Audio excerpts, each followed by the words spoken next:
Useful hub card here is always nice.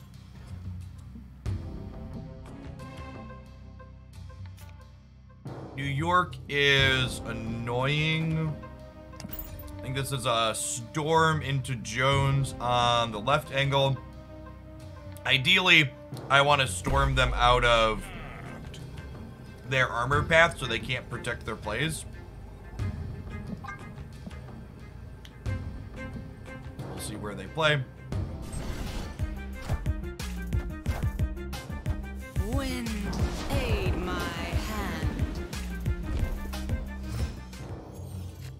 Trying to compete with the Sunspot is not great, but also they're gonna have to soak a lot more into here to beat. Yeah, confirm Shuri.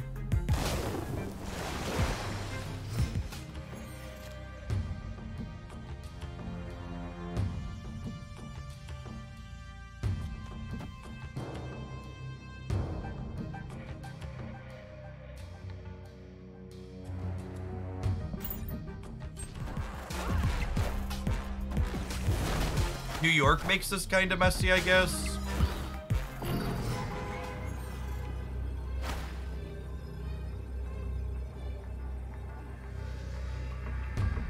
Always.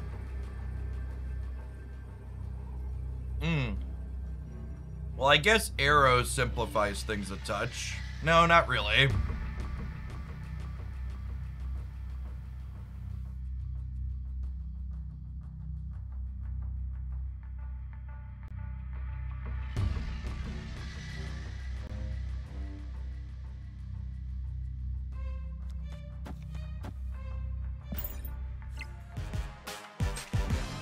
Yeah, so like, people talking about the Taskmaster nerf, New York's just like a fucking toxic pit state of a location. So, we lose the coin flip.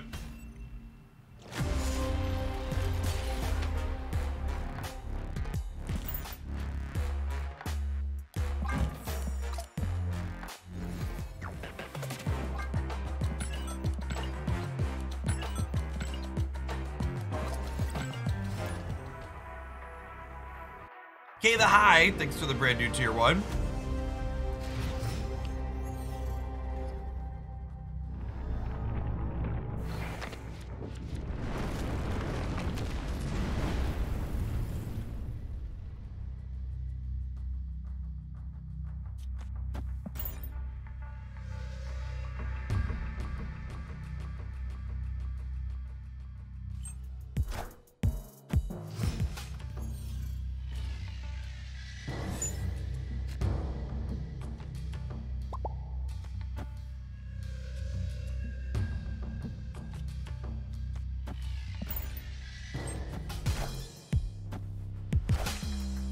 Thoughts on the new patch? Shuri and Thanos are probably still number 1 and number 2, but they changed positions and who's number 1 and who's number 2.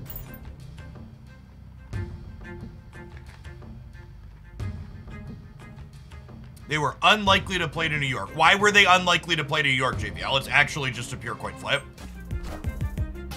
Wind, aid my hand.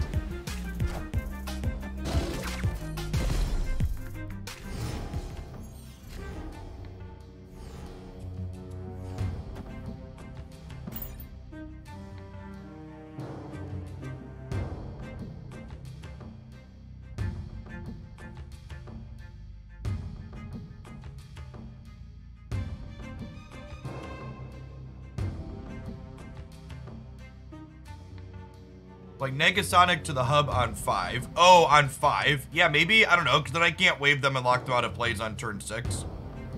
Which makes the rest of my hand bad. Get fucked.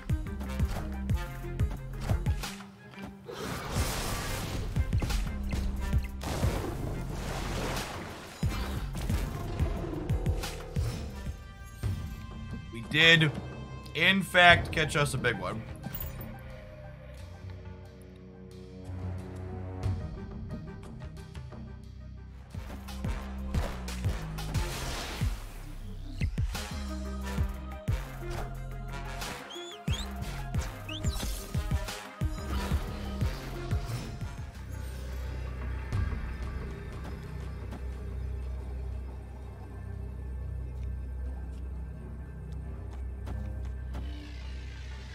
I want to play around Arrow by playing Shang-Chi last.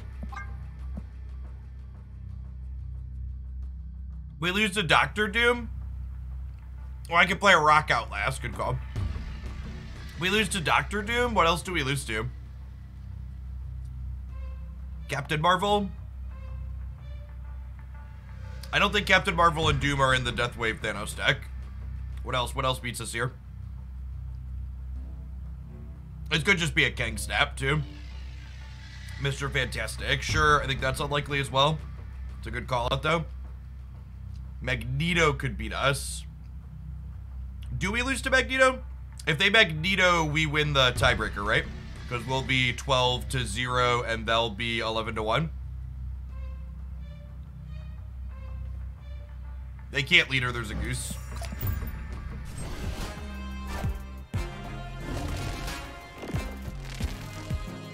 We beat Magneto 14-0.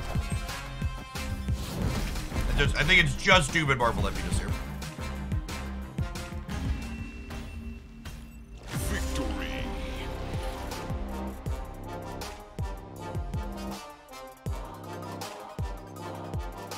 Magneto mid wins, right?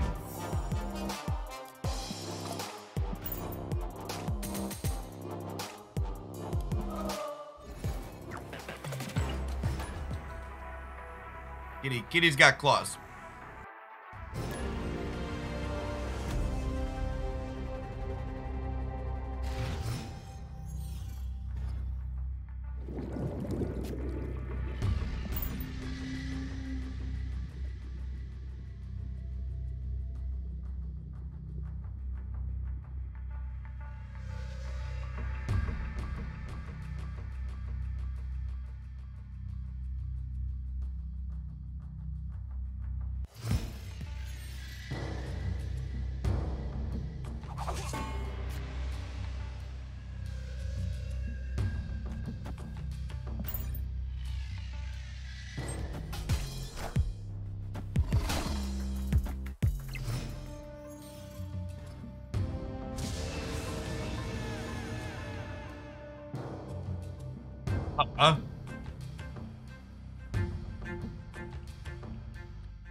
My deck doesn't play into Nowhere well.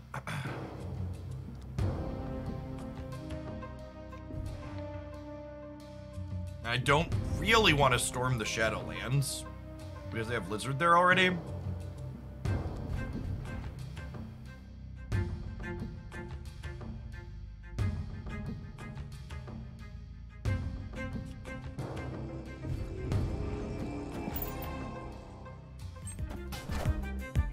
Wrong. Wind, aid my hand. Electro. Interesting.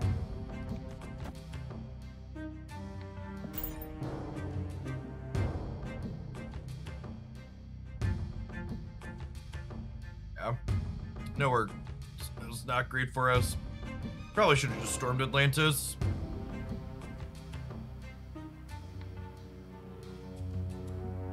Goose and Nowhere are probably decent for us with the Electro if we could win this center, but alright.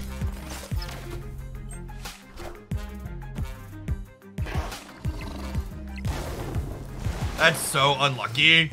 Literally have 3 things in hand that beat their fucking Dr. Octopus.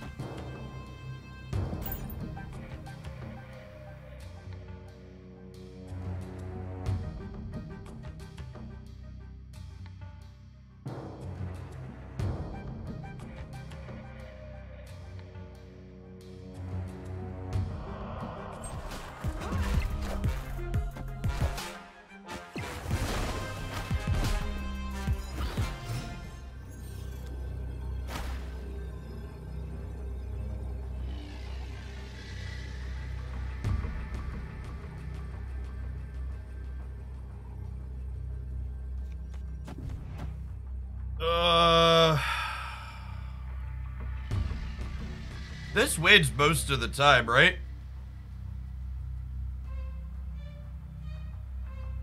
I think so. I think so.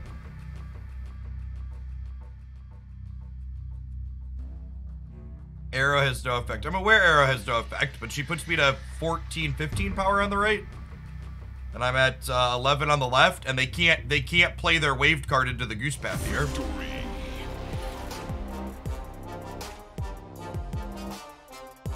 I spent a lot of time channel surfing on Twitch last night and this morning trying to get different deck ideas, and like almost every other major streamer I turned on in the category was just like playing fucking Galactus.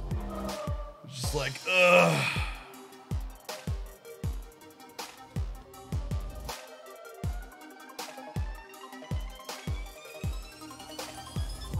Here, thank you for the third of you. Welcome back. I think this deck also has a decent Galactus matchup. I would really like to find a Goose, Arrow, maybe Storm list for my second deck, because I think it's decent into Galactus and Shuri.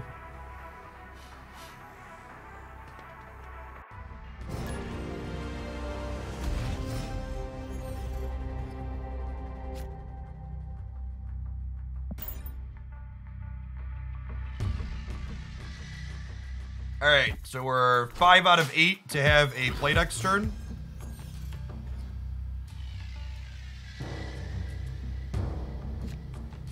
Sometimes lucky.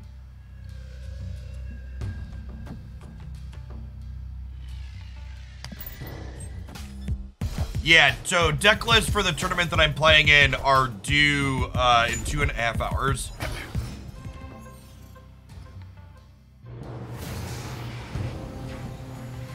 I think I'm happy with the contents of my hand that I'm going to Storm that land.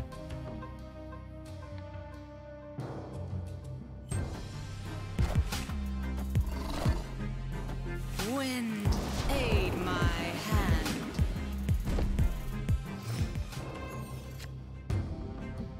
Blizzard makes me less happy with the contents of my hand. I think I have to bail out of... I have to bail out of the flooding, unfortunately. I'm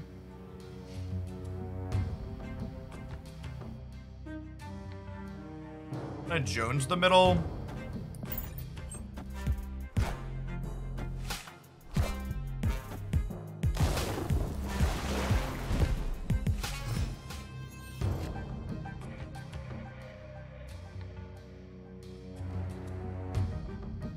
And I think I'm just passing here. And then we'll do some combination of She-Hulk plus stuff on the last turn.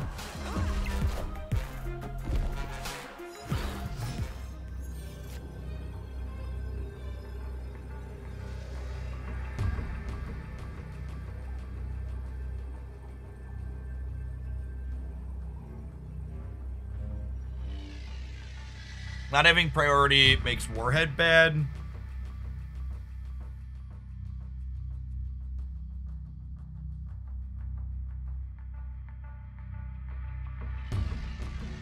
Everybody asking me for opinions on Teenage Warhead. I have no idea.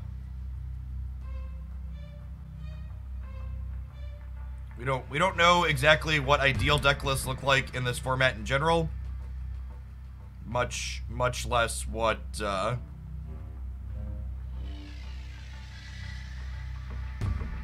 if this card is good or not. It's a world where this wins the game.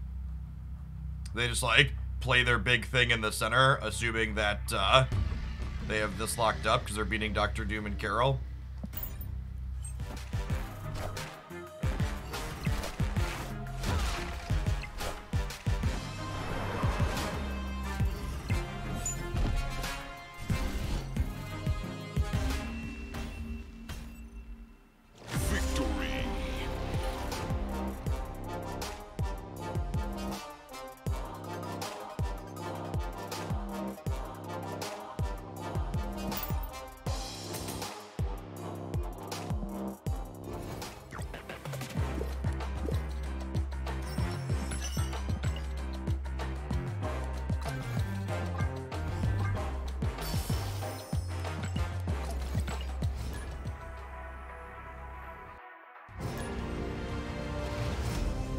Arrow is still a playable Marvel Snap card, chat.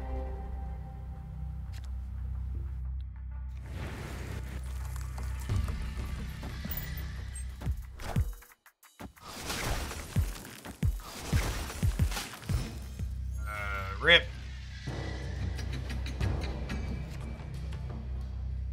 Never lucky rubber ducky.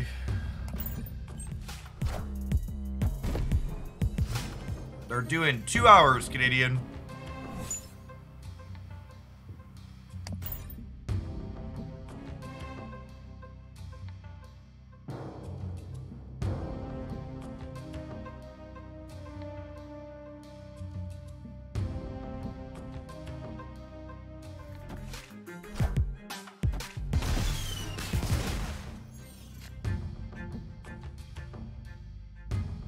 Seeing Deathlock is one of the worst feelings into your Sunspot, because it means that they are assuredly a Killmonger deck. Nope, Canadian, that's why I haven't submitted them yet. Wind, aid my hand.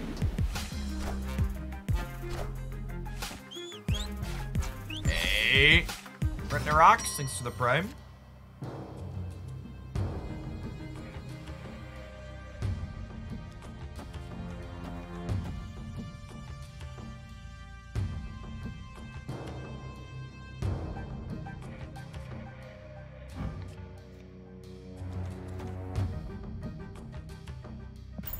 I think Sunspot needs to be enough to win the left, and I need to play for another location here.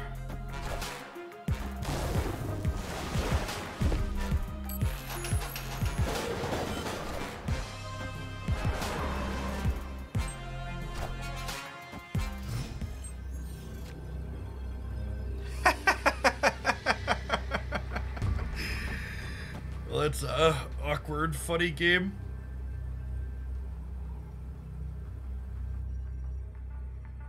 They probably have a rock, at least, I suppose. I guess they just go rock plus plus any card over here. I think it could be bricks, though. Let's see. Gordon Hamilton. Ugh. Alright, our hand is bad. Victory. I will say, having to resubmit deck lists in the middle of this tournament has reminded me how much I dislike multi-deck tournament formats. It's always, like, as someone who likes to brew and play off-meta things, it's so difficult to try and find 2 competitive off-meta decks, or however many decks the multi-deck format is using. We only have 2 for this tournament. 3. That was one of the reasons it always put me off of Runeterra's competitive stuff when I was playing that game, because you needed 3 decks you like to play in any of their tournaments. A lot of people seem to have this idea that multi-deck increases format diversity, but I actually think it does the opposite of that in a lot of times, because if you're forced to try and find a bunch of different things, you don't have time to optimize and brew a bunch of different things. You're basically shoehorned into playing meta decks in some way, shape, or form. Amish Traveler, thank you for the quarter of a year. Can you play Daredevil this deck? No, Daredevil's very bad in this deck, because a lot of the time we're trying to play Wave on turn 5. Any card ideas to swap Quinjet and Thanos? Yeah, you should probably be playing Psylocke. She leaves you another way to leech on turn 4, and she lets you play your stones out proactively on 5. Or your stones out proactively on 3.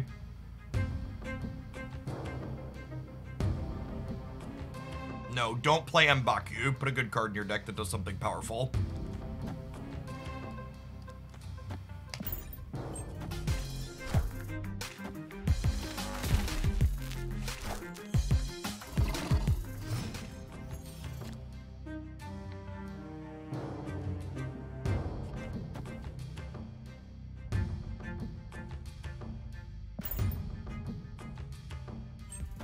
I should probably snap them.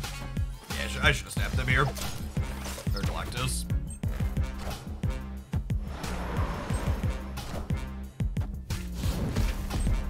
There has been a lot of Galactus. Wind, aid my hand. Channel surfing here on Twitch.tv. It has been like all Galactus this morning.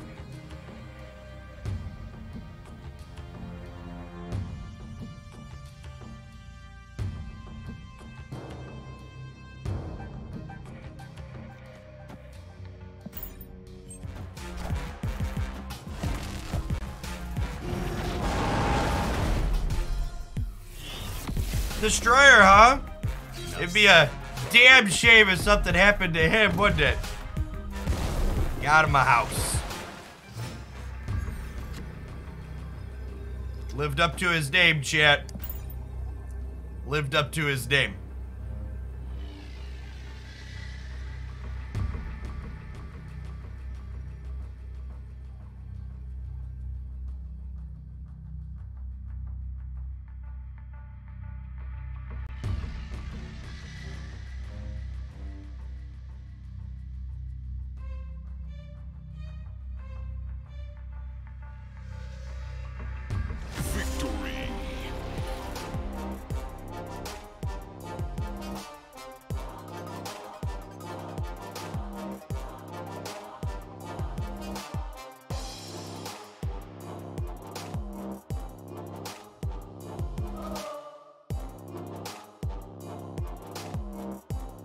Teenage Warhead looks fun, but I'm gonna save up for Evolutionary. I mean, Evolutionary looks like the data mine is just gonna release at like the end of May, so you're gonna have infinite time to farm boosters or stuff before Evolutionary releases.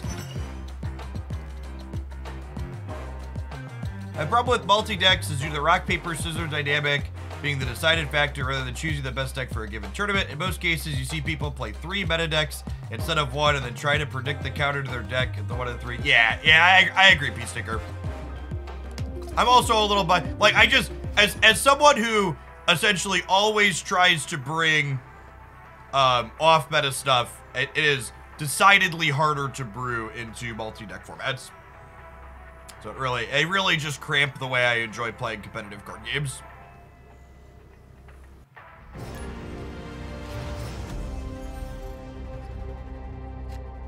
The She-Hulk deck without Quinjet yesterday was fine. We're probably gonna play some more of that this morning. It's on my short list. I'm pretty sure I want to bring a Goose deck for my second deck because Goose is decent against Shuri and it's decent against Galactus. It's like the TLDR.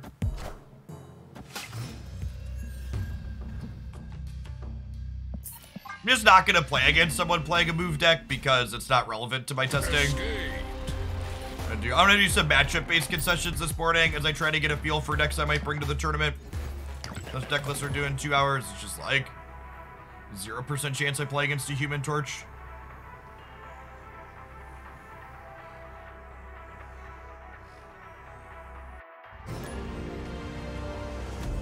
Galactus is a incredibly boring archetype-defining card that goes into exactly 1 deck. Kang is a card that gives you a small amount of increased percentage points in any deck that you put it into in terms of your cube equity for that deck. Galactus is not replaceable in the Galactus deck, but it only goes in 1 deck. Kang can basically go in any deck, but it's replaceable in every deck that it goes in.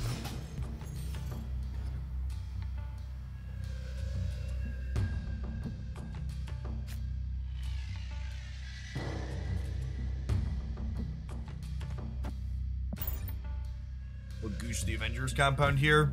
I like how big plays on that turn. Null negative has felt fun, but it's basically hipster Galactus. Yeah, it's my experience with that. Accurate.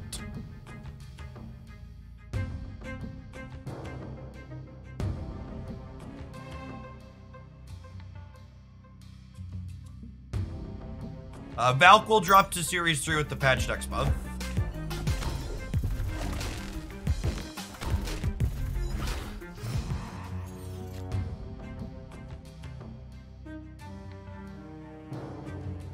I would agree that the multi-deck format is better than Pickman. That is a statement with which I concur. The double Elim. Why did I start streaming so early? Because I have to submit a deck list for this tournament in 2 hours. I don't know what I want my second deck to be yet.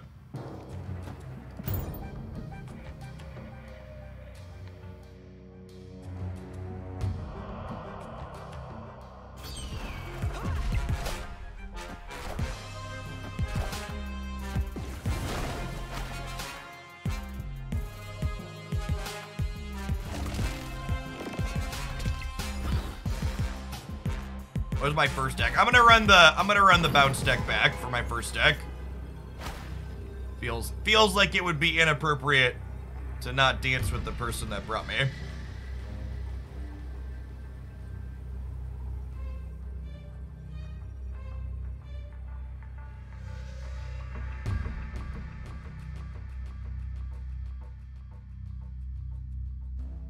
Yeah, the problem is a lot of the have some crap decks are bad into Shuri. Press a pick. Galactus has some relatively straightforward counters. Shuri's a lot less straightforward counters. Yeah, there's a bracket reset. Whoever comes up from the lower bracket has to beat me twice. Fucking hate this location so much. It just doesn't even really matter, right? I'm gonna play She-Hulk here, play Arrow here, and we'll hope for the best, I guess. I think we die to a Spectrum, though.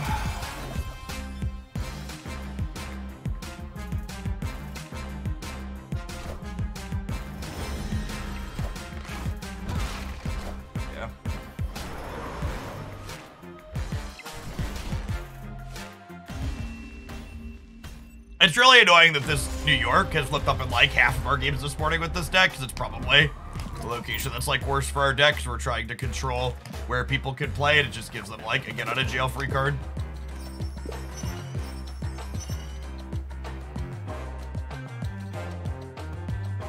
I think the deck that got the biggest nerf from the balance patch yesterday was my B tier She-Hulk double up deck, which is a pretty frustrating result that they left both of the best decks, probably the best decks, while also gutting my off-meta deck that was somewhat competitive into them.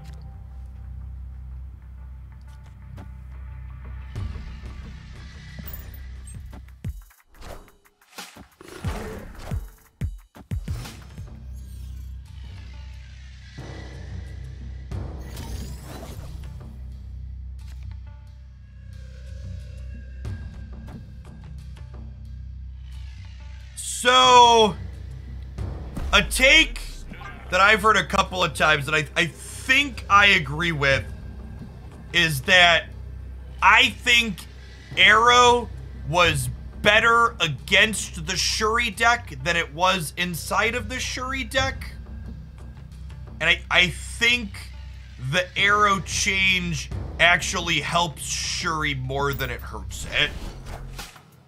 That remains to be seen, but that's a comment I've heard a couple of times, and I think it's one that I agree with.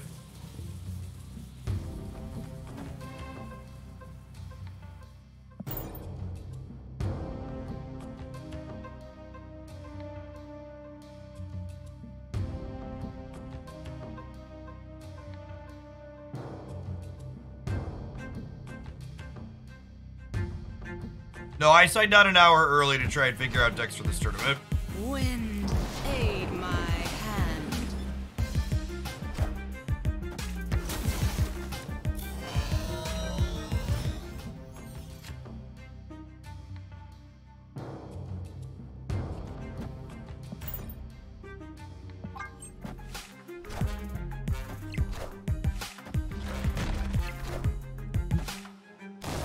So I'm going to 10, and their Hawk is going to 10. Yikes, we drew the rock right away.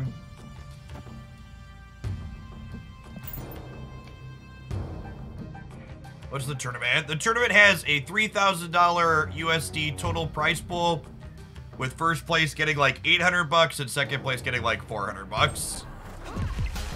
I am in the grand finals, which means I am guaranteed first or second. All systems go. No, there are still 5 people in the lower bracket that have to play.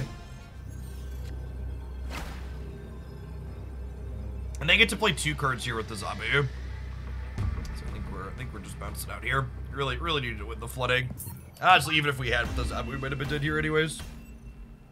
Escape.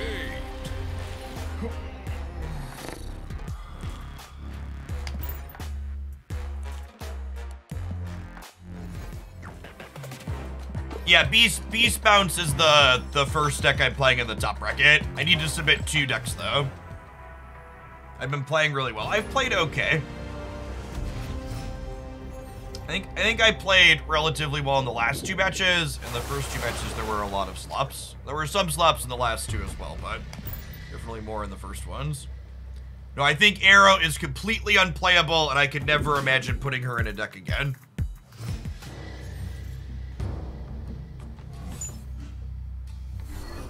Pay no attention to the dancing in the camera. It's not related to your statement at all.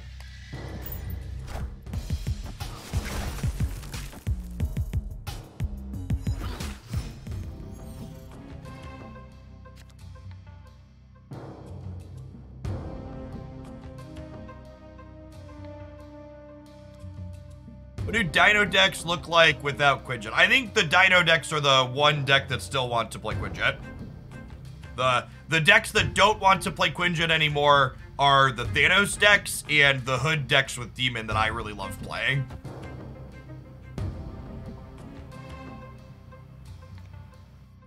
This card's just awful against Thanos, but I don't have anything else to do this turn.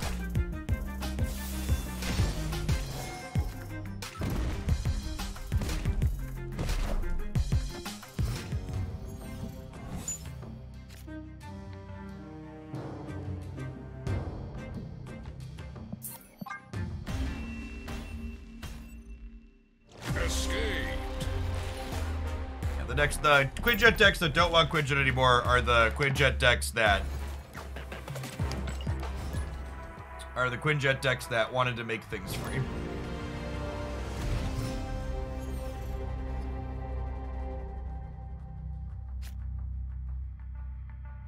Hey, Scripted, thanks for the 3rd of a year.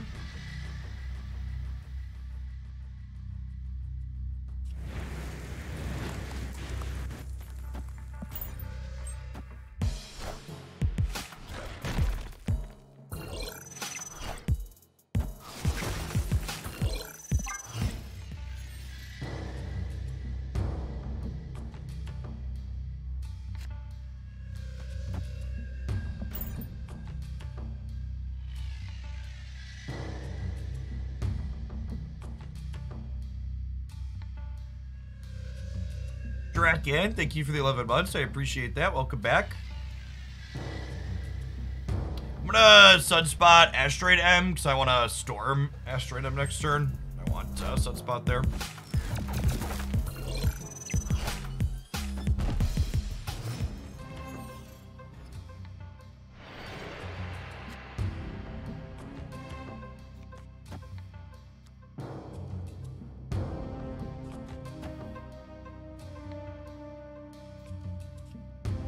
Well, that's unfortunate.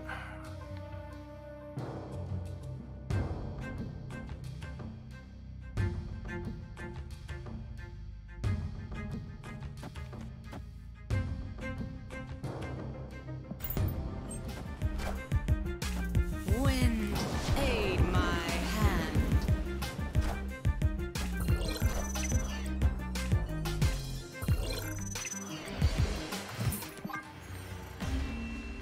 And I will say, it's also extra frustrating that deck lists are due on a 24-hour timer during a feature location day, making it extra hard to try and figure out what the fuck I actually want to play.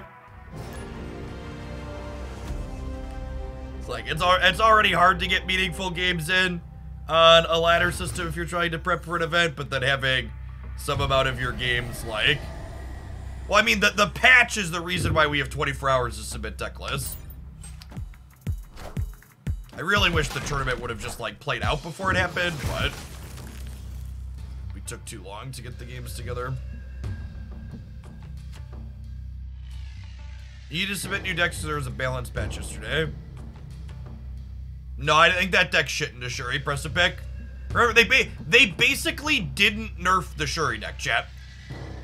Red Skull getting doubled from 13 to 26 means it has 22 power into a full path, which is the exact same thing as when the previous one got doubled, right? 30 power Red Skull, giving everything +2 at 22 stats. It's like slightly worse to copy with Taskmaster, but like the amount of stats is still like an incredibly, the amount of stats is putting into play is still incredibly large. Arbitrarily so. Like 26 versus 30 is like whatever.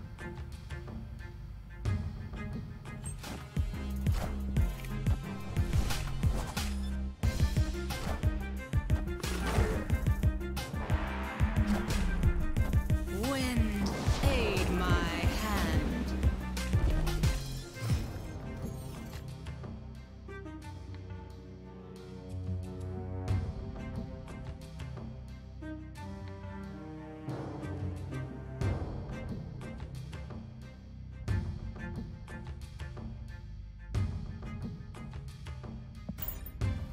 I'm just continuing to soak.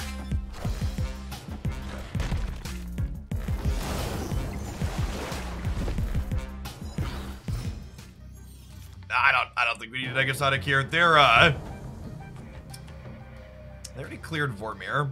They're probably just dead, right? We just like wave, and then we get to play 2 things next turn.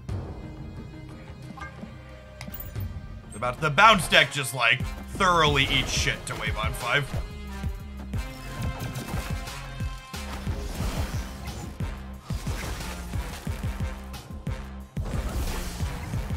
Oh my gosh, did they make my She-Hulk cost 1 more here? No, we're good? Yeah, just... Victory. This is exactly the card you don't want to see against this deck. One of the reasons why I started playing the bounce deck again was because Death Wave was on the downswing. You just can't ever beat them because of wave early.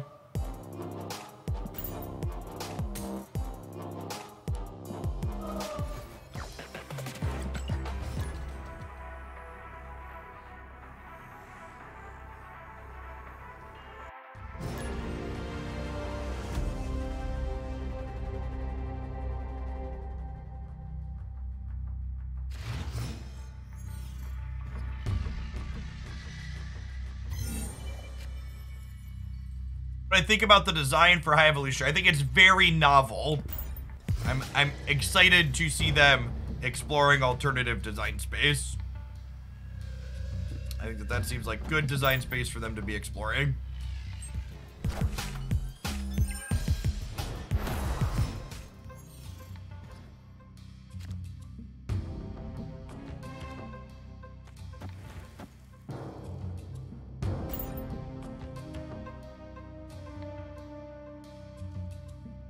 Yeah, Howard the Duck being data mined with an activated ability is huge.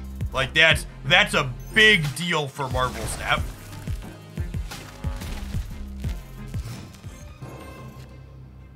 And I guessed wrong on where I put the goose. Doesn't Kitty also have an activated ability? It's not quite the same. You're pulling her back to your hand is different than, it's different than like tap to activate.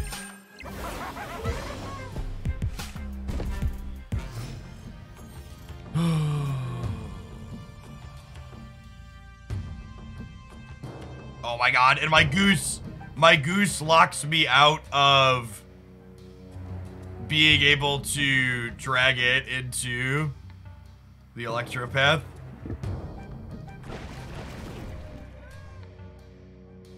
What if I just soak twice on Sunspot? They're gonna Galactus, but their null is only 1/6. I soak twice, I go up to 14, I just lose to death, right? Lose to death either way.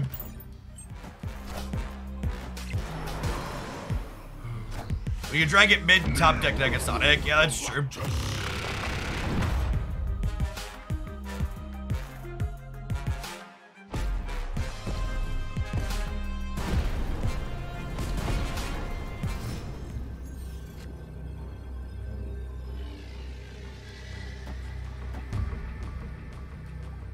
I believe, Copium.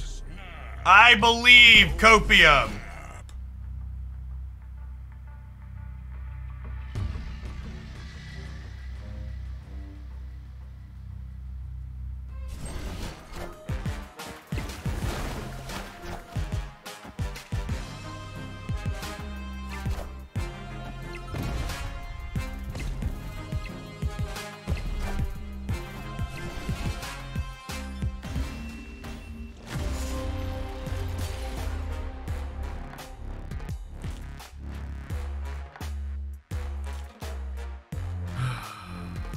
This balance patch actually didn't do anything. Oh, it's so frustrating.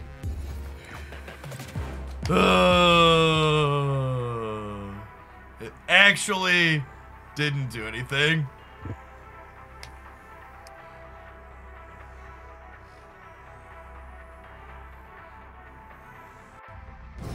It killed my off-meta deck. That's true. It's unfair to say it didn't do anything. It fucking gutted my second favorite deck in the format. That's true. That's true. It's unfair to it to say it didn't do anything. It gutted my Hood Quinjet decks.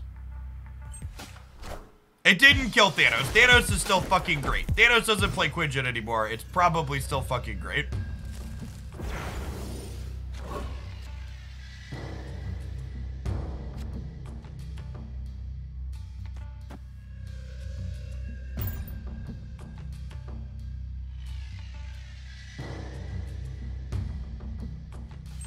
Thanos changes one card. Is the result. I'm just not playing against a move deck this morning. Alright, looks like it's time for an ad roll. Non-subs, I'll see you in 2 minutes. We're gonna continue touching the hot stove when we get back.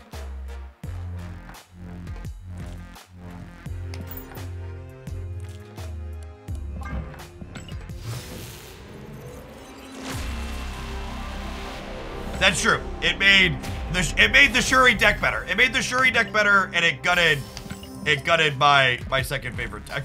I think those are both accurate ticks. Unfair to say it didn't do anything. It did both of those things.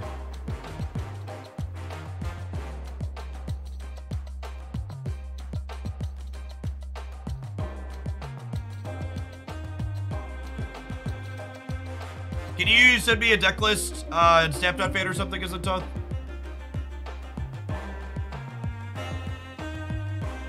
Nobody wants to watch direct challenge content. Bagman.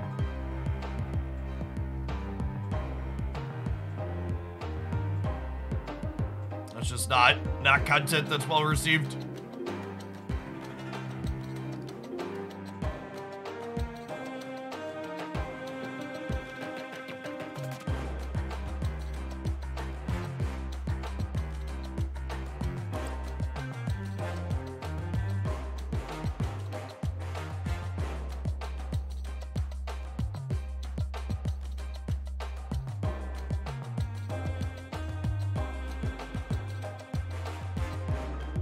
Yeah, the problem with the stature decks are that Thanos is still good, I think, and it's still the a leech deck.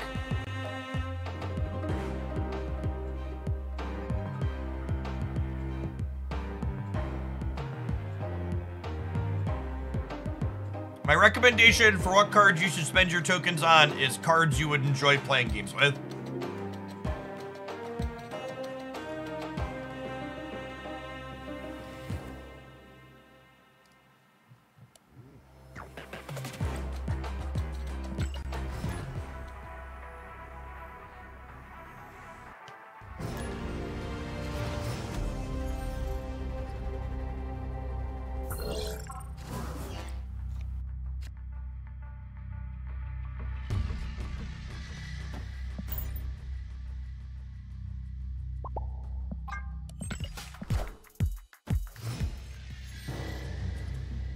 Is it always better to buy perpetually Series 5 cards? If you want to play with perpetual Series 5 cards, it would be good to buy them.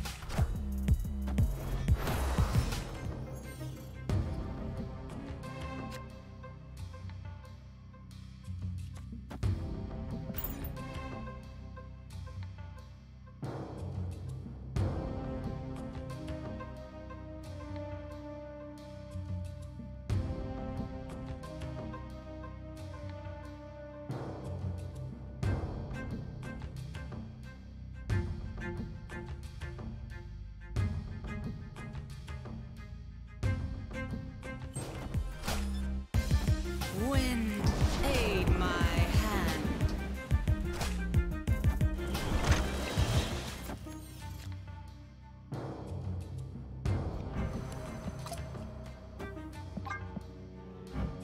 That was their hub card. Noted.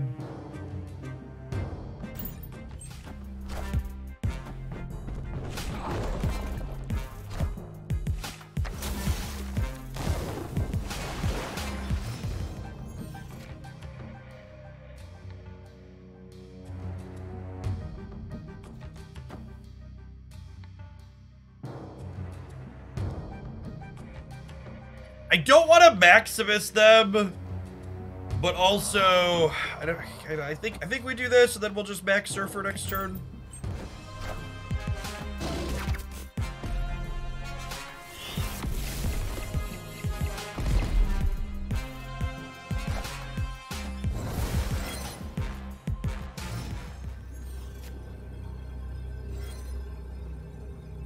It's always somewhat questionable staying in against Mr. Negative, but putting a lot of stats into play over here.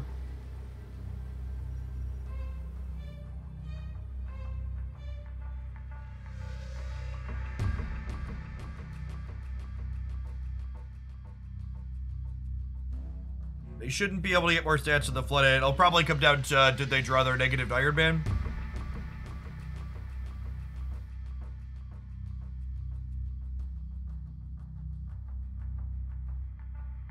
Victory.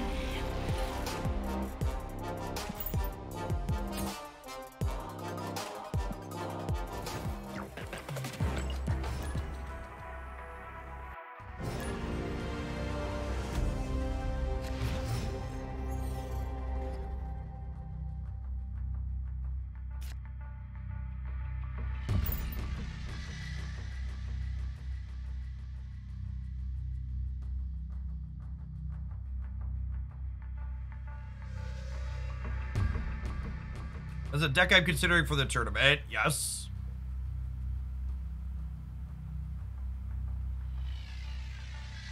Everything for the next hour and 45 minutes is tournament considerations. That's when the deck lists are due.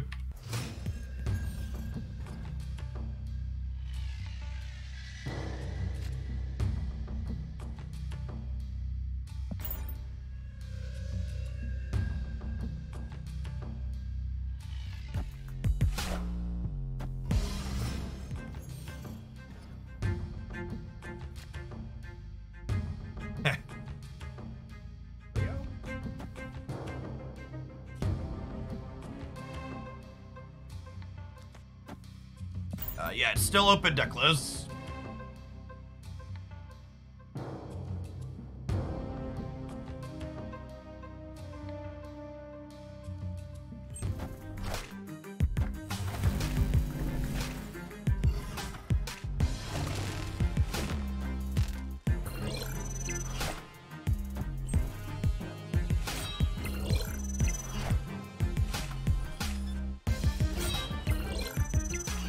Time's up.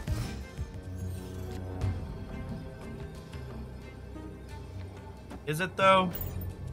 Is it?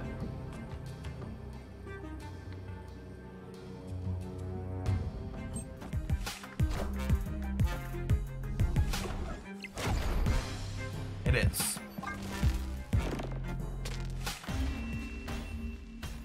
Escaped.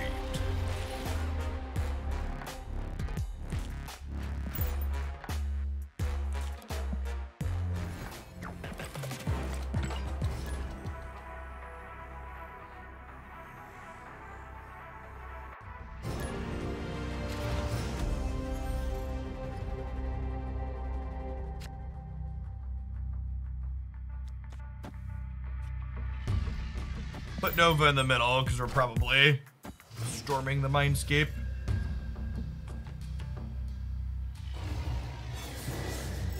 Sounds about right.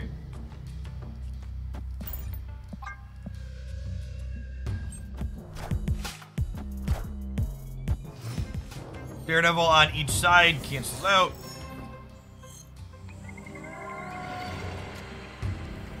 I think Thanos experienced a larger nerf than Shuri, but that's a low bar because Shuri really didn't get nerfed. Aid my hand.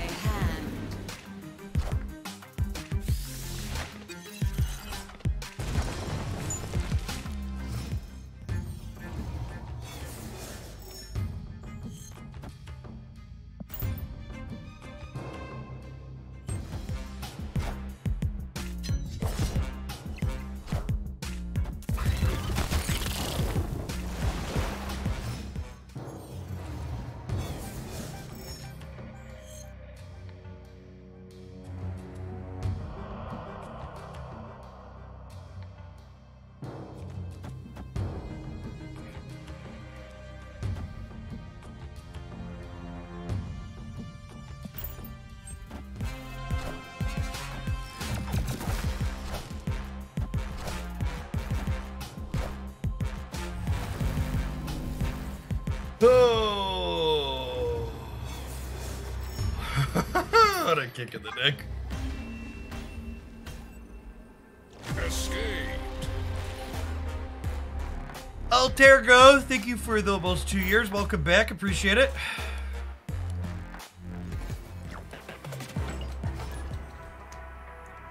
Yeah, the Bass negative deck with Valkyrie is my favorite Mr. Negative variation.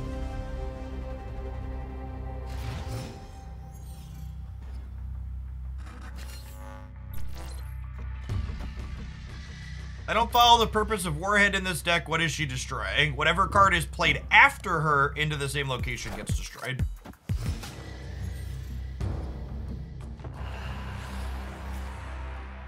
Is there a link to the Bass negative deck somewhere? Yeah, it's one of the many decks I've highlighted every single day over on my YouTube channel. If you're looking for deck lists, it's a great place to check things out.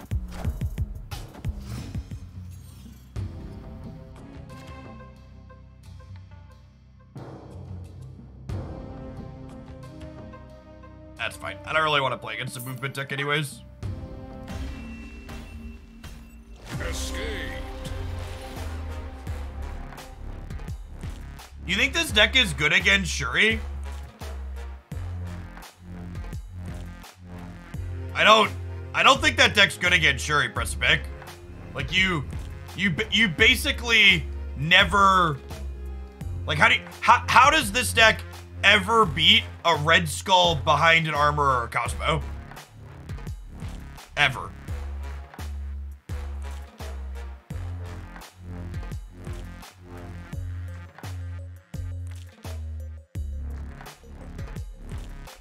Ever? So JVL, the idea with this build is that Cosmo and Goose, or not Cosmo, Goose and Professor X give you play into Shuri along with Storm. You just lock them out of being able to play across locations they want to play to. I don't think simply having Shang-Chi, you can win the other lanes with priority. You can't though, right?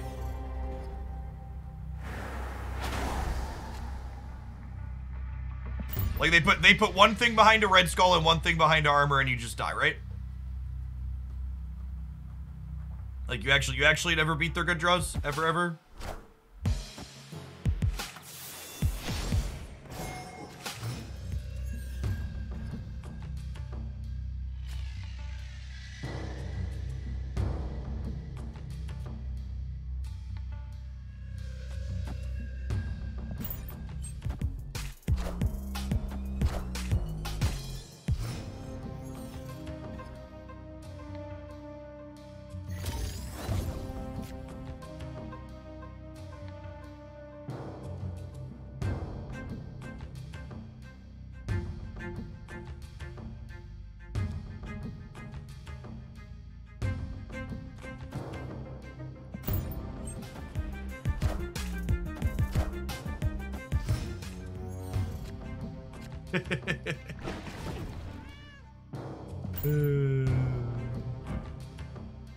This is the card a lot of Thanos decks I've seen replace Quinjet with, because it gives you more ways to leech on for.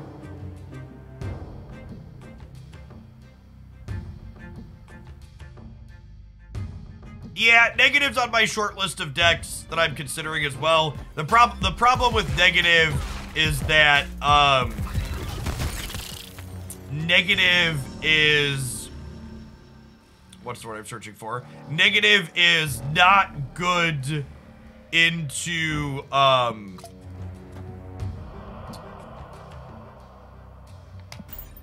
negative is not good into Galactus. And my Beast Bounce deck is not great into Galactus, so I kind of want something that could be like, I'm trying to find a deck that's decent into Galactus and Shuri, and there's a very real chance that that just doesn't exist.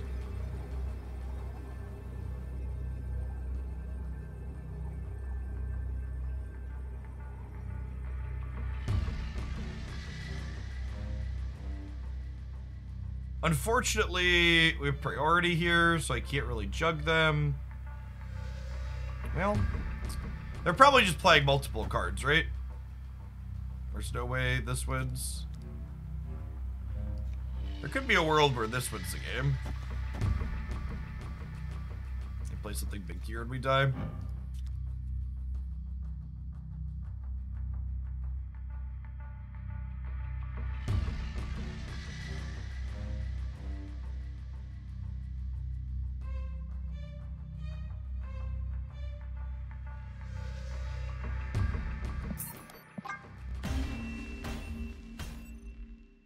Escaped.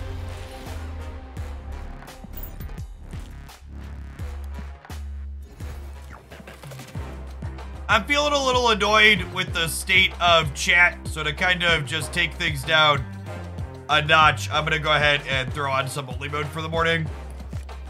Apologies to anybody who that annoys, but the string of repetitive, redundant questions is getting a little grating this morning.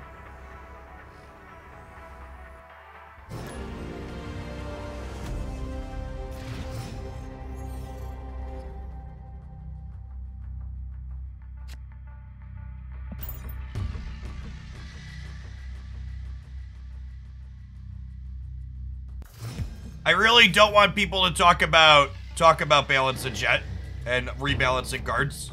There's plenty of channels in the Discord server for you to do that in. I really don't want it here. There's 1,000 ways to balance cards that are all fine.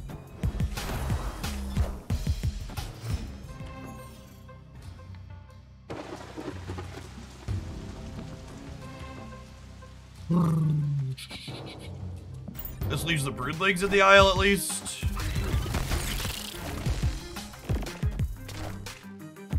Wind, aid my hand.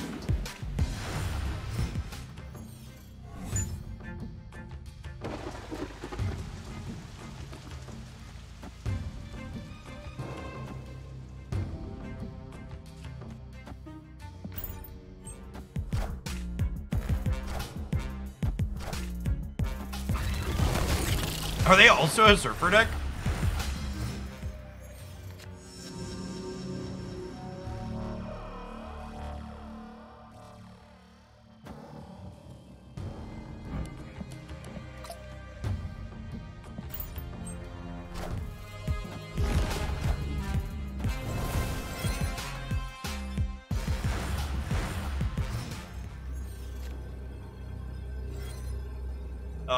Killmonger wins here, right?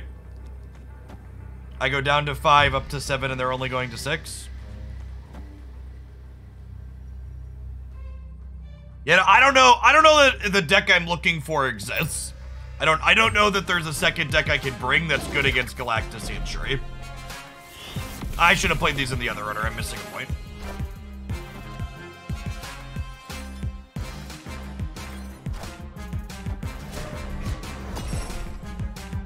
Bring Shuri. I don't want to play a Shuri mirror match. I also don't really want to play Shuri against Galactus. Victory.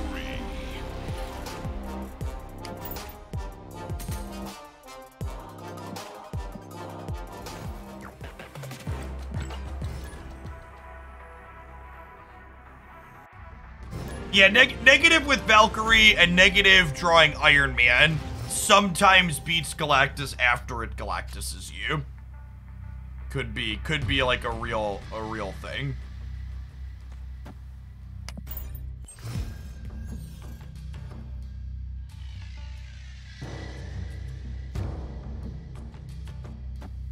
I mean, it's not even about me picking my deck list to provide entertainment value. It's just I genuinely find the Shuri deck fairly mind-numbing to play, and I'm not interested in playing it because I don't find it fun or exciting. I'm glad people are enjoying watching me play it, but I promise you, your entertainment value isn't the reason I'm not playing the Shuri deck.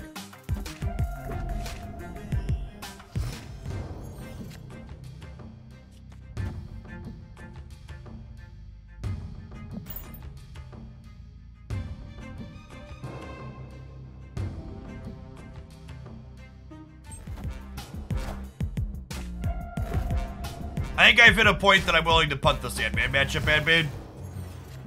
If Casanova brings Sandman and beats us with it, more power to him.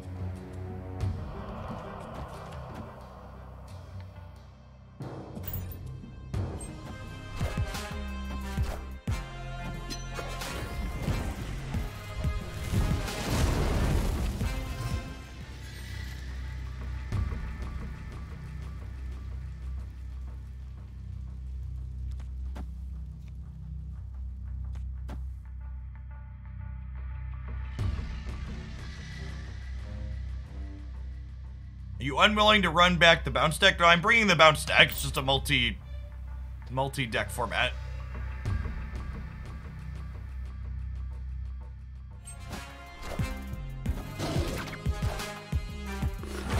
I think Thanos' Shuri matchup got a good bit worse.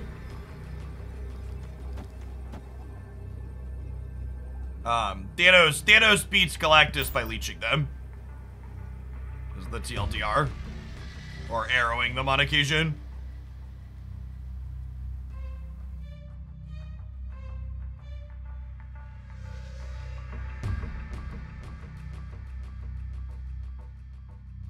So we have Nova with a Killmonger over here. We have Silver Surfer over here as well. So it should be an okay spot here, I imagine.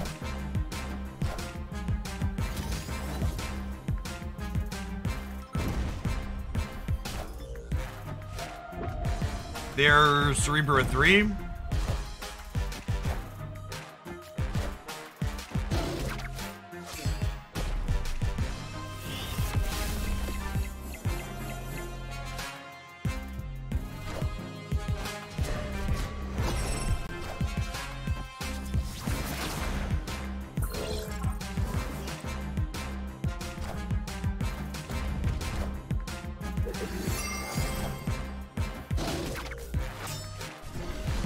They were Cerebro 3 and they don't have Cerebro. Victory.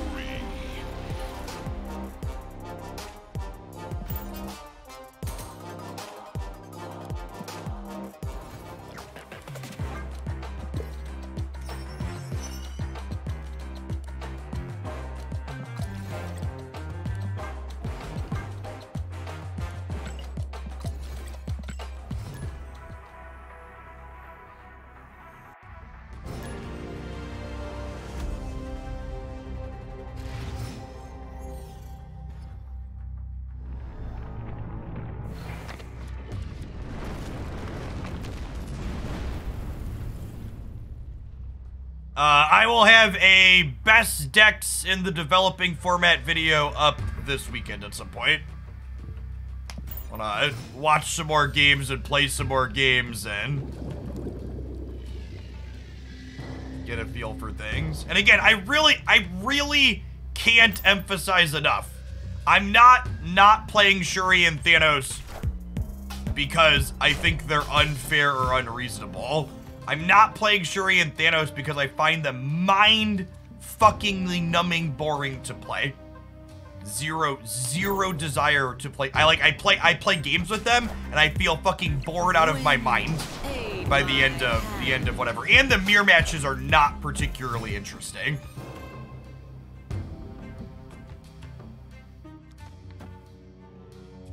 Like, playing Shuri and Thanos mirrors is not fun. And you can feel free to disagree with that. That's super subjective. But just, like, very little enjoyment playing mirrors of those games. Escape. Of those decks. I do not feel like I feel like I have very little player agency playing Thanos versus Thanos or Shuri versus Shuri, meaning my game decisions feel like they have very little bearing on the outcome of the games.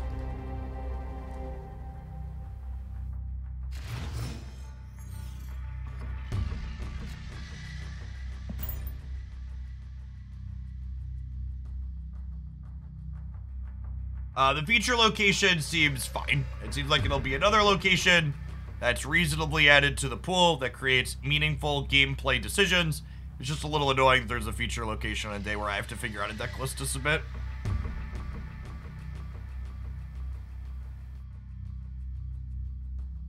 Think anybody else will bring the bounce deck? I'd be surprised because everybody else only has one shot. I wouldn't be surprised if people like brought Galactus or Sandman because it's good into the bounce deck, knowing if they make it to the top bracket that those would be good, which is why I kind of want to play a deck that's good into one of those types of things.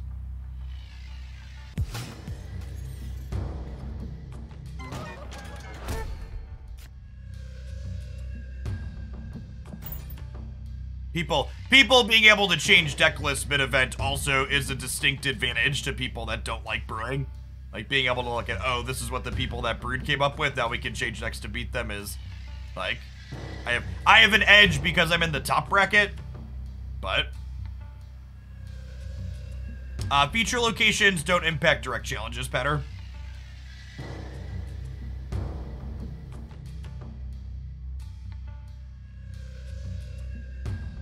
I think Super Skrull is enough of a tech card to up negative chance against Galactus. It's just like a dead draw everywhere else though, right?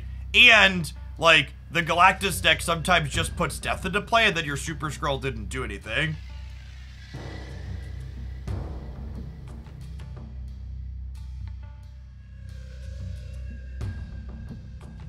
Victory.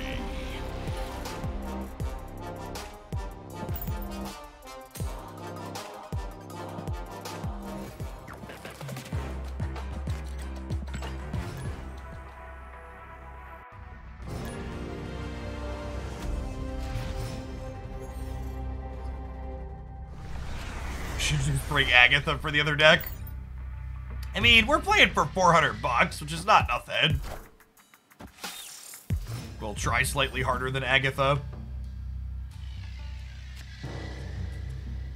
Snap.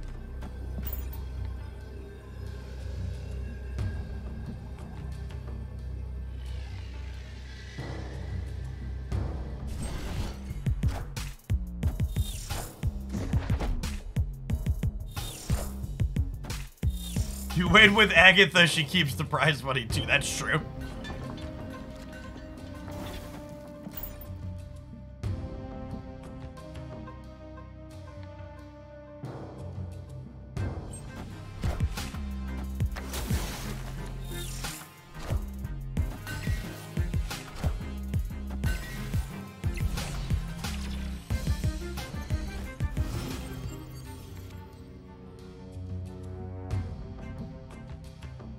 With $400, you could buy an ultimate variant. That's true, you know.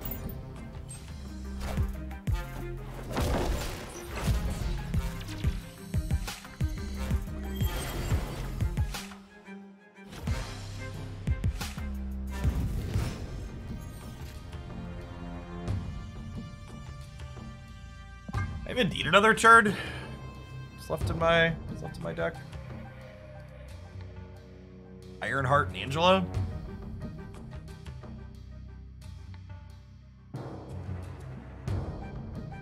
We just Sarah, right?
Are you actually? It's actually like just playing Darkhawk. Opponent snapped. It's actually just playing Darkhawk for the 04. Just no other ways to pump it up.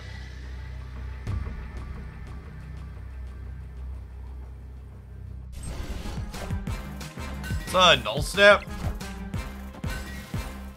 I am Iron Man.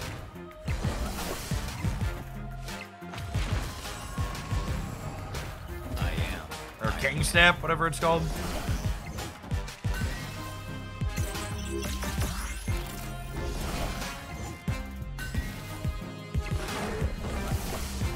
I hate this card so much. What a waste of 2 minutes of my life. While my thing, my like it plays out, and then we wait for the animation, and then my opponent retreats. Oh my god, and they also retreated mid-animation, so not only did it waste 2 minutes of our life playing it out, but I'm also just fucking hard locked now here. Soft locked, I guess, is a better term, and I have to restart the client as well. I definitely don't think Keg is too strong, but it's real. It's something. Keg is something.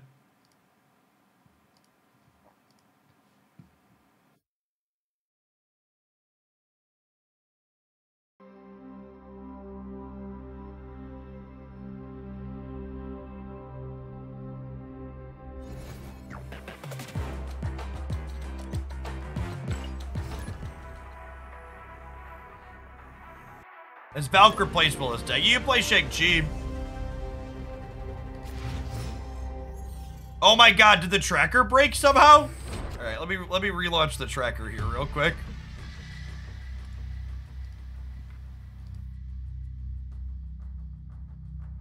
Thanks for the sub gift trick, appreciate it.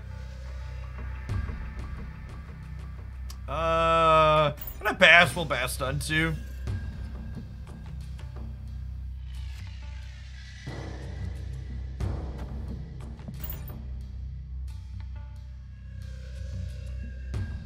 Notable / fun interaction.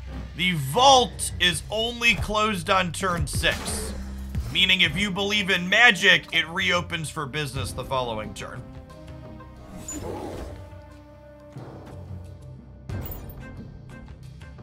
Hey, Lucas! Thank you for the 10 sub-gifts. That's incredibly generous. Good morning, good morning.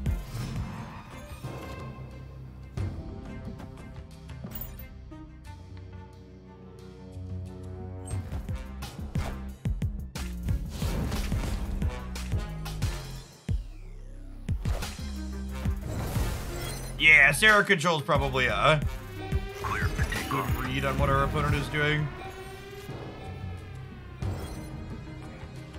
I mean, they locked themselves out of the vaults here. Do we think they could add more stats into there? Part of me just wants to play Iron Man into Mystique Valk in the center next turn, huh? Hey, Target Dummy, thank you for the 3 years. We get got by like a Doctor Doom, I guess?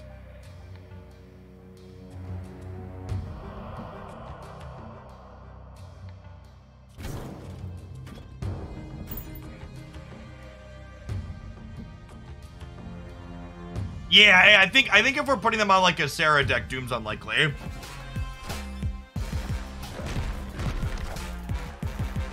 Darkhawk complicates things. I am Iron Man. Makes what's it called less likely though. Dr. Doom. Yeah, this is a Sarah Hawk deck. Alright, so if I do this, there are 6 cards in my deck.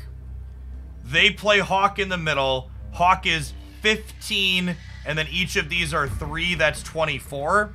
I'm at 9 times 4, which is more than 24. Don't we win right more likely? No, I don't think so. Because if they play Hawk here, I'm only 2x over here, right? Victory. No, Hawk is 15 because the Valkyrie will boost it by 3. Yeah, we're beating Darkhawk here in the middle. We're only losing to them putting stats into here.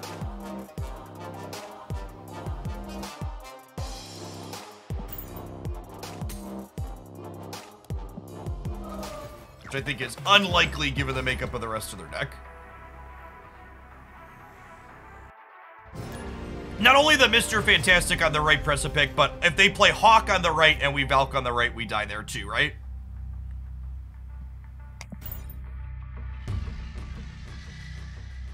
I think the new feature location is a neat style of disruption.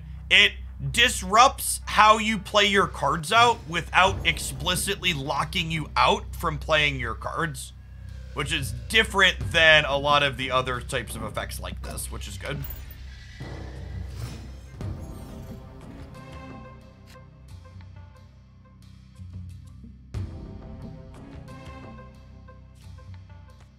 All right, and then Mr. Negative is gonna come into play off of Sakar, and we're gonna win the game. I might check out Arena's patch next week. I think that's my plan.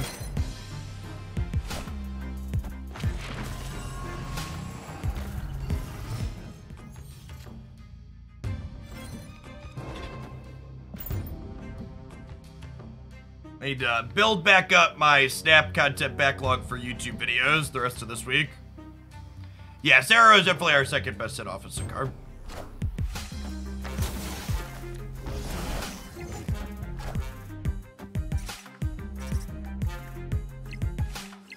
All right, so our Valk is not great here. Magic seems fine.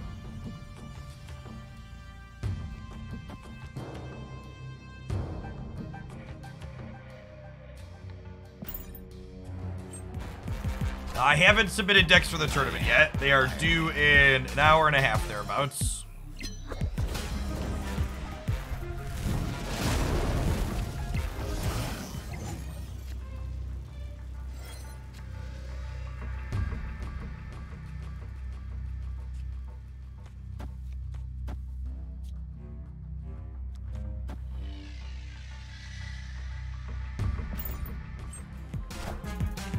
Nut House, thanks for the prime.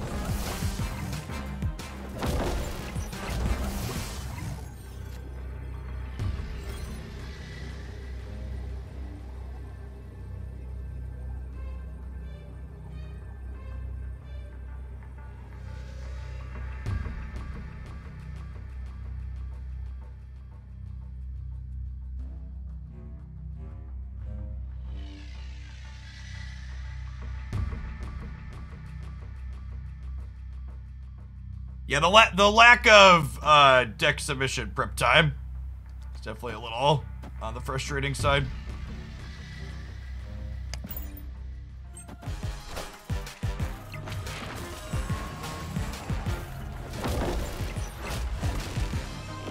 Oh my god, I forgot that these were gonna move.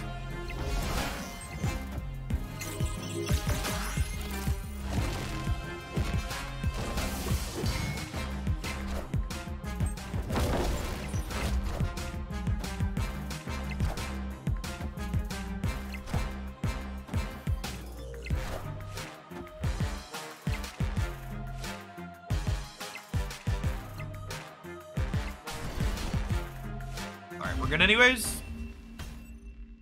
Victory. Enough thread. Thanks for the 10 months of prime. Appreciate that. Old Barnacle, thank you for the 3 years. 3 years of Blur's days already. They do all start to blur, don't they? Think Negative is competitive or is it too random? I'm considering this deck for the tournament this weekend. I think this deck is much better than people give it credit for.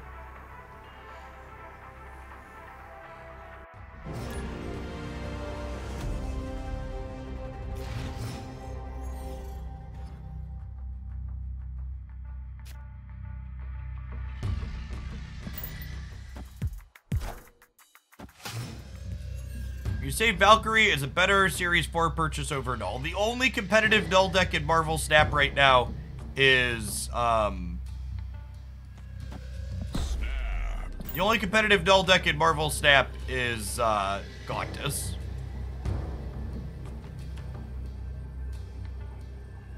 Gig Z, thank you for the 2 months. Appreciate that. Welcome back.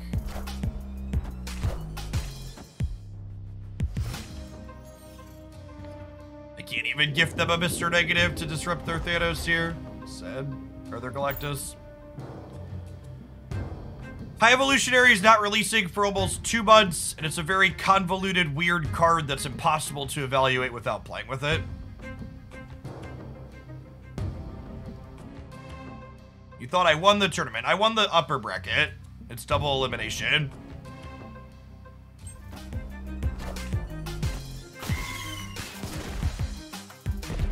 Do I have a free Wolverine? Enough said, bub.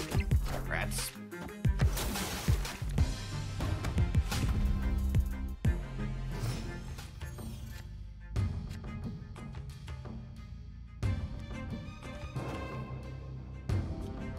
This location is more likely to benefit them than me, so we'll play here. And we'll Bast in the center, kind of set up a bunch of bad things that Valk could hit later, potentially. Well, we do need to remember this is Asteroid M.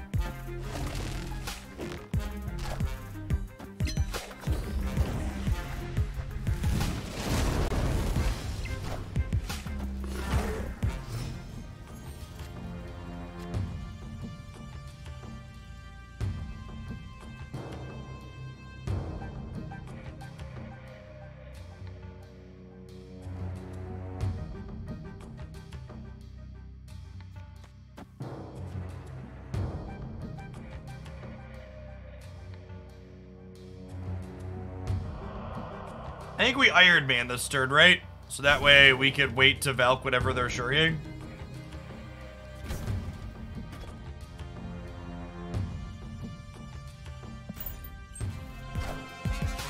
I am Iron Man.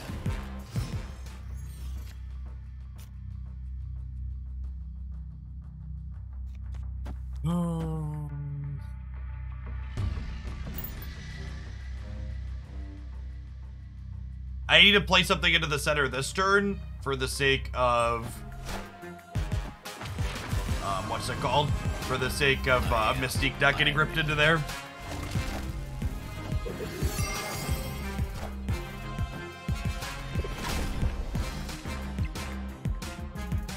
Enough said, bub.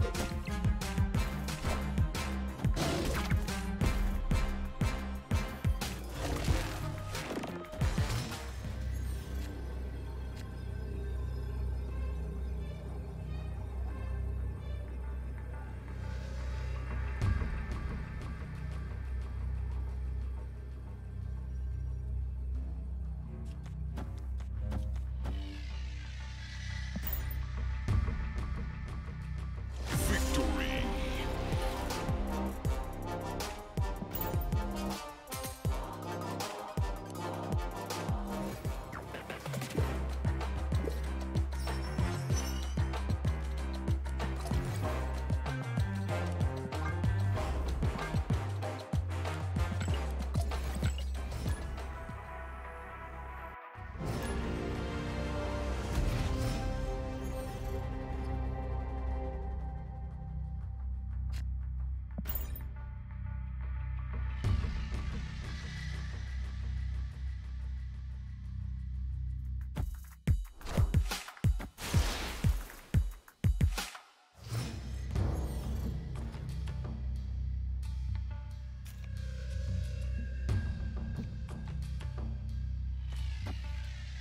Snap.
This negative's only okay.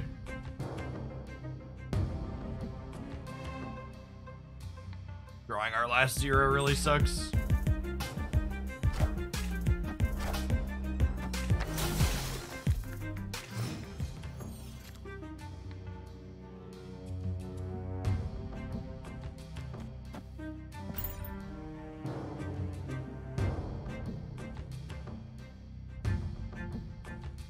Every time we negative with Bastille in our deck, it's a little yikes.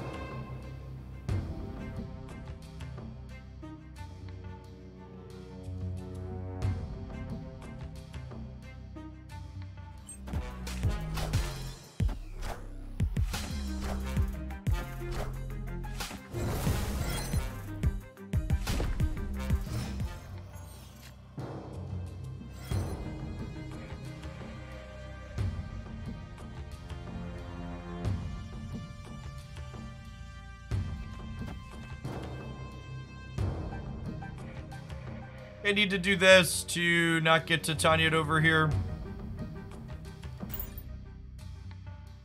Getting Bishop down ASAP has a lot of value as well. Spider-Man here. Ugh.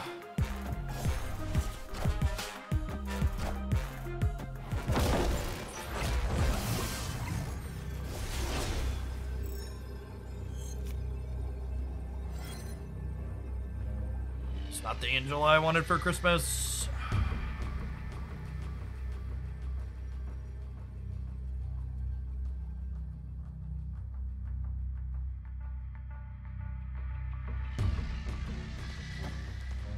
The world where they fail to play around Ironheart, and we catch a win over here. Stay for 2.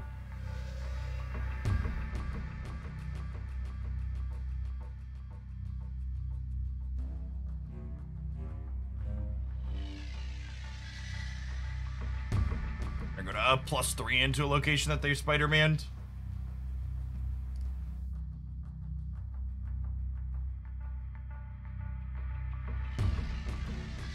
Spider-Man and Thanos. Yeah, it was like an old annoying card that the deck list moved away from as things became optimized in the previous format.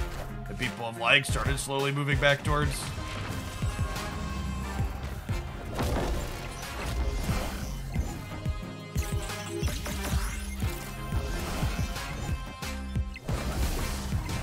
Oh my god, we actually lost by 1 single point.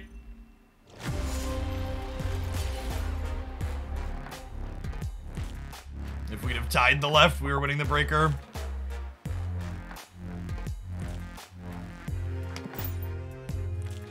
Alright, looks like it's time for an ad roll. I want to run to the restroom anyways. Non-subs, we'll see you in 2 minutes.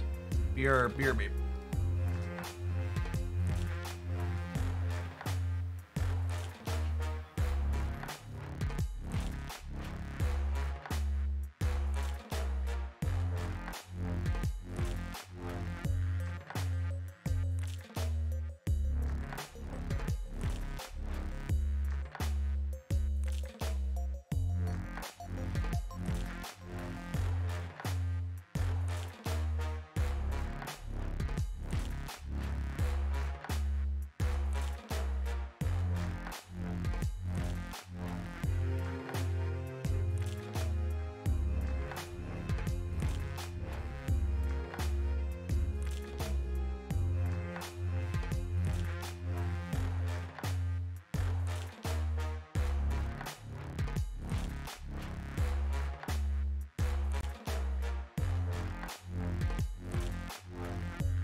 Ironheart not only distributes power across multiple lanes, which is good for getting unpredictable wins that your opponent can't account for, but she's also another 0-cost card, and drawing some number of 0-cost cards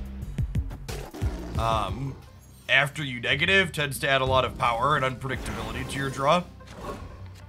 Hey, Nazgul, thanks for the 22 months.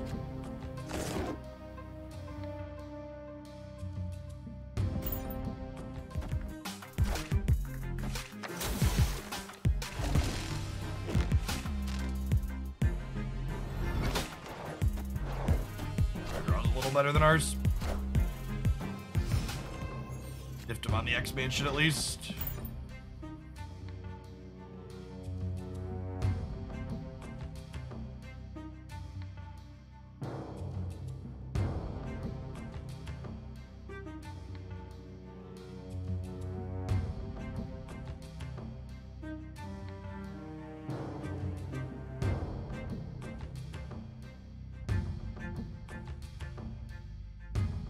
Any thoughts on adding Darkhawk to a negative deck like this? Yeah, after playing with it, I think Bishop is better.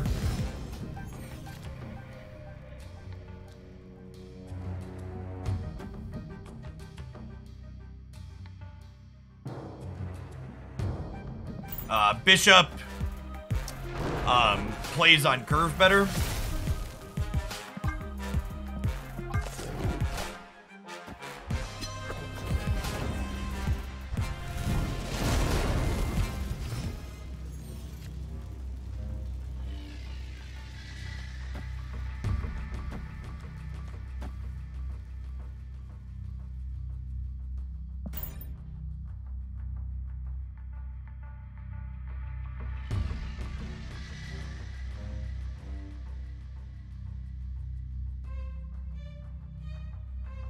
I'll let you play your thing out and give you one more cube. No.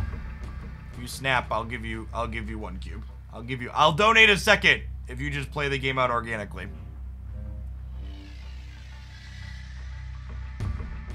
Going on, Substantial. Appreciate the 19 months. Welcome back.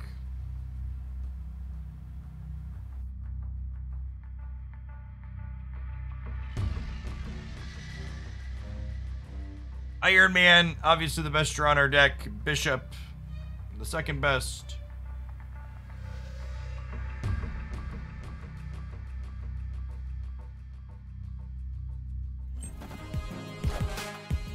I am Iron Man. I am Iron Man.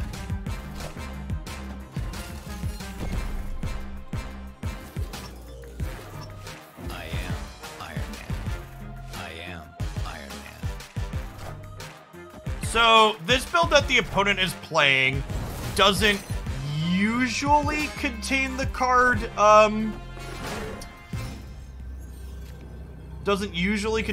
Blue Marvel, but it is likely that they have, they don't usually have Blue Marvel, but it is likely that they have something like Ironheart.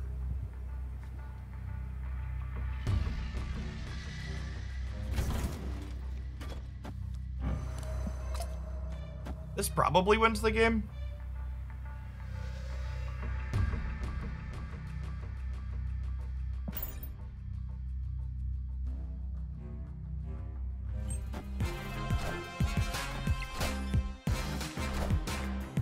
I am Iron Man. I am Iron Man.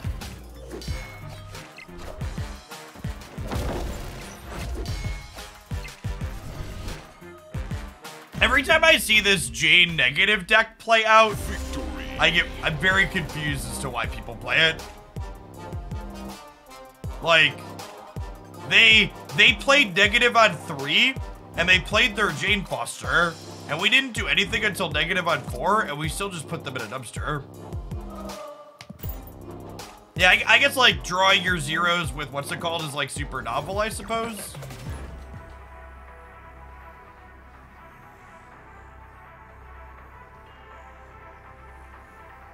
But I mean, like, it did work that game, right? Like, they did their thing and it just wasn't good enough.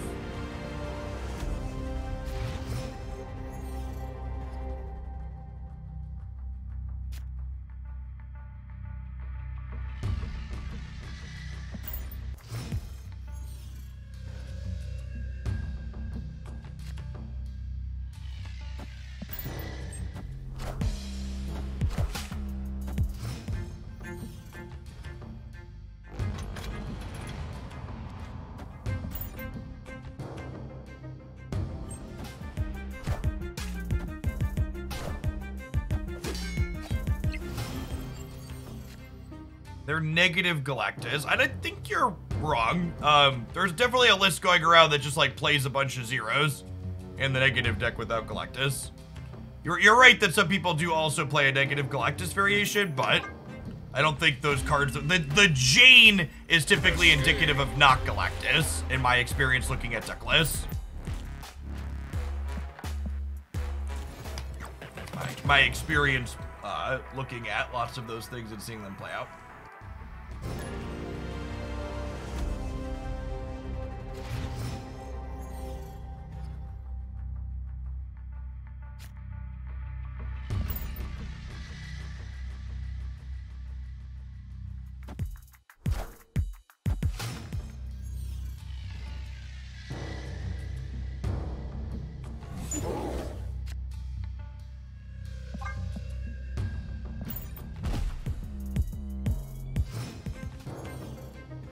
Otherwise, why is he there? Because of Zola.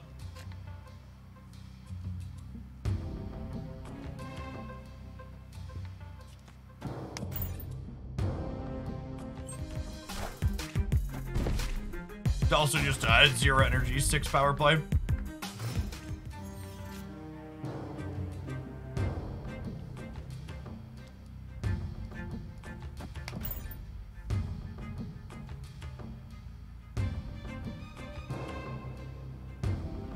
Yeah, if you go 0 energy, if you go 0-6 null into 0-6 Zola, you end up, what's it called? You end up with two 12 power things, the 6 power thing.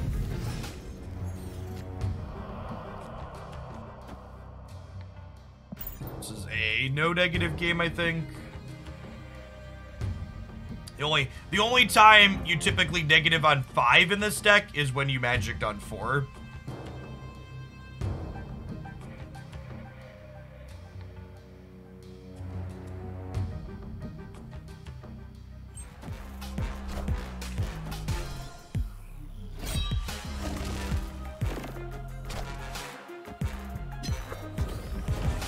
Yes, you can Shang-Chi to make your doll good, is also an accurate take.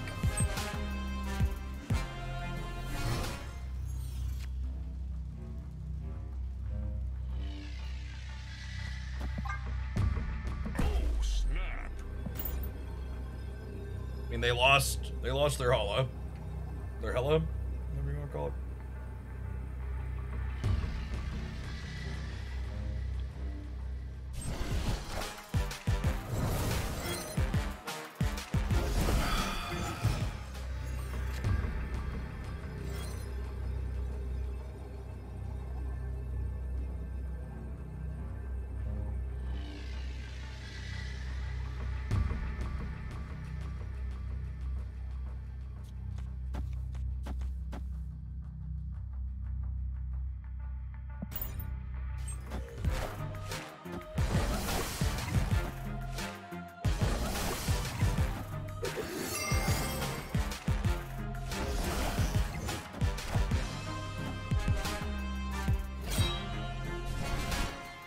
Fair enough.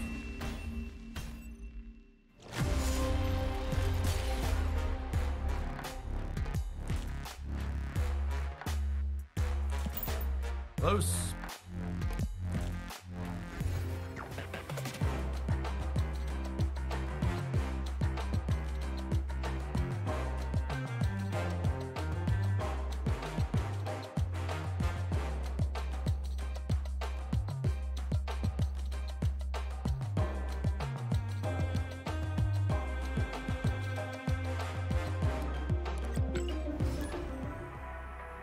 It is Retroid, yeah. We got an hour. I'm gonna poke around a couple of different things. Honestly, I might just flip a fucking coin.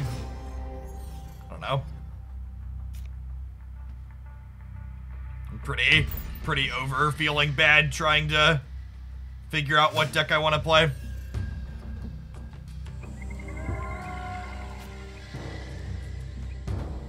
Multi. Oh my god, I just talking and clicking and played this when I shouldn't have.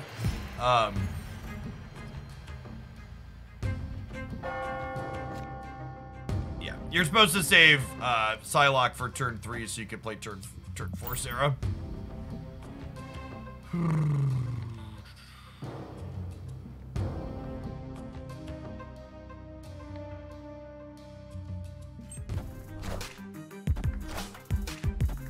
Wind, aid my hand.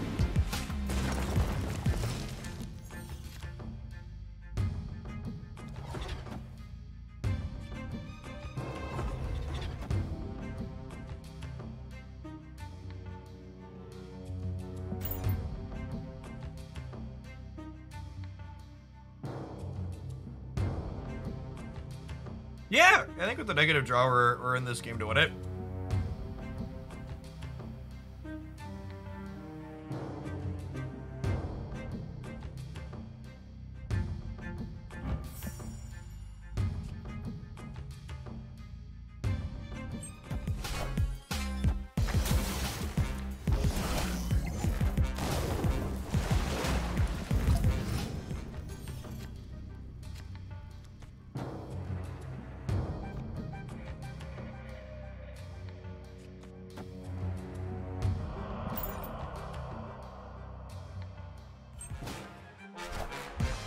Wakanda forever!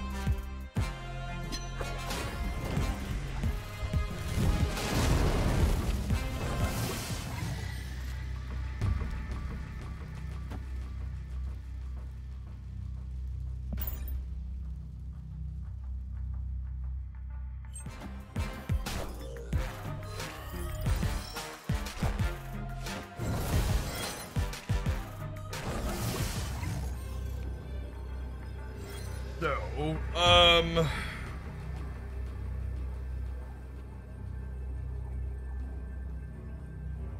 this, into this, into this, into this, into this.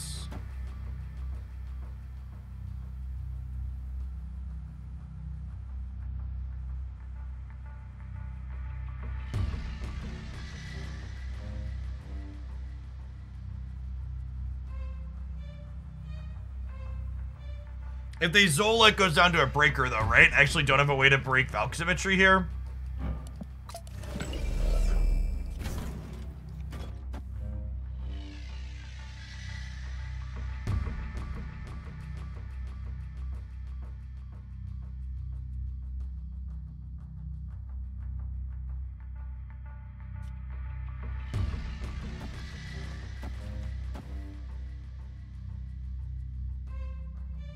This speed Zola.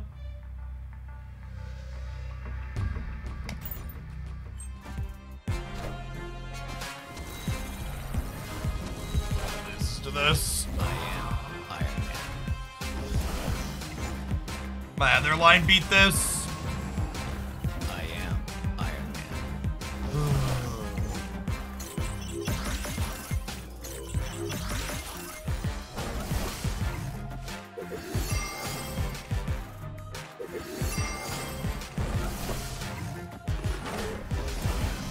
Oh wait, did we win anyways?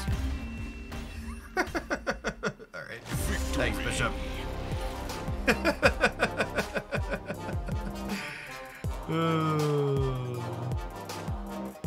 Well, calculated.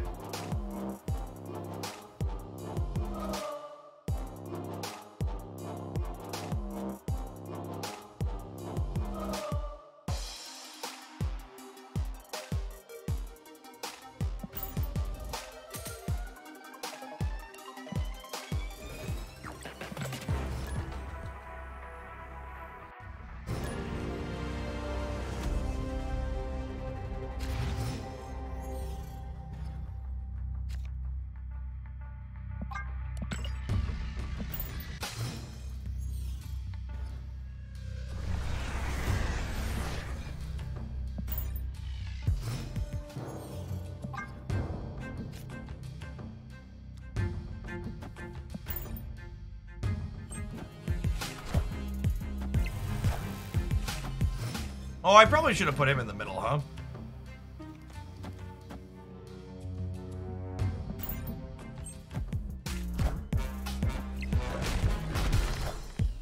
The problem I have with this deck is deciding on turn 5 I want to play Magic or Sarah. Do you always play Magic for turn 5 or do you Sarah for the big swing? It's almost always Magic.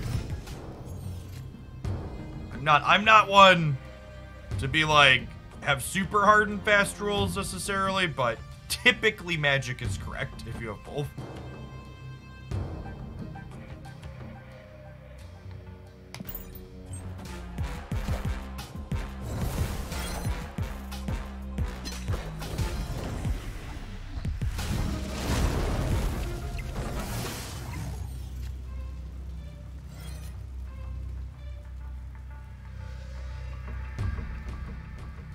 yes, a fun interaction here is that this will have 3 power here still on the Quantum Realm because Bast beats the Quantum Realm.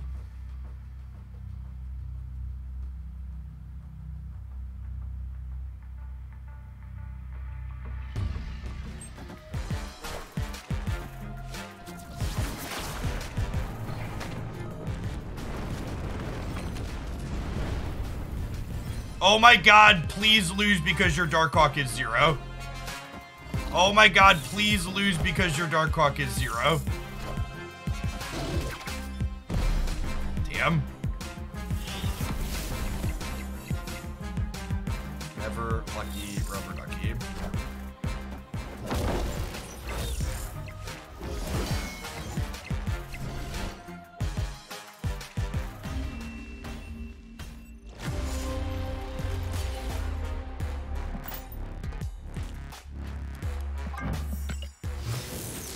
I think this deck's a lot less consistent without Bast.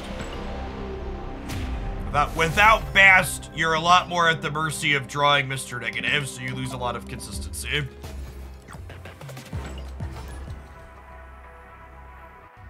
can play it without Bast. This deck existed before Bast existed, but...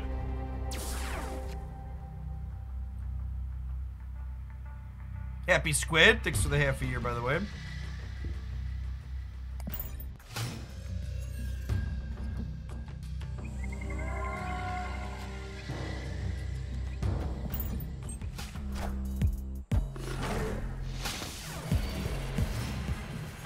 The key to scraping together non-negative wins in this deck involve Bast doing things like making your Iron Man have 3 power, as well as Magic on turn 4, letting you get a little bit ahead.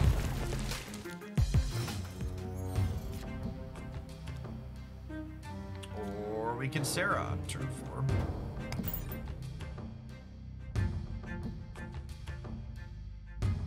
You could replace Valk with Shang-Chi.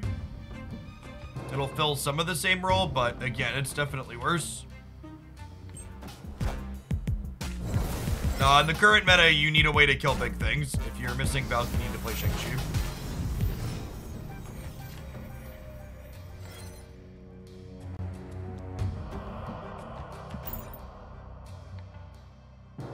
Rogue. Rogue is a tech card that this deck has played historically, but it's not good in the current format.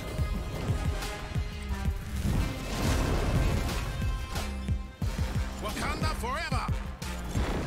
Now, our deck is on the incredibly short list of things that can occasionally keep up with Wong, if our draw allows. So we'll see what we pick up. Against a Panther, we're gonna need a Valkyrie. Obviously.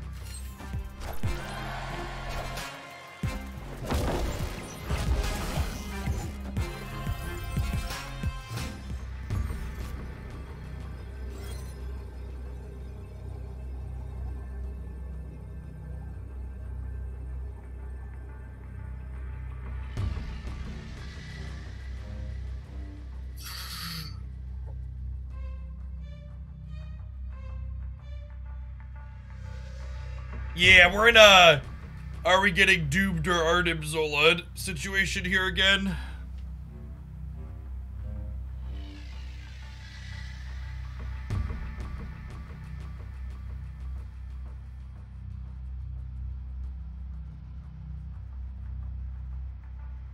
Does this beat both?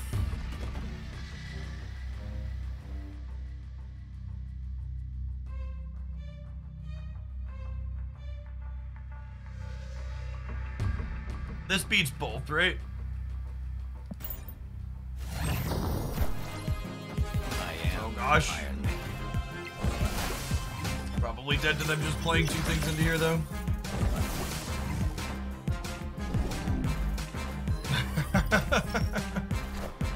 Ooh.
Why did I play the left to play around Dr. Doom? I wasn't playing around Dr. Doom, I was playing around Arnim Zola.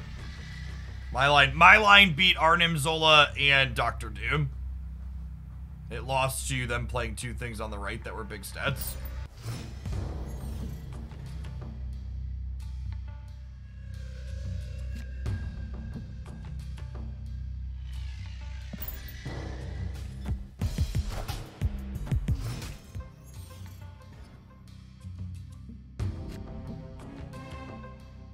Does Valk right beat both of those things as well?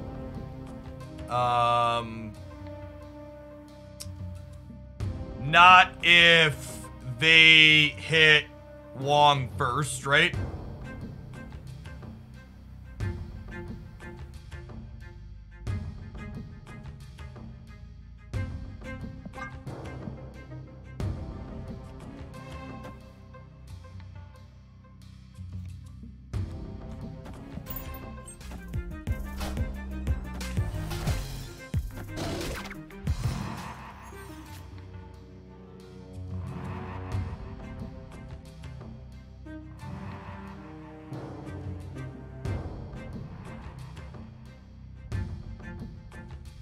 A while back, you're playing Dazzler, Spectrum, Ongoing, Thanos List. Think that deck has any viability? I think it's worse than the other Thanos decks.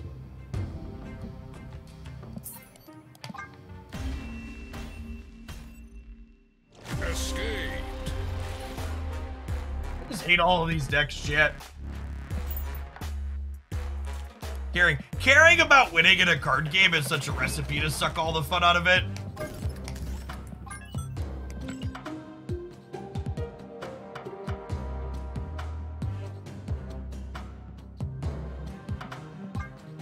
I didn't put too much effort into finding deck lists originally.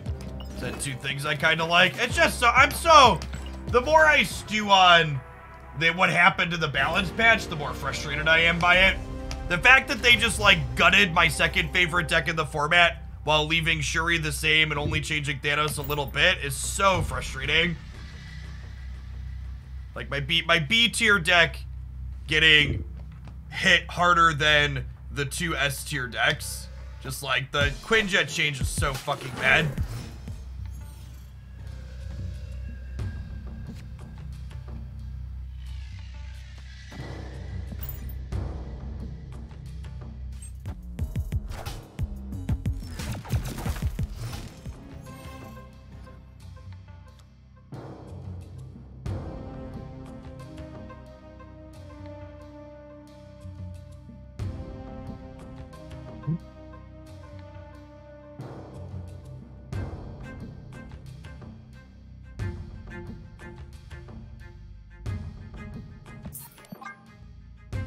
Just that again. Escaped.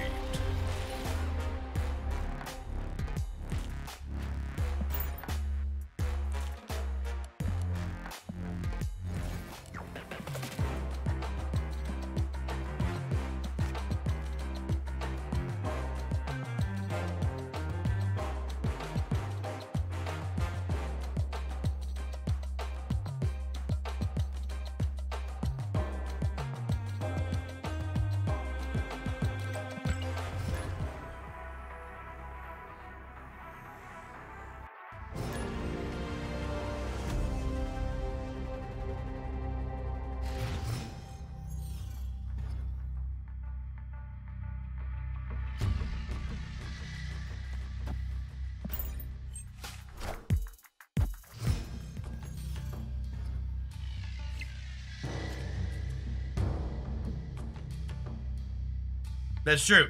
Just don't lose and don't have to play the second deck as a solid solution. I agree with that. Cosine. Let's talk. Thank you for the prime. Appreciate it.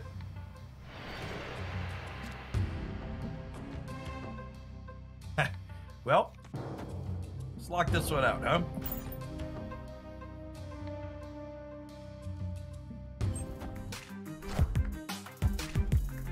No, I have to play the second deck if I lose. Aid my hand.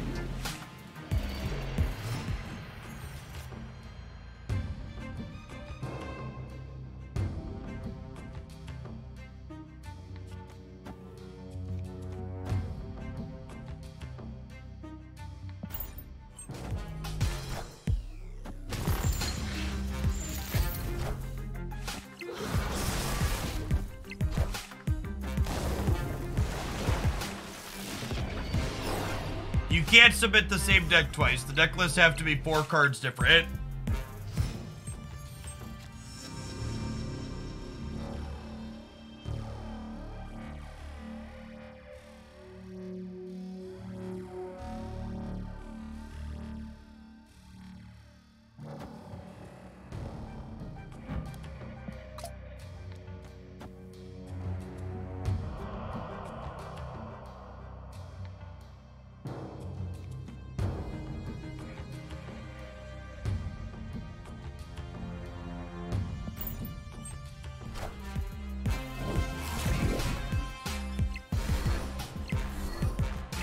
If your goal is max Series 3 completion rate, should I open reserves during the Variant Rush? My understanding is the Variant Rush doesn't impact,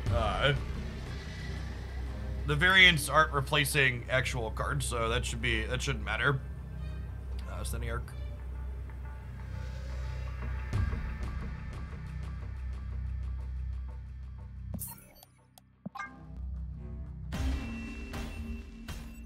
Escape.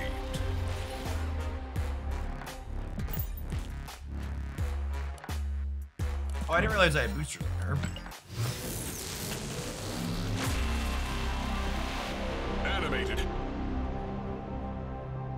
Yeah, I was under the impression that the Variant Rush stuff replaces other cosmetics. That was not communicated to us as a Changelocks fan, and I would assume that a change like that would be in the changelog.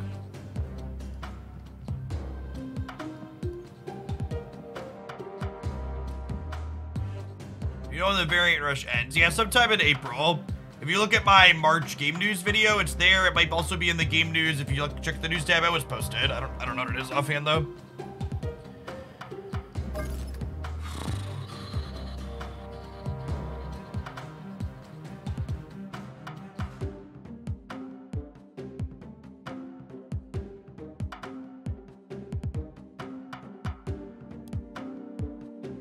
It's up for 3 weeks. Noted.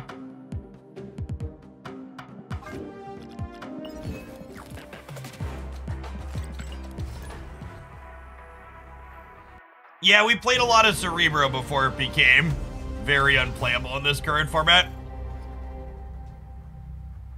The best decks being Red Skull and Soulstone decks is not a good scene for our Cerebro friends.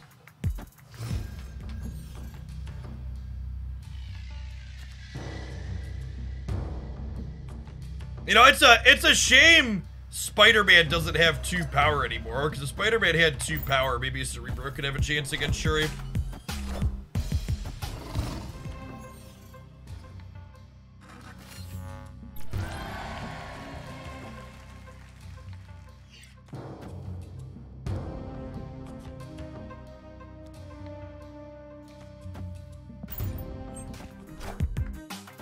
Wind, aid my hand.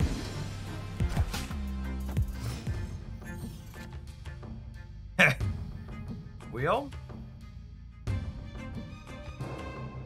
Guess we're dead there.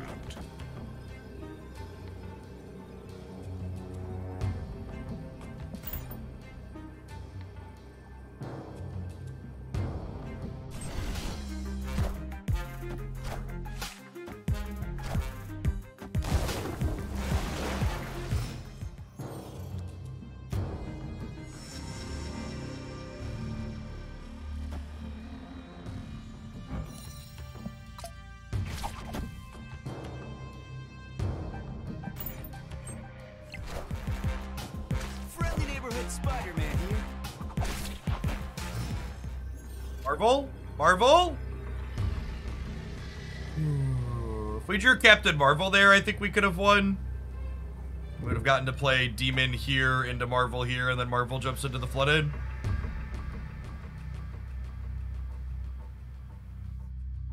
Game. Oh my god, they're leaving. Victory. Oh my god, they're leaving. If they don't leave, could we have won? If they don't leave, Shuri Demon Center is 14, and then Titania here.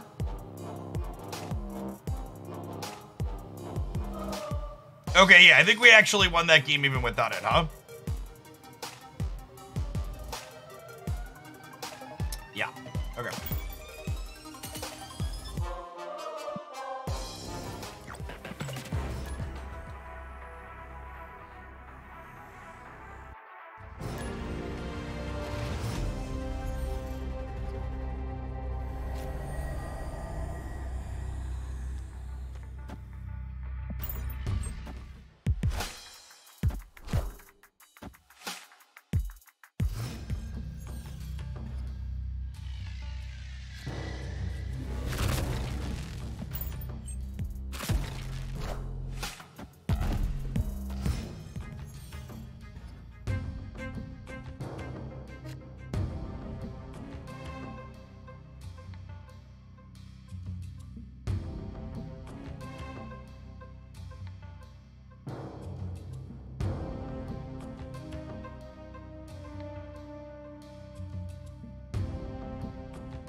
I plan on trying to change Thanos. Maybe at some point, I just don't really enjoy playing mirror matches, and Thanos is still really popular because it seems like it's still pretty good.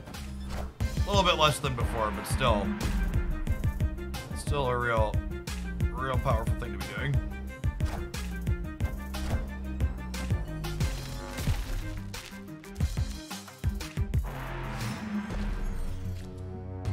Nice, Wes.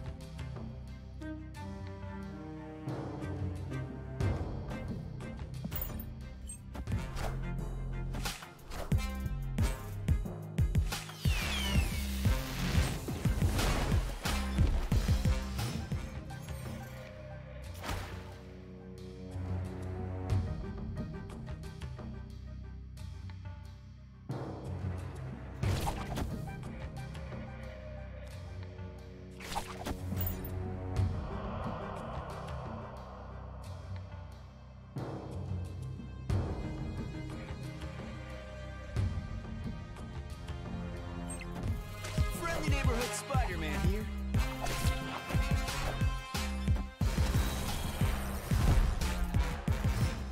Marvel! She's so shy, chat. She's so shy.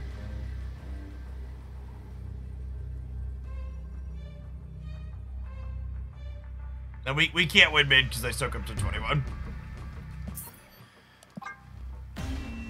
I assume they stayed.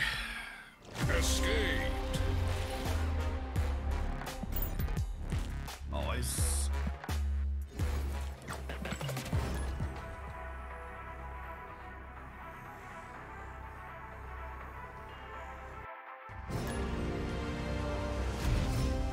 A lot of people have a pretty core misunderstanding of why I'm not playing the two best decks right now.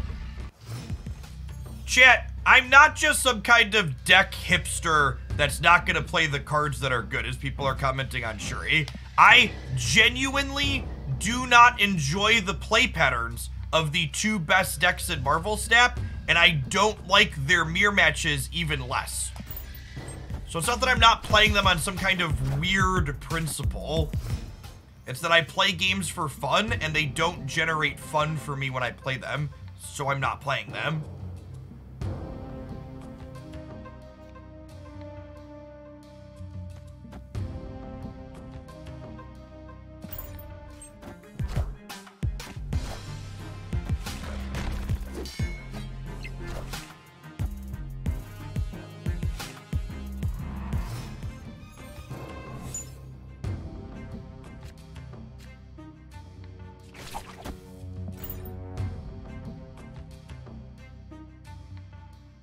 Yeah, I agree with Violet Journey. It is a competitive disadvantage to play a deck that is a poor fit with your personality or playstyle. If you are not having fun while you're playing in a tournament, you're going to do worse in that tournament. Just full stop.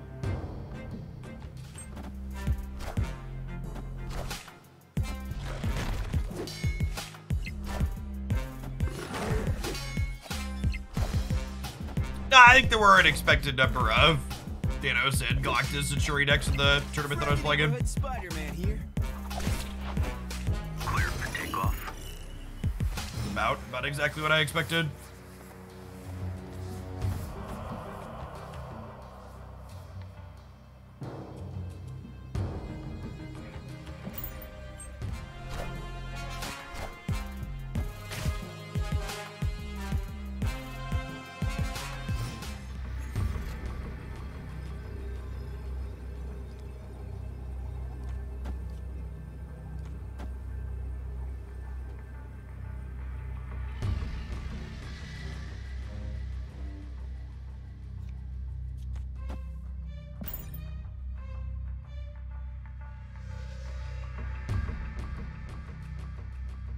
I don't think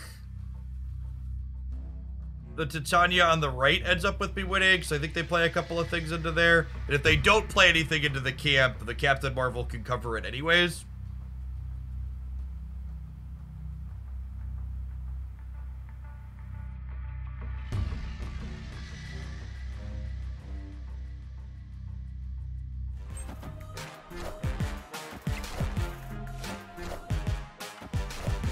Okay, so we win left and center.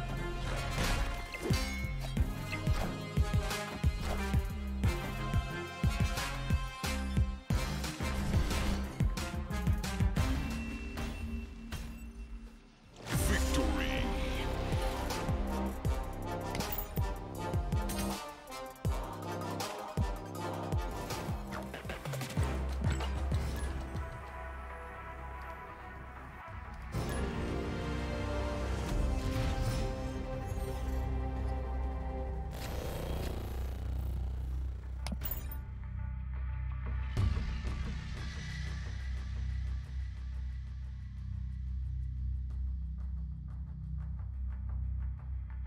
The line goes up is the NFT / cryptocurrency video I often reference for people that want a breakdown on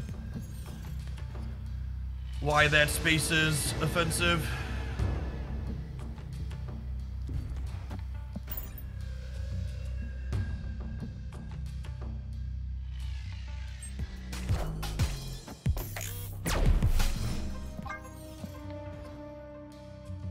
Is it on Netflix? No, it's on YouTube, actually.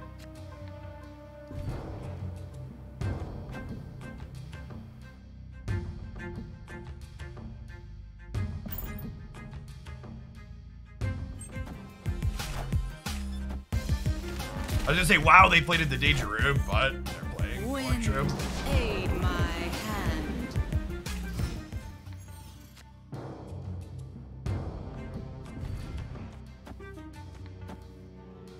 Don't think I need to put 10 into here.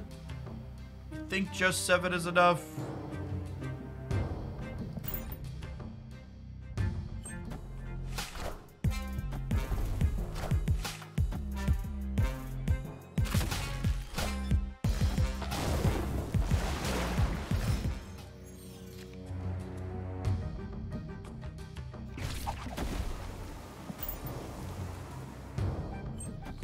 Friendly neighborhood Spider-Man here.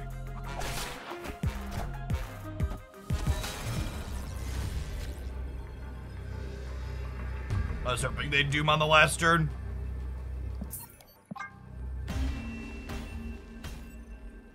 Escaped.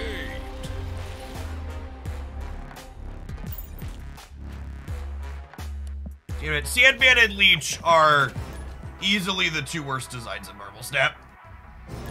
They are deeply uninteresting and boring cards.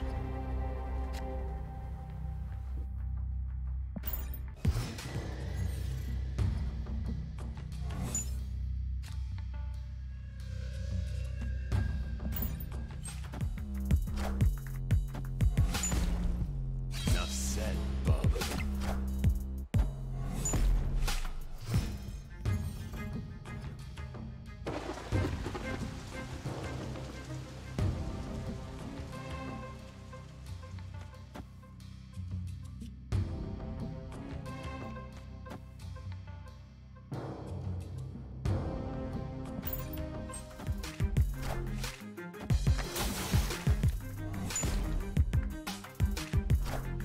Alright, we're just getting Galactus tier, right? I would assume.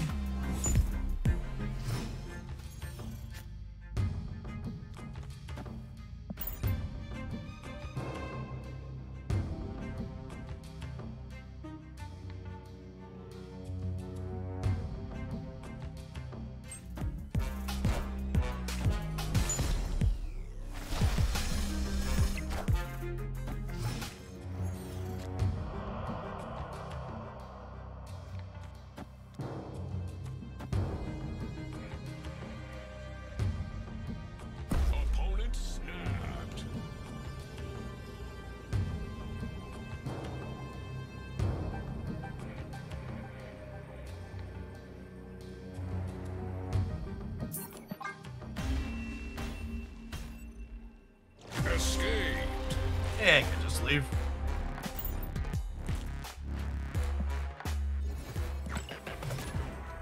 I don't know. I think if they stepped earlier, probably gone anyways. Press to pick. Our hand was pretty bad. There was a Subterranean in play.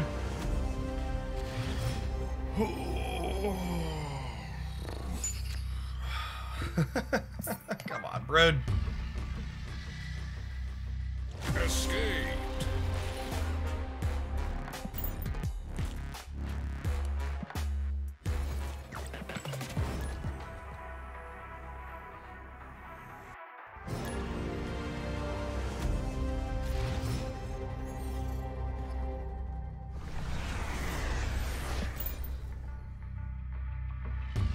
Is Darkhawk still a good A tier deck? There isn't a Darkhawk deck. Victory. Darkhawk, when you say Darkhawk deck, there's like 5 or 6 different things that Darkhawk plays. And like Darkhawk's a very good card. And its package is very reasonable and it goes into a few different spots.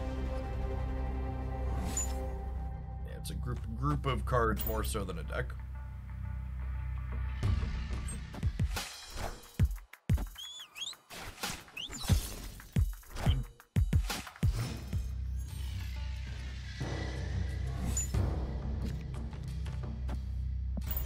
Yes, my second Subterranean match in a row.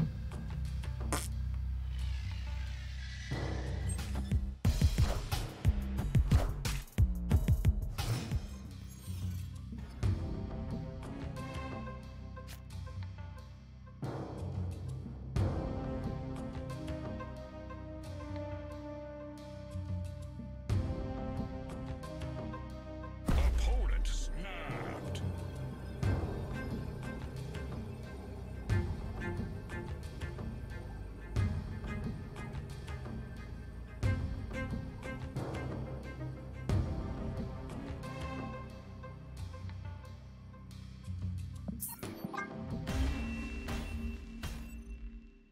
Escaped.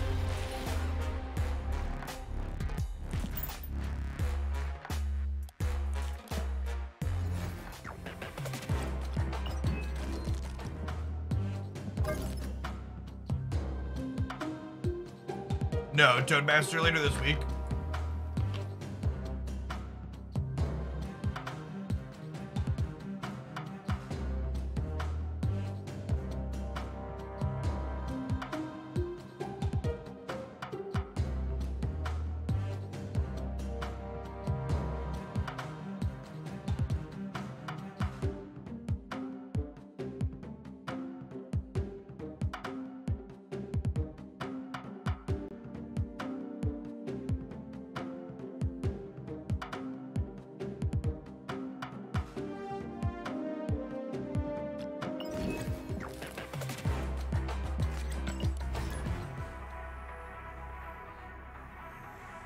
Iceman or Rocket Raccoon? Iceman is significantly better than Rocket Raccoon against Shuri.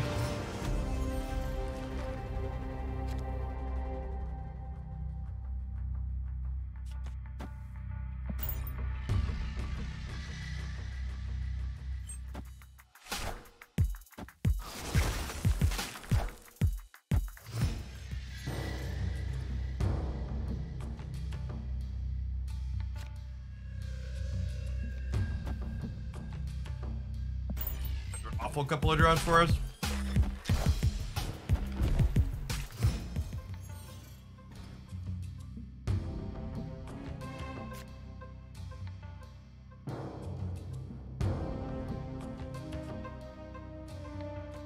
I think I'm gambiting, hoping we discard Goose or Jug. So I can copy these with Boon Girl next turn.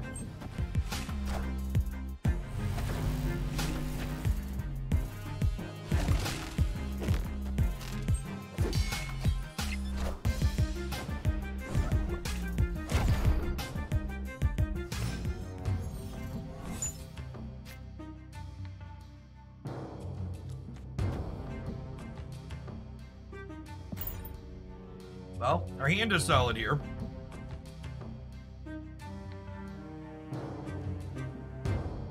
Oh, snap.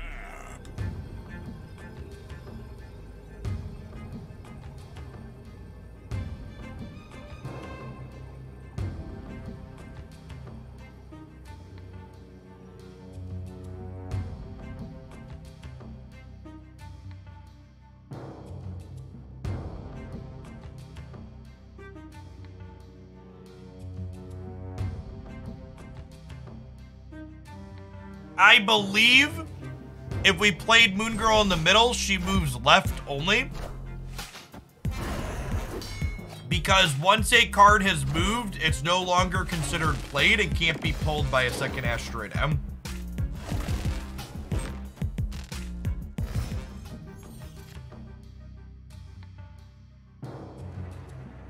Well, that makes no fucking sense at all.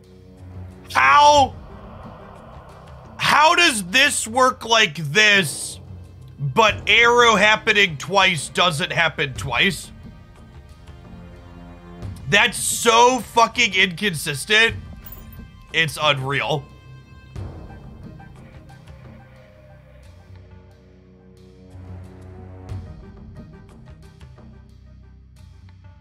Because for reference, if you arrow onto Sinister London, your second arrow doesn't move their thing twice. You Juggernaut onto Sinister London, your second Juggernaut doesn't move their thing, exists no longer. I guess this is saying after you play a card, not if you played it, is the difference.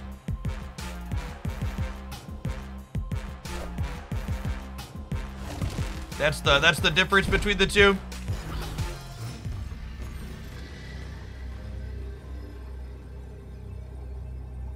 No, the second arrow does not move. I promise you it does not. We lost the coin flip for priority here, which really sucks with these Titanias.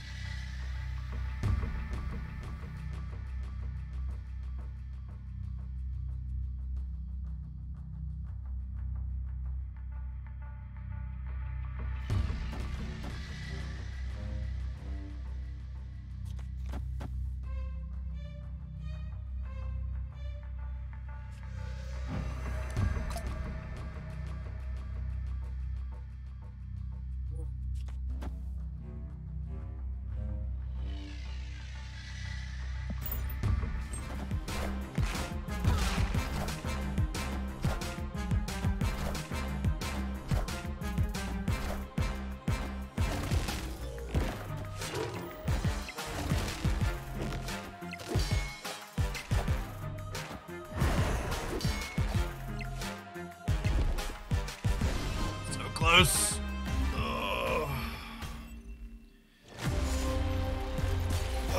If we would have won the priority coin flip here, we could have played Titania out and been plus 4.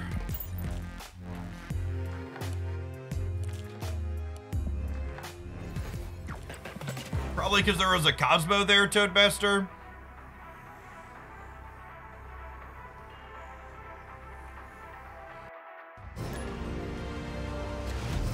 NTT, thank you for the third of a year. Appreciate it.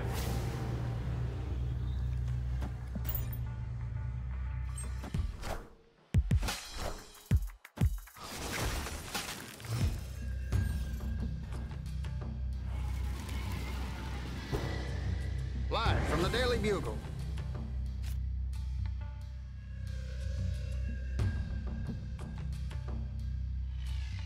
A Green Goblin.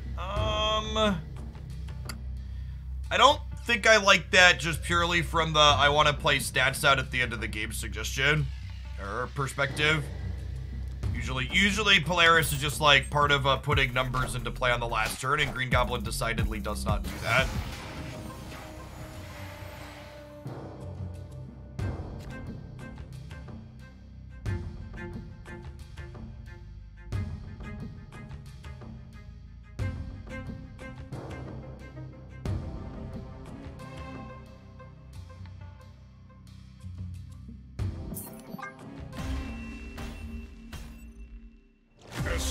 The other thing about Green Goblin synergizing with Titania in this deck is we'd rather just Moon Girl on 4 basically every time, right? So our energy is kind of spoken for on that turn. So Polaris is better to play out on curve. I do appreciate the time you took to articulate yourself with that suggestion, though. It's a great, well thought out recommendation.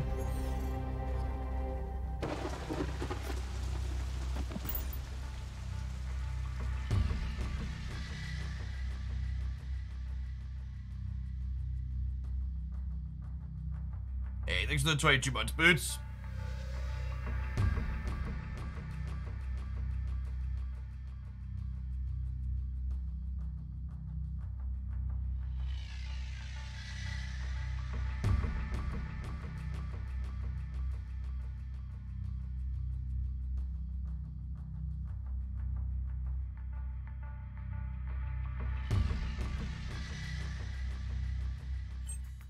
The turn one timer is way too long in this game.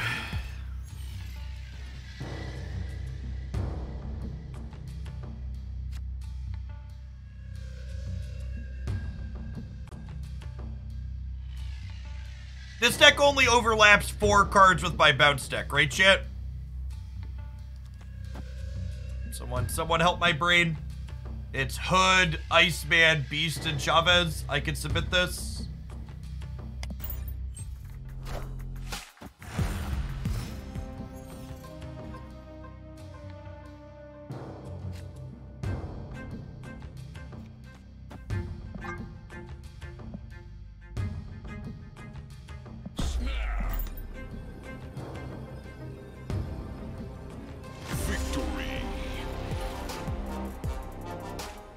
Titania is not in the bounce deck. I enjoy casting Capture Advance. I think if we had a little bit better technology, it would be a lot of fun. One of the things I kind of felt for the casters when they were broadcasting my matches on the last 2 matches I played, because the tournament people had set up the coverage so my deck list was on the top view, so the casters couldn't see what locations I was playing cards out to back and forth as I was thinking through my turns, and it just kind of left them guessing. I feel like that's the big viewer perspective technological hurdle that people running tournaments for coverage really need to try and figure out for this game, is a way to show how the top player is playing their cards to the board before they actually flip up.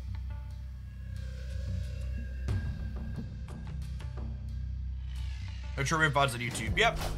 If you check out my YouTube channel, I posted a video yesterday breaking down my couple of tournament matches that I played so far, or my best tournament matches I played so far. And there's links in that video description to other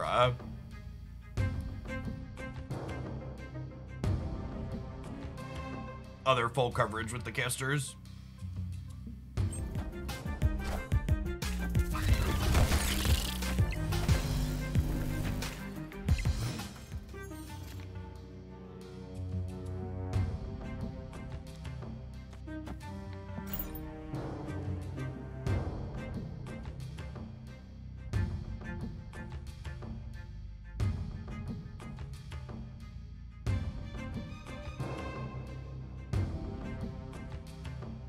This is probably terrible in this deck. Replays Hood and Iceman, I guess, but that's it. I don't know if reusing those triggers is worthwhile.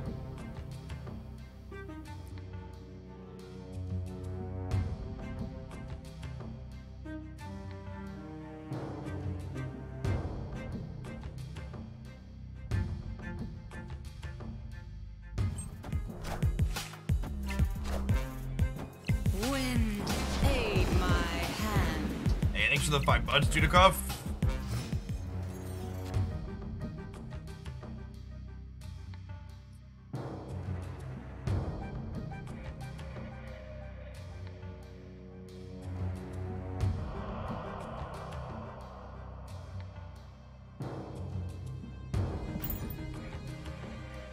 Look up some sun and see where we go from here. Nah, I don't think it's good enough, Sporadic.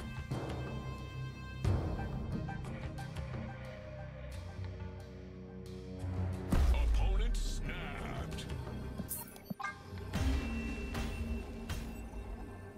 Escaped.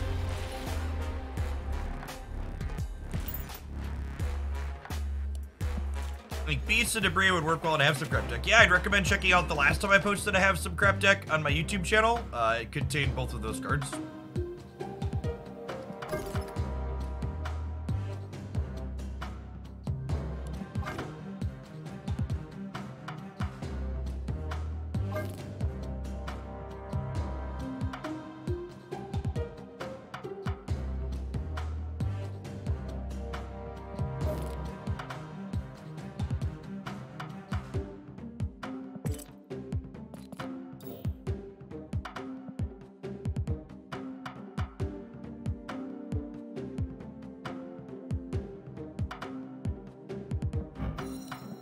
It'd just be like with Sirio.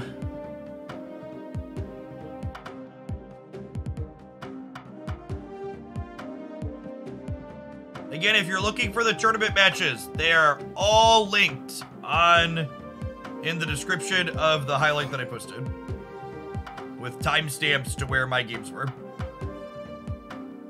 Just play Lizard. That's probably the answer. Just don't know that this deck can keep up with Shuri. A lot of times when this deck plays into Shuri, we're like hoping to... A lot of the times when this deck plays into Shuri, we're hoping to line up a...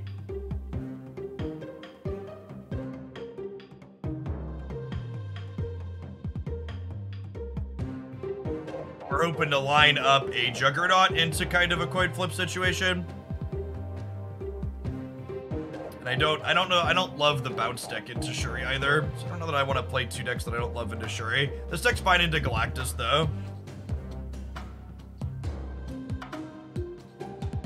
Forcing Titania to their side of the board to trigger a Mojo is exceptionally bad.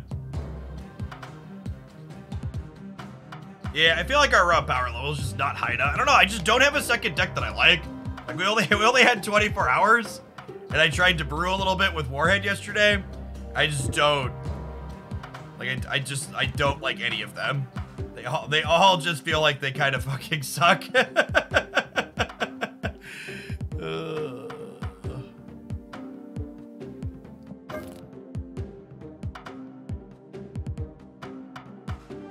Yeah, we can play Shang-Chi over Juggernaut, but like that's worse into Galactus, but that's probably fine.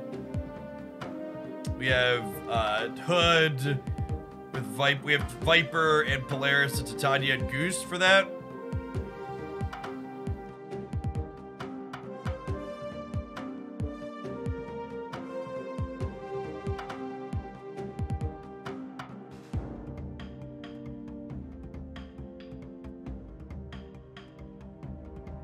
I mean, I've played that version before. I think it was worse. It was worse than this one. It's probably less bad now. I don't know.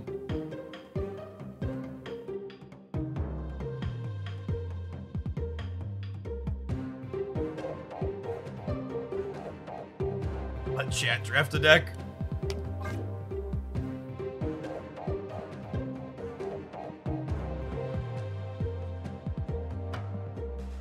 Going on, Heat? Long time no chat.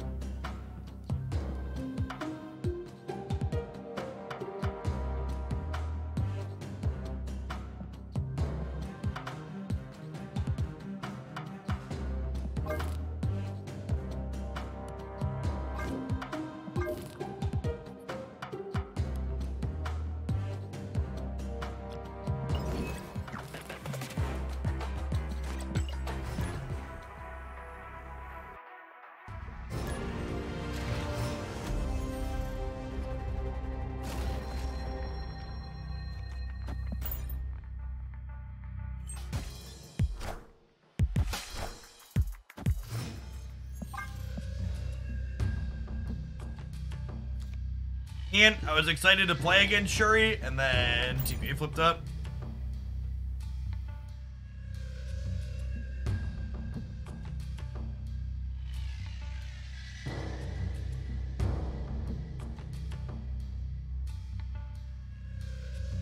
Opponent snapped. I just can't stand for a TVA game.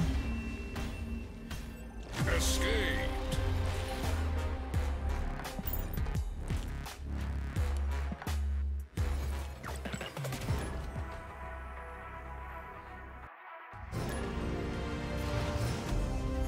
Alright, we get our rematch.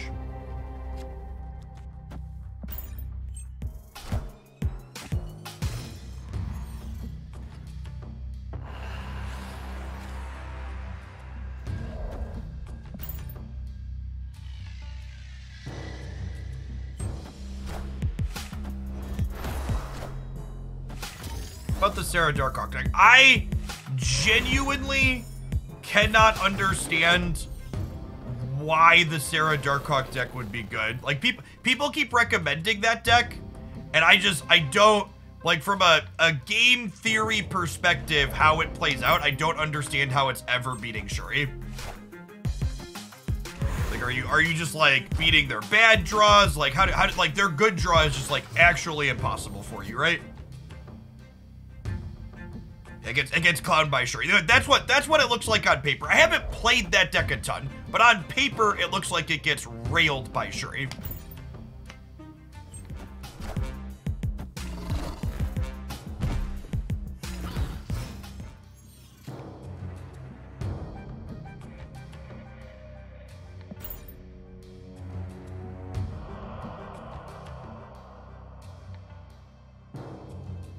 Virgil, I have 10 minutes. Critique my pile of cards. How many regrets do you think I have if I submit these?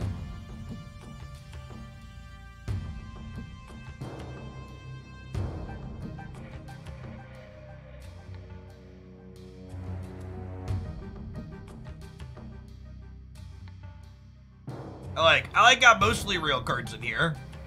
Maybe I'd only have some regrets. Storm, Negasonic, Shang-Chi is good. Yeah, that's where I'm at. That is exactly where I am at in life.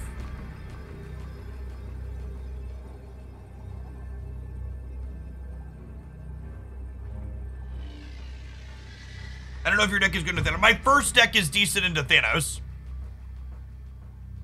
So I have 2 decks left still, because I'm in the upper bracket.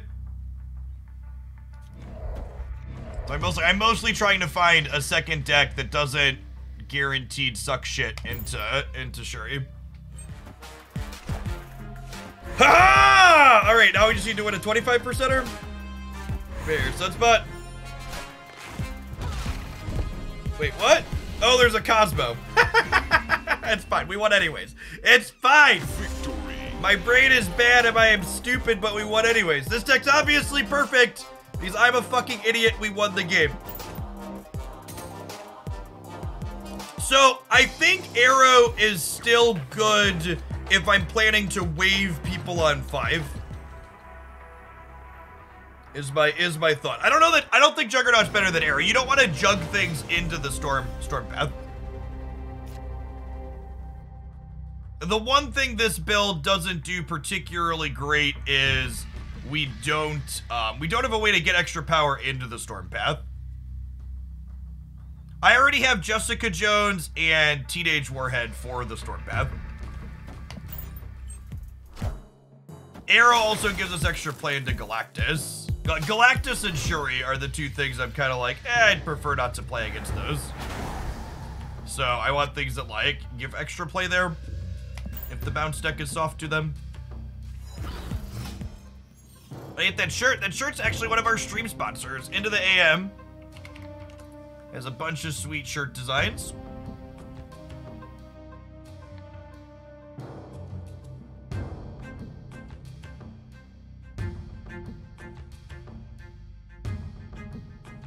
This is so unlucky. Like, literally every card in my deck right now, I could play on curve and be happy playing on curve this game. And I can't play fucking, like, they're all, just like, these are literally the only 5 cards in my deck that I'm not happy to play on curve this turn.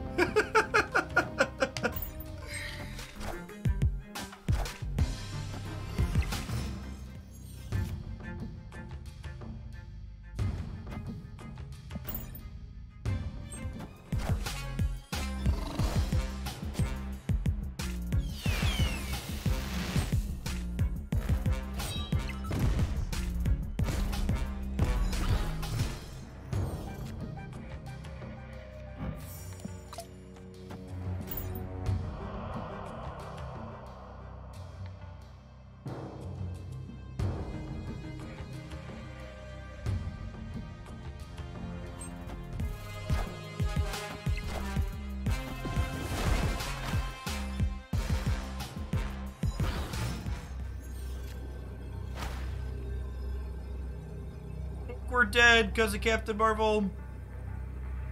Because I can't She-Hulk Arrow here.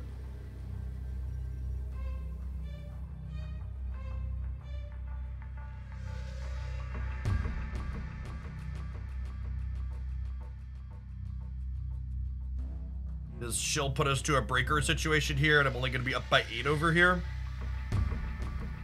Maybe that's enough, says local man about to lose to MODOK.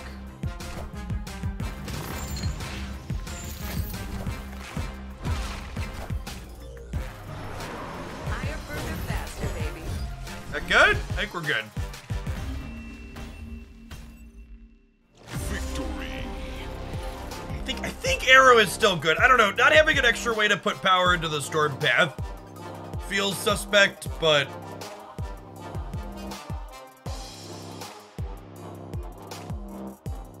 I like the idea of Shang-Chi and Teenage. Maybe with both of those, I don't need arrow.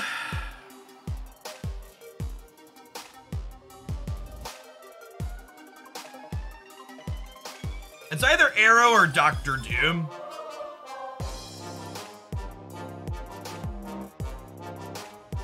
Yeah, Doctor Doom Hedges Sandman is a good thought. I agree with that.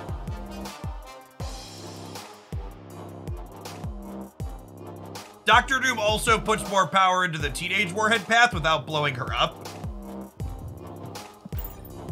which is kind of nice.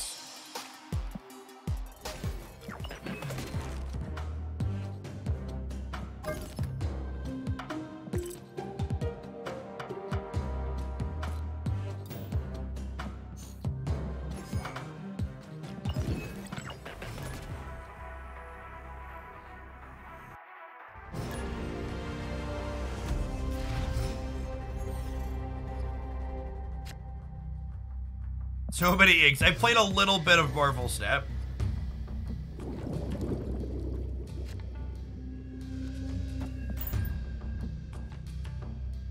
One of the things that Doctor Doom does that's nice too is if I have a Doctor Doom in hand, I don't feel bad just waving out Doctor Doom on 4, right?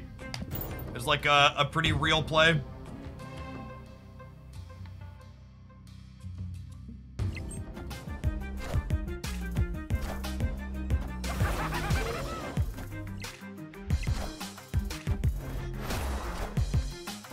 Wind, aid my hand. Aid my hand.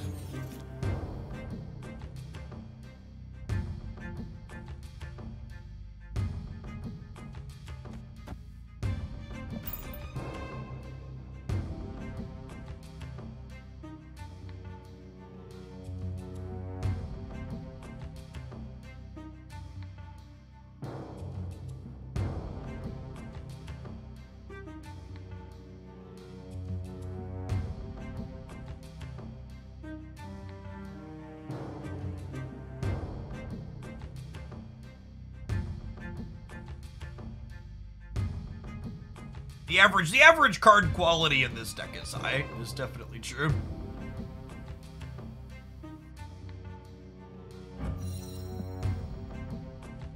I'm not in love with the green particle effect. I'm probably gonna split her again when we eventually get enough boosters, but same thing with Jones. Just like, eh.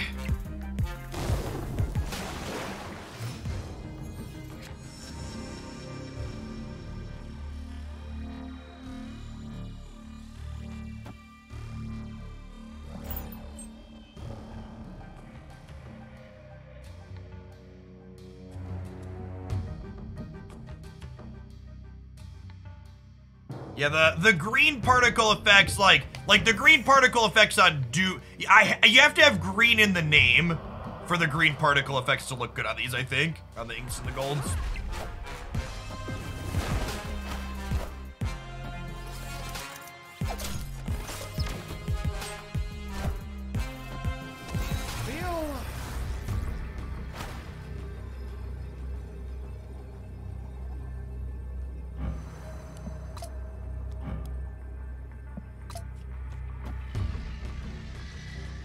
Donald, thank you for the 47 months. Welcome back.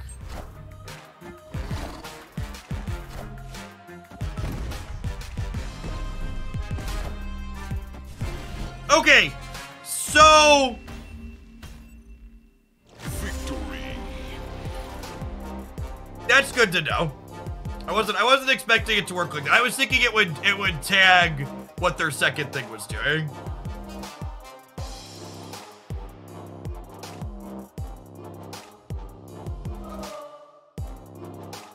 All right, now I gotta decide, chat. Deckless are doing 5 minutes.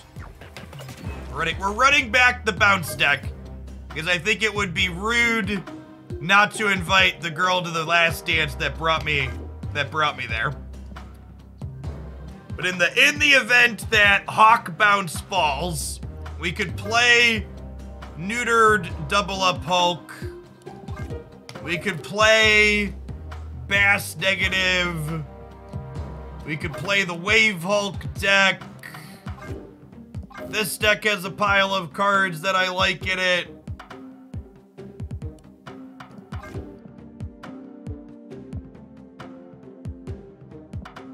I don't know. I've played a ton of Mr. Negative. Valk is really good into the Shuri deck.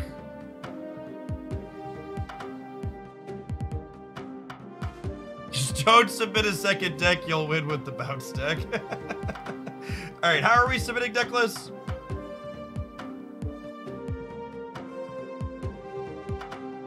Alright, I have to DM a person by deck list. Alright, how do we do that? Message.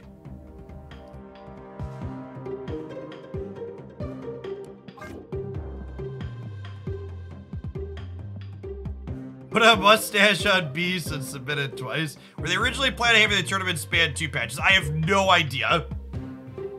The whole asynchronous aspect of it's been convenient, but also a little weird for that reason. Hey, Atherine, thank you for the quarter of a year. Appreciate the prime. All right, non-subs, I'm gonna hit an ad roll. I'm gonna hide my screen and take some screenshots and submit my deck list. And we'll talk about what I submitted later after the other competitors have their deck listing. Because I know there's at least a couple of the people that are playing in the tournament still hanging out in chat. So I don't want them to know exactly which second deck I'm submitting. We're definitely submitting the Hawk Bounce deck, though.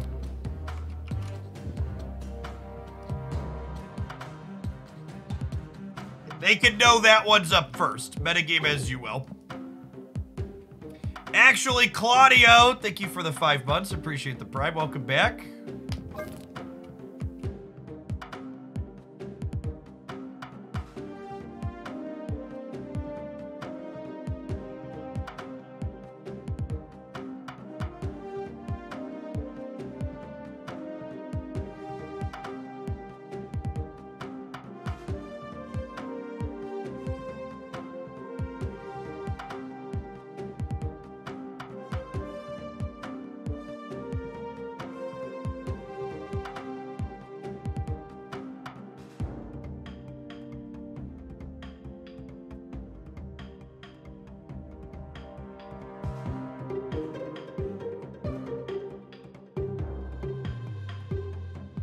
And then I think, I'm asking now,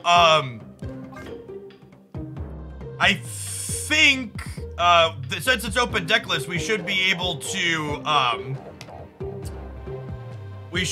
see all the deck lists that the other 5 people submitted, right?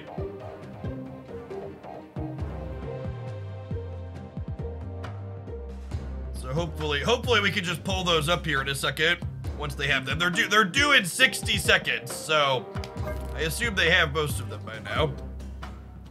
We cut our submission a little close.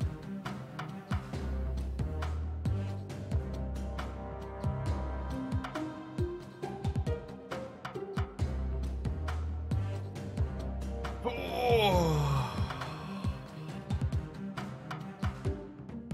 Listen, chat, there's no bonus for submitting your deck list early, okay?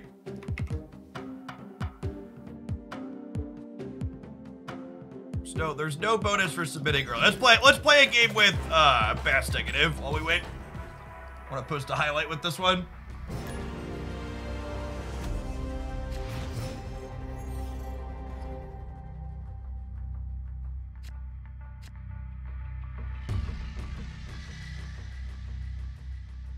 I need to build back up, this patch changed enough that I had to like delete my backlog of decks I've recorded games with.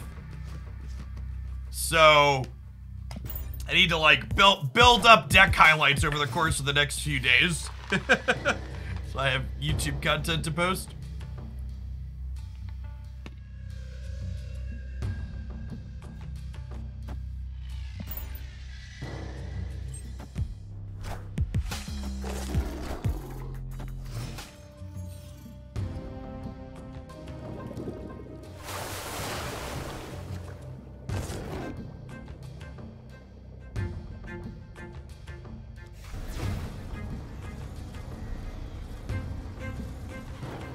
Oh my god. If this is Lemuria again, I can't turn 4 negative. Please win the coin flip. Please win the coin flip. Contents may be hot, much like this Prime sub. Appreciate the support. Thanks for keeping me around. Commando. Thank you for the 3 months. And Bernard, thank you for the 2 months. Yeah, we're done at this point. Bounce out. Escaped. Do I want to sweat today and hop in battle mode to test against other people's deck lists? Nah. That sounds dangerously close to work. I need to record games for stuff, and I need to, like, I only have to worry about one of these deck lists. Like, four of these other 5 people are about to lose, right?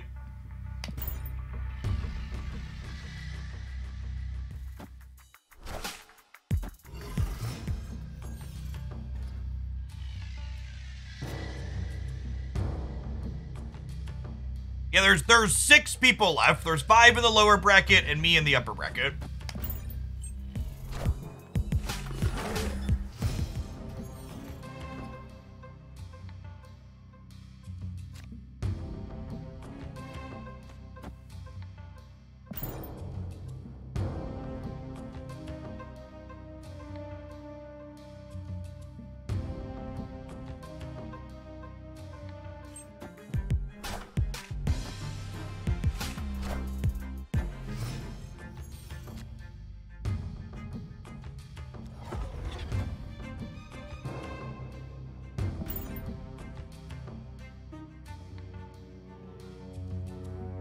Yes, I do have to lose twice. In fact, everybody else only has 1 deck to submit. Because when you lost with your first deck, it drops you to the lower bracket where you have to play your second deck.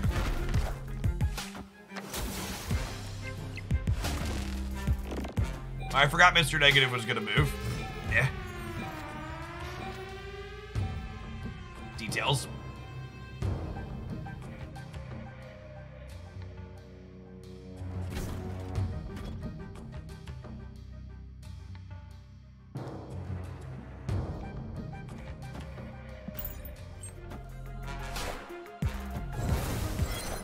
LOL.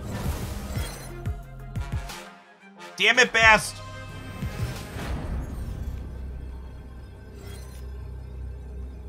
Ha-ha! Look at my wasp. No way this loses, right? Oh, shit. These 2 are gonna end up over here, right? Hold, please.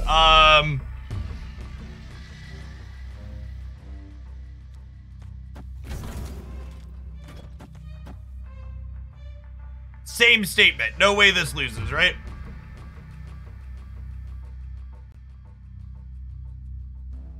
Should I do this and just assume that it's likely one of them lands here? Because I need more stats to hit Asteroid against a Hawk? Yes. Yes. Yes. Wait, what? Oh, honey. Come here. Okay, we lose this if all of the Ironheart triggers go here. I am Iron Man. All right, cool. Victory. J-Back, thank you for the 2 months. Appreciate the prime.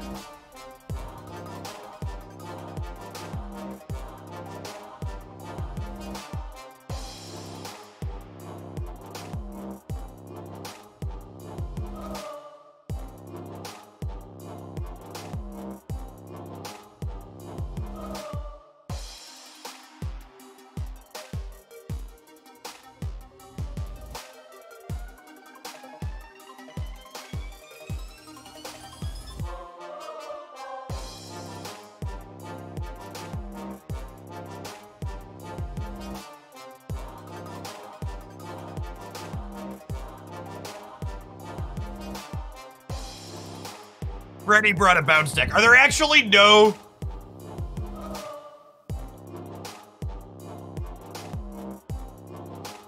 I think there's actually... Oh god, these... Let's zoom. Can I zoom? Enhance! Enhance!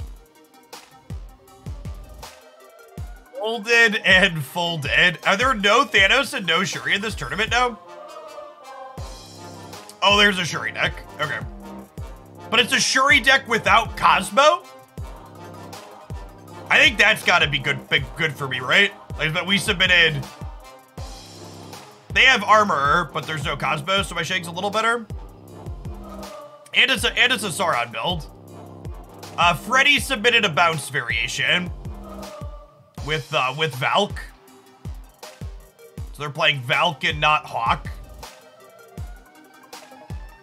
I feel like my Hawk build's gotta have an edge into this one, right? Killmonger gives them some play. That's something to think about, but they gotta worry about it too.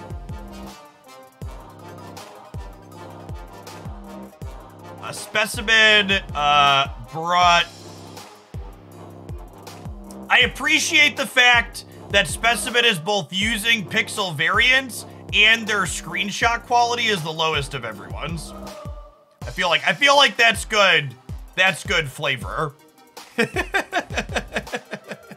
Oh, there is a Thanos deck. Okay, so we have Cozy brought a Silver Surfer Thanos deck. Yeah, there's no leeches.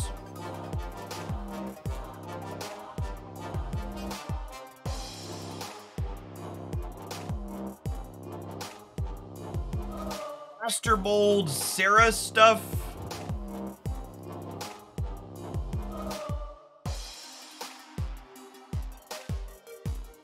No Sandman. Yeah, no Sandman, no Leech. I didn't have to, no Galactus either. I didn't have to worry about, I submitted the Wave Hulk deck for my second.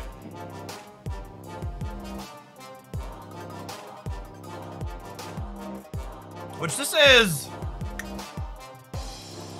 good. I feel good that I have this because the way the bracket is, do we have a public bracket somewhere?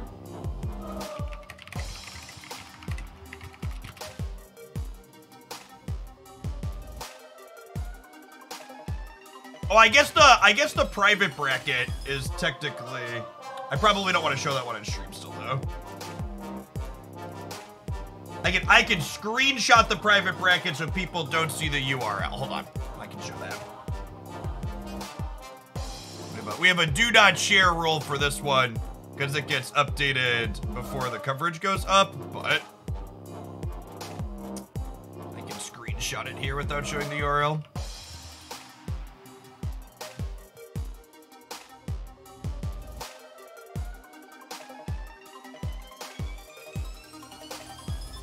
No, we know all of this. So there's only one Shuri deck. But the one person playing the Shuri deck is Casanova here, who's the person I beat in the winners finals, so I'm most likely to play them.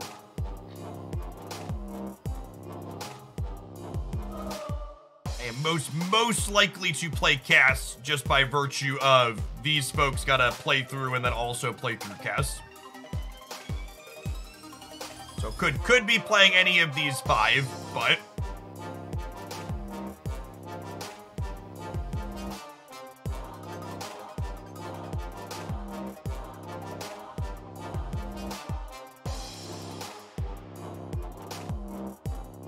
Yeah, I'm surprised by the lack of Shuri and Thanos, honestly. I guess people just like played a few games and decided they were off it. I'll take it.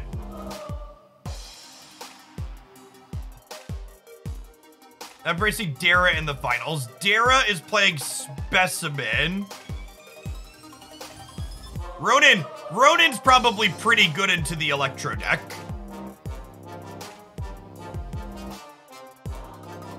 Ronan is probably pretty good into the Electro deck. Yeah, this is a real pile of cards, Spessy. For sure. You're both Doomers. You both got Doctor. There's actually, is Doctor Doom the most played card in this tournament? I think it might be. Spess says Doctor Doom. I have Doom in one of mine. Dara has Doom in his. That's 3 out of 7. Are there any other cards in 3 out of 7 deck lists? We have two Chavez. Is there a Chavez here?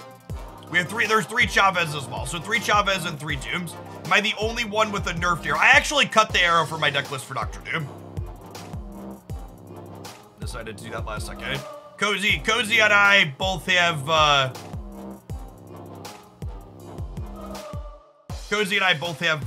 Teenage Warhead. Goose. Oh yeah, how many geese are there? I'm playing 1. Spessy's playing 1. They're playing 1. So Goose is the other one. There's 3 geese. So no card was played more than 3 times between all the deck lists, it looks like. Goose, Doctor Doom, Chavez, Storm.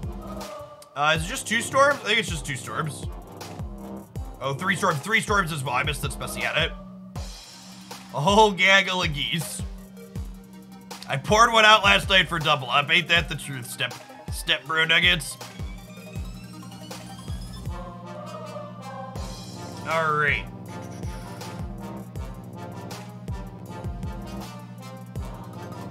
This game was solid. It's like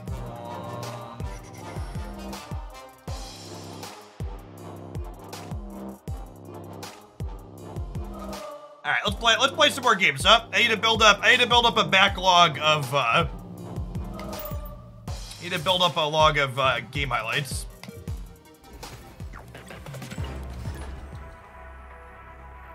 Is there an etiquette in TCGs where if you copy a deck exactly, you name the author's name? Nah, not at all. I think attributing credit to specific people for deck lists is very silly. In fact, Mike Mandarin, thanks for the 5 months. I think there's a very finite number of ways you can put your different cards together in a given deck, and nobody owns a particular set of them.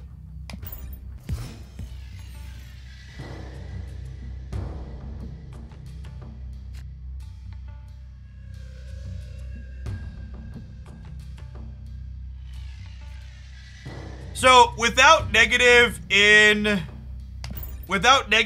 my hand, I don't like to Psylocke on 2.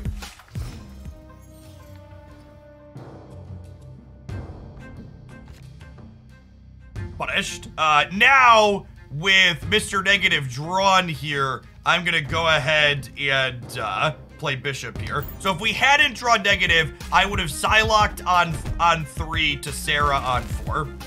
But because we drew negative, we can go ahead and Bishop now.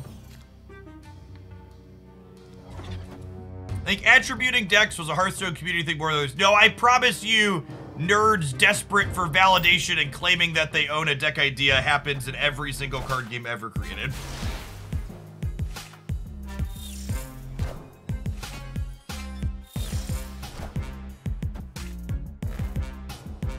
Great locations for us. Yeah, solid locations for us for sure.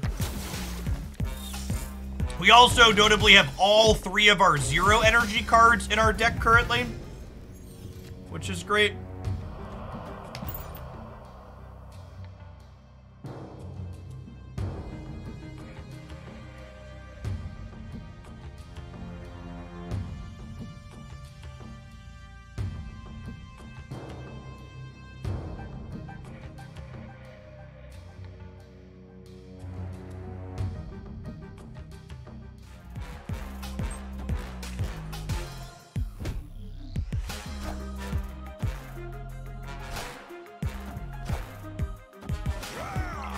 Alright, so the ongoing Thanos variation. Oh, you know what?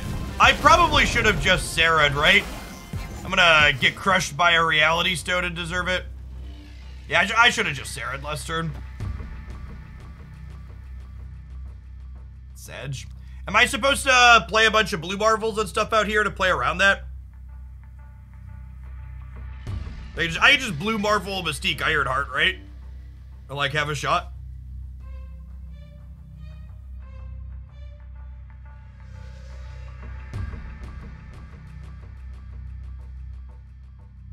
I think we win if we do this. This is what? It's +3 here, and then it's another +6, and then it's another +3. Then like this is a ton. Oh, Ironheart's Mystique's getting pulled right. Yeah, that's true, actually. Good shout, good shout. Alright, fine. To the reality stone.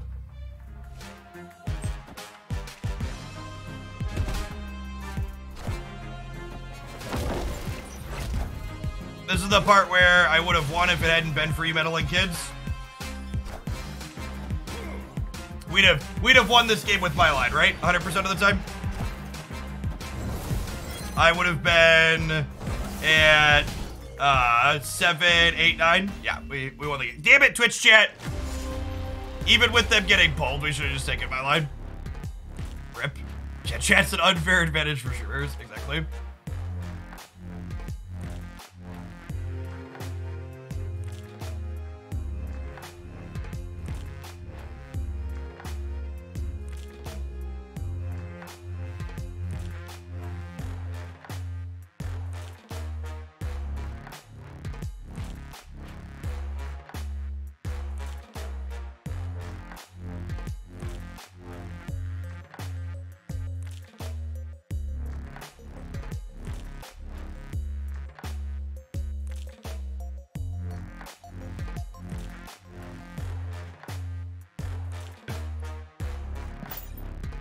Sorry, chat. I muted just in case it was important, and it was important. She's picking out lunch, but you could have heard my Mo's order.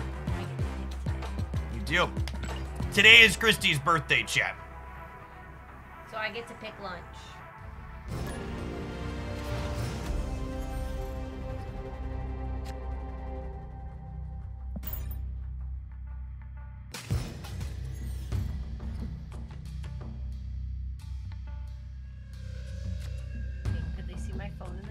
No, I said my Mo's order. Oh. Can you take a picture of the thing out front? Not yet, but I will. I think I have one on my phone. When did you go out there? They sent me one when they finished it.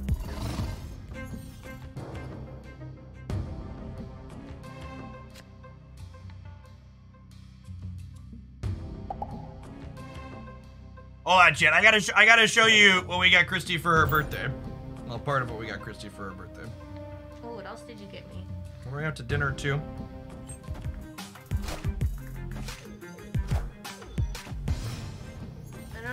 It's just what I was craving. I don't know.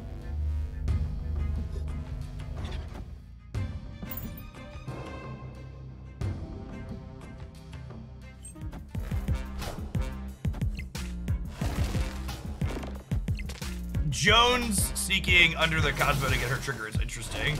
Although the animation is wrong here, right? This should still be over here.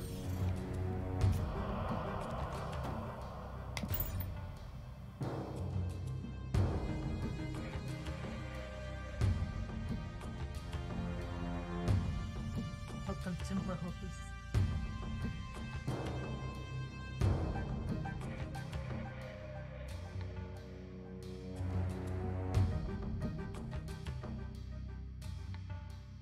The animation should move. Yeah, okay. I'm gonna show them my birthday card. I am in a second. After the game.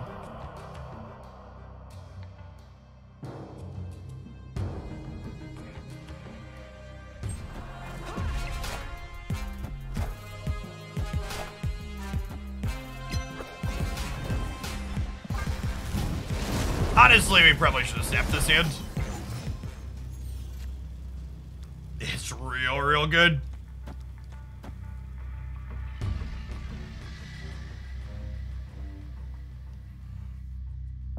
says before he gets stormed and dies.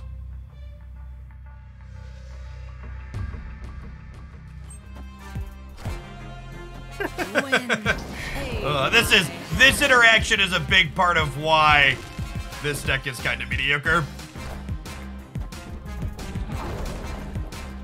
Would I have actually won the game if we'd have played Blue Marvel and stuff out? I should just play around it more. That's not me. If I'd have gone Blue Marvel into Ironheart over here, we win the game. Hey, thanks for the bitty scissor. Those are for me. Thank you for the birthday wish.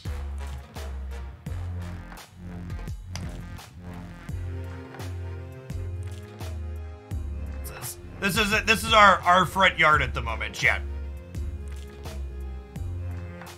The whole neighborhood knows how wonderful she is.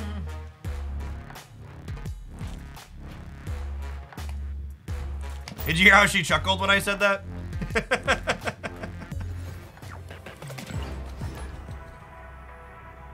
It's dark out there. They put it up last night after she was in bed.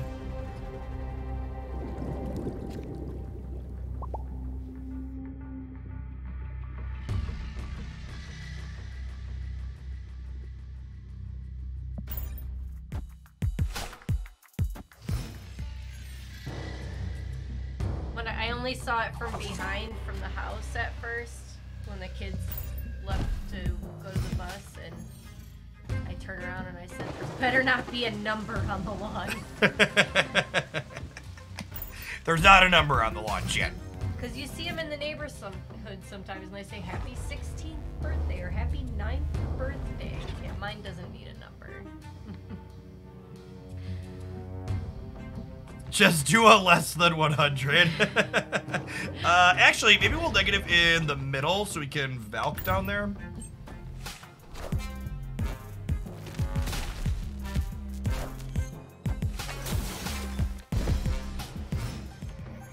Like that anniversary of your 21st.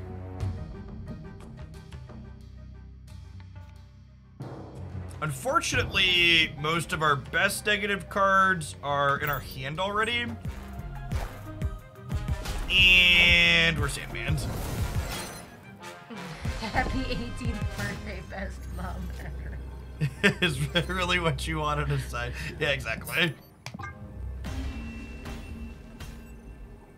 Escape.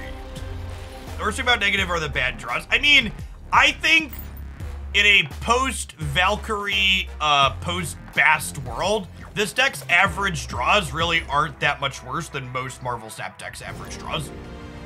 I think this archetype is a lot more consistent than most people give it credit for because they don't have a lot of experience with it.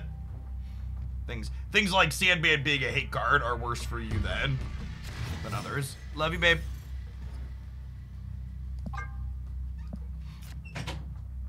If you're playing for keeps, I would snap them on one here with Psylocke into Mr. Negative, but I'm just trying not to chase people out of games where our draw is good.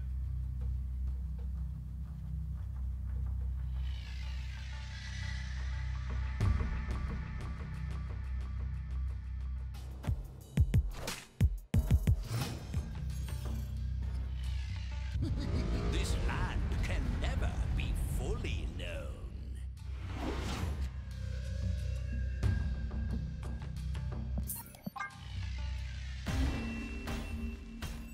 Escape. There's a tournament I was mentioning earlier. I'm playing in an asynchronous tournament right now as a 16-player invitational. There are 6 players remaining, 5 in the lower bracket and me in the upper bracket. The remaining of those matches is going to play out over the course of the next week, and there will be coverage for them with full tournament production up on the 983 Media YouTube channel next weekend, April 1st and March 31st. If you want to watch the existing previous rounds, check out my YouTube channel. I did a coverage of one of my matches, and then I linked to the rest of the coverage in the description of that. I went 4-0 in the upper bracket playing the Beast Bounce deck.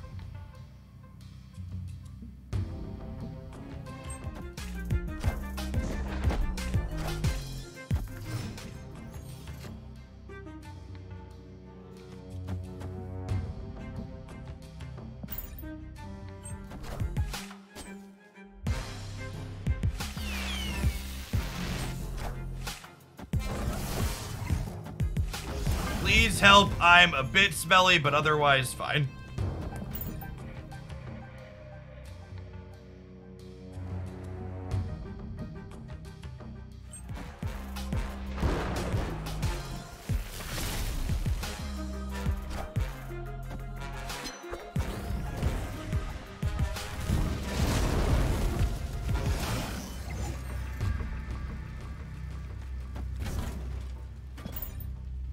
Playing the rock out first here, so that way we get this bishop pumping up.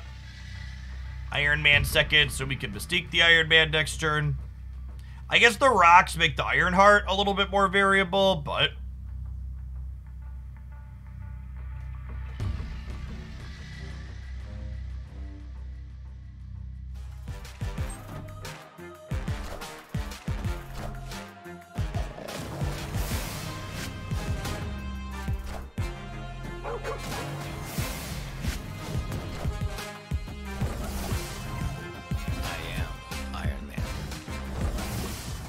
Oh, Precipic, if you're still here, by the way, I heard you ask, would I take a deck submission today? Yeah, I would.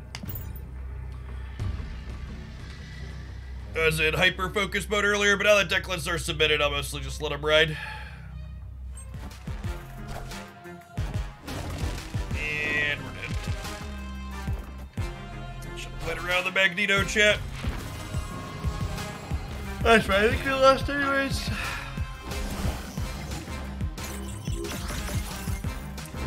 Anyways.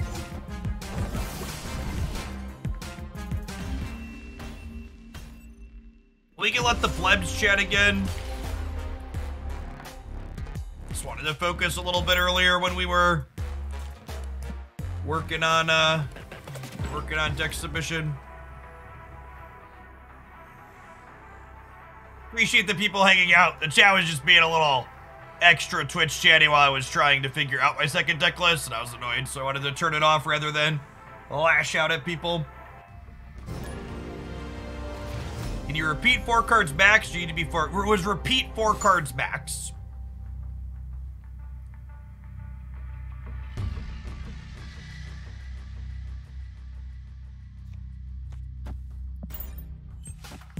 Fast on one here.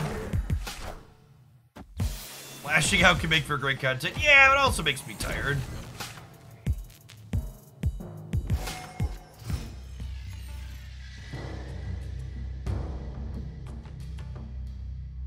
Magneto feels like he can have a point of power taken off. I actually completely disagree with that take.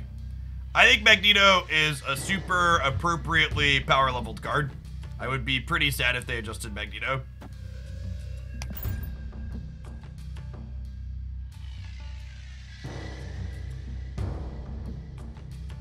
I think like Magneto and Doctor Doom are like good examples of like what the ceiling should be for a generically powerful you don't need to build around this card.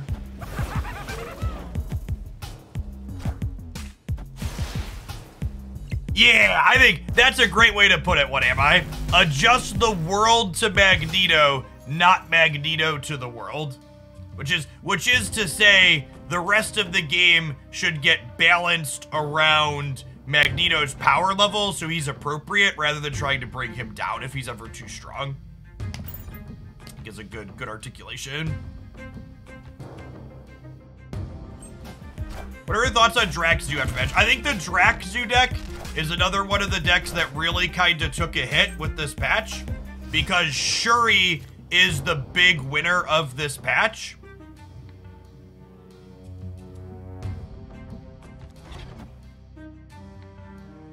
And the Draxu deck has a bad Shuri matchup.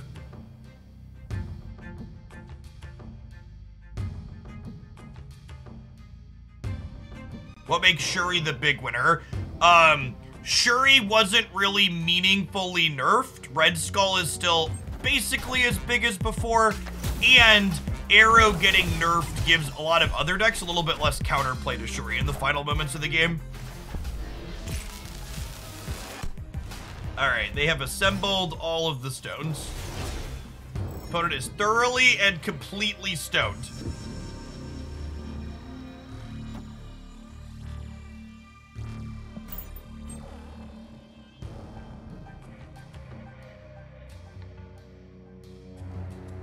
They did a solid job on the animations. For sure, for sure. We're gonna add 8 power to the center with our 2 blue marbles, plus all of the extra triggers to Bishop. So Bishop's gonna get 1, 2, 3, 4, 5, 6 bigger, taking us to 3. We're gonna end up at 11 in the middle here. And then Ironheart could potentially add a little more.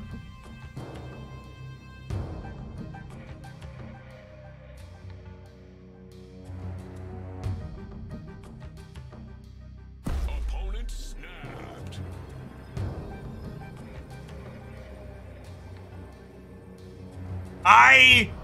Take Magic, you need to go play this deck a ton if you think Sarah is cuttable. Adam Warlock is also a trash tier Marvel Snap card.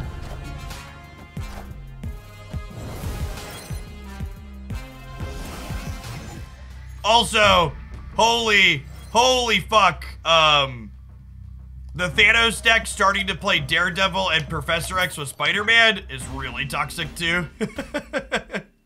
So the big problem with Adam Warlock inside of Negative, to articulate why it's trash, Adam Warlock doesn't let you control when your card draws happen effectively. And drawing cards early with Adam Warlock is often a detriment, because if you draw all your Iron Mans and stuff before you negative, your actual negative doesn't do anything for you.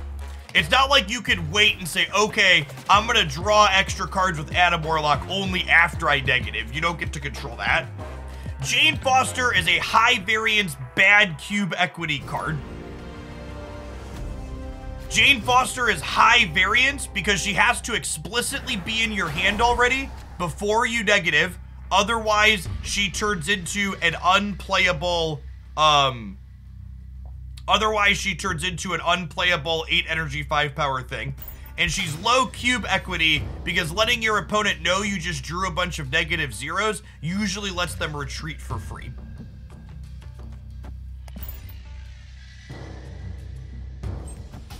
Yes, I think the Cerebro 3 deck is the one and only, the Cerebro 3 deck, in my opinion, is the one and only deck that wants Adam Warlock, because it has Bast and other cards to enable Adam Warlock nicely early, and the Cerebro deck doesn't care when it draws its cards. Cerebro 3 is the one niche where I would register an Adam Warlock and be happy about it. Wind, aid my hand.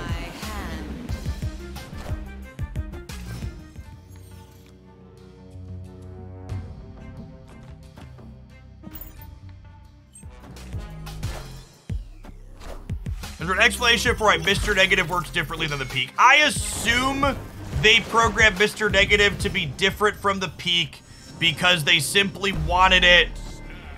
I assume we're just getting like Professor X tier and we're dead.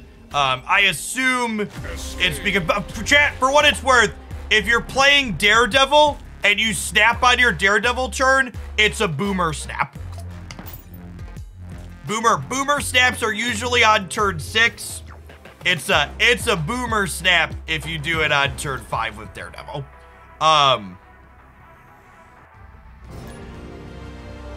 The Mr. Negative and Peak work differently, I would assume, because you don't choose to get peaked, but you typically choose to get negatived. But Jeff, sometimes you get Mr. Negatived out of the X-Mansion. Yes, you pedantic shit. Sometimes you get Mr. Negatived out of the X-Mansion.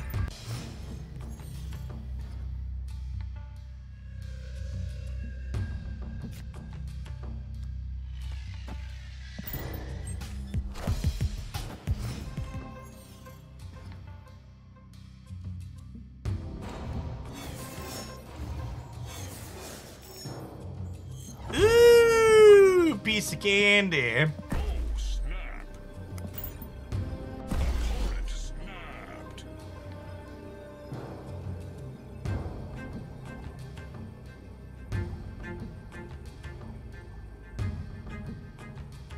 Let's play a game. Okay, show all the pull 4 cards. If you want to see all the pull 4 cards, I'd recommend going to a community site such as snap.fan. and using their card search function and looking them up.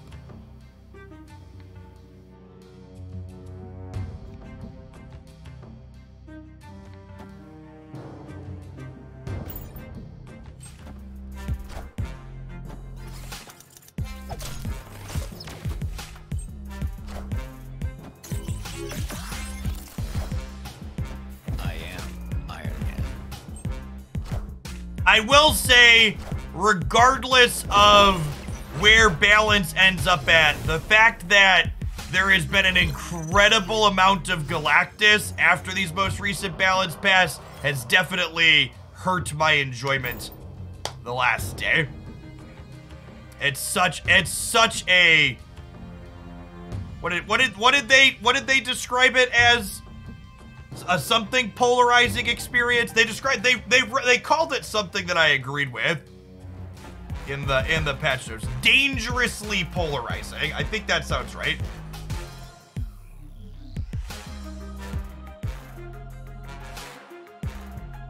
You want to make sure I get the quote right. Yeah, dangerously polarizing cards like Galactus. So they know. They know.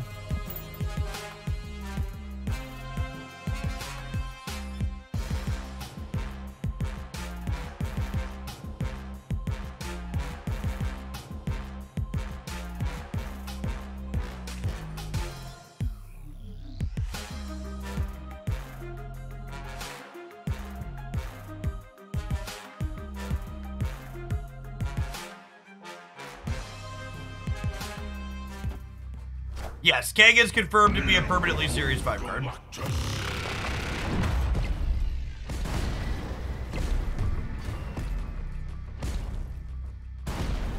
Yeah. The Galactus deck feels a lot like Tron from my Magic the Gathering days.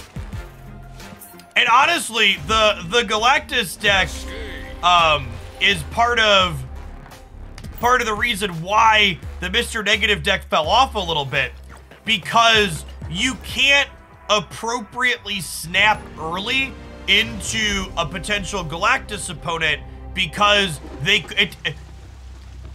you can't ever leverage your strong hands from the start if you don't know your opponent could be playing Galactus, because your hand is strong into a normal game of Marvel Snap, but Galactus is the furthest thing from a normal game of Marvel Snap.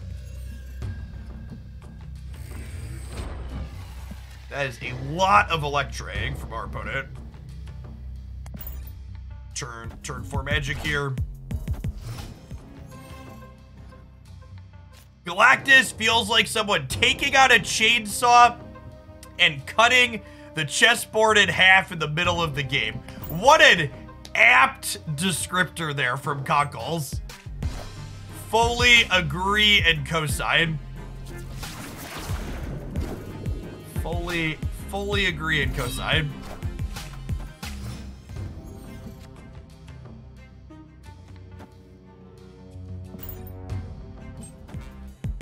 This is a bot. That is correct. Is this a bot split?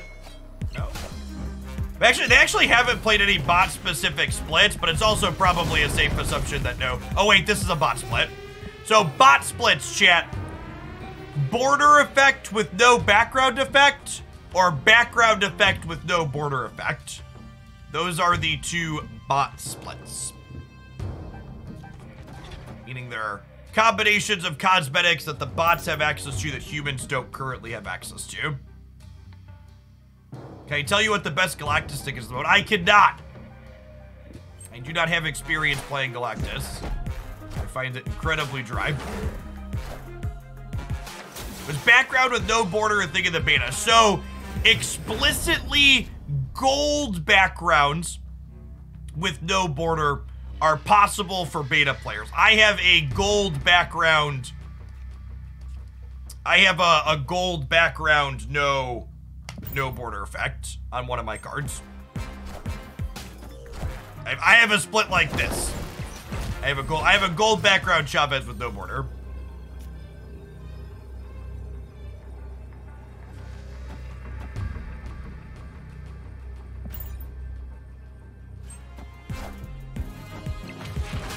It was a split that was possible during the closed beta.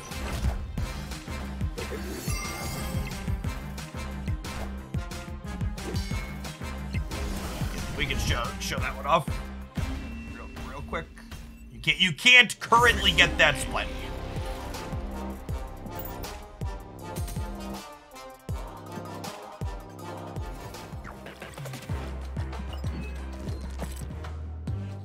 You think it's deceptive to say that we can pick a Series 3 card each month, but then we put them in 8-hour rotation? No.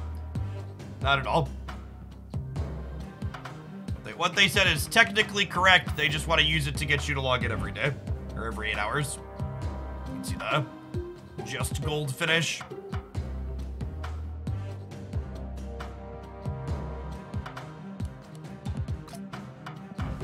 Yeah, I think Valk is a card, what am I, where you need to, like, put her in a deck where she's incidentally good, as opposed to, like, trying to build around her too much.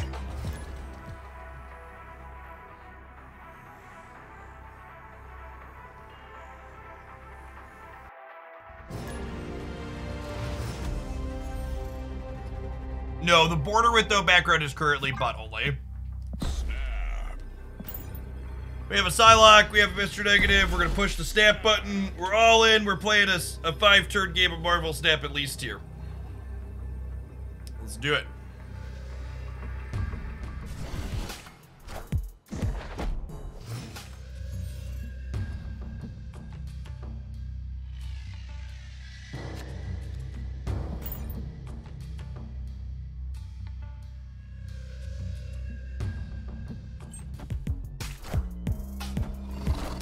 Yeah, this deck and Patriot Valk are my two favorite Valkyrie decks at the moment, hands down.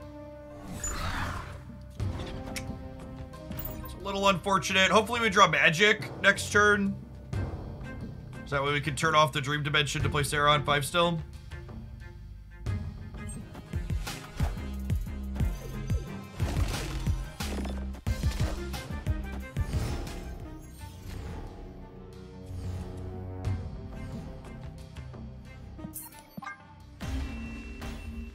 I could have and should have played around that.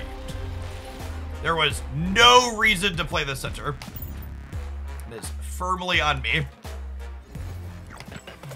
And a lot of misplays into this location. The play patterns this location generates and rewards are very different.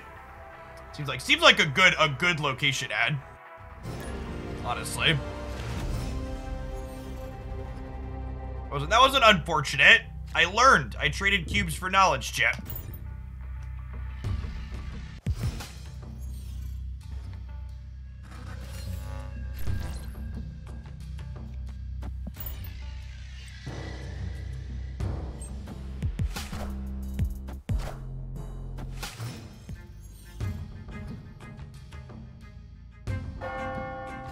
Oh, sick. We can negative twice. Thanks for the quarter of your class machine. Appreciate it.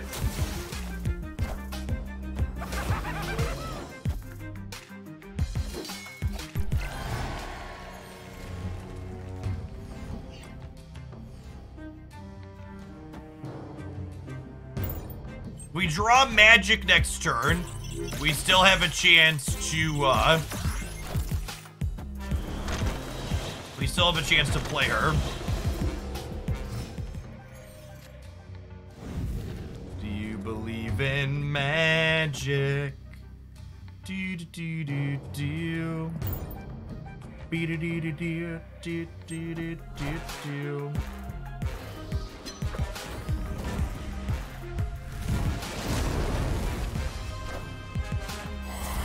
Ah, Viper.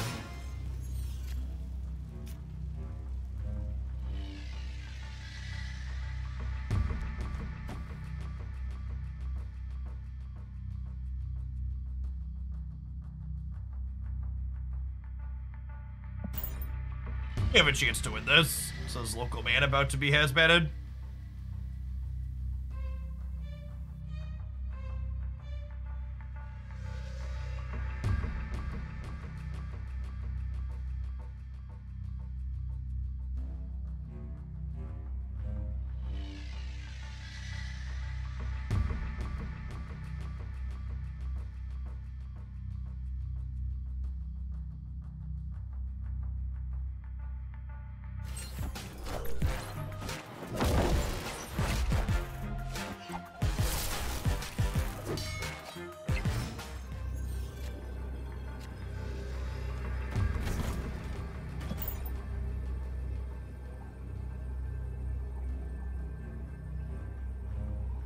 We don't get hazmat, we get a real shot here.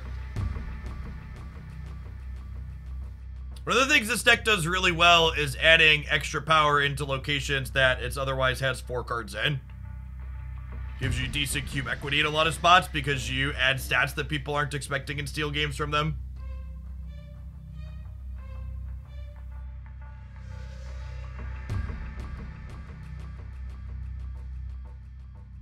Victory. Thanks, Matt, no problem.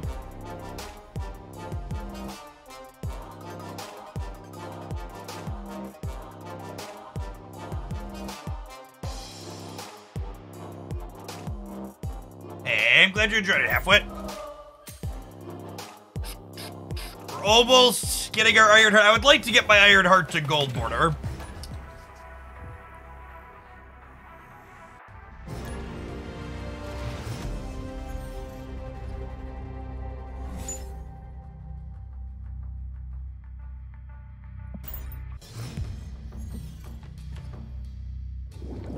Mr. Negative.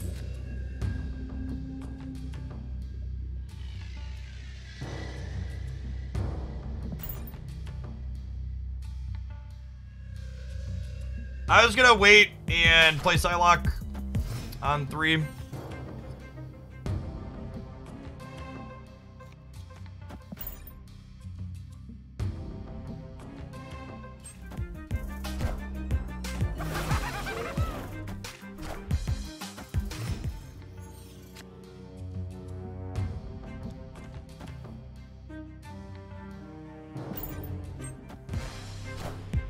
Oh, I should Sarah first, right? Yeah.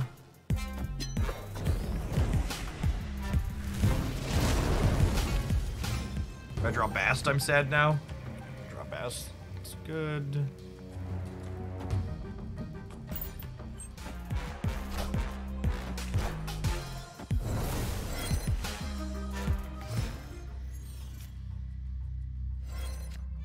Opponent snapped.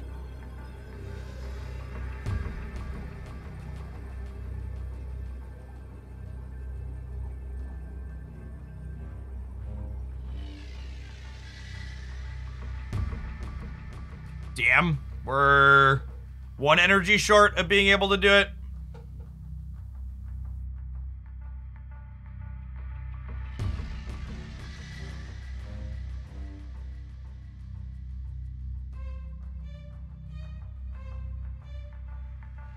They're at 9, I can only get to 8. This is the last turn, chat. The Galactus kills Limbo.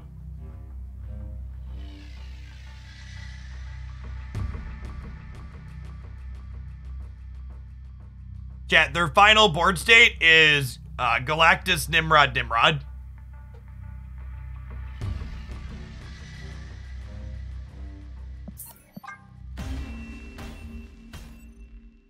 Escaped.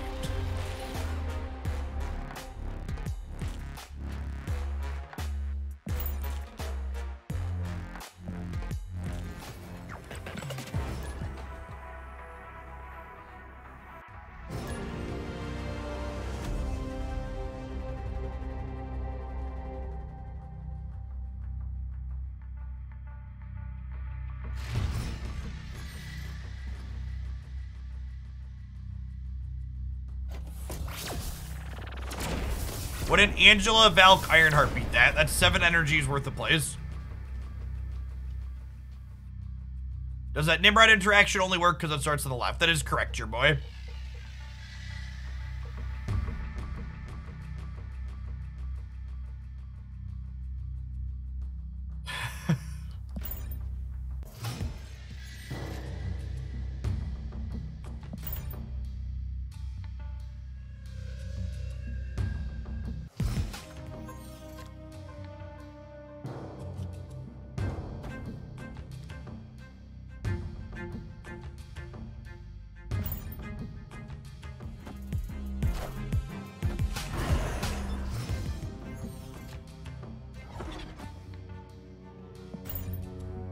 Valk wins, I believe. Oh, snap.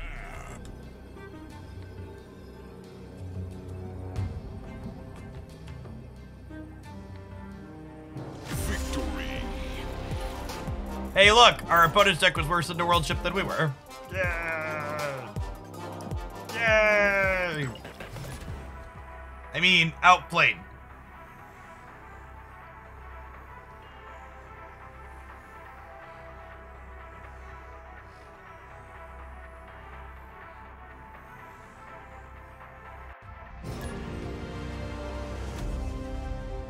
We're here almost every day, Silver. Monday through Friday at least, not on the weekends. You should snap this hand if you're playing for keeps. I'm gonna try and not chase my opponent out while we've got a sweet one. That's a little sad. Still obviously a very good hand, but it's unfortunate we can't give them a Mr. Negative with Oscorp Tower now.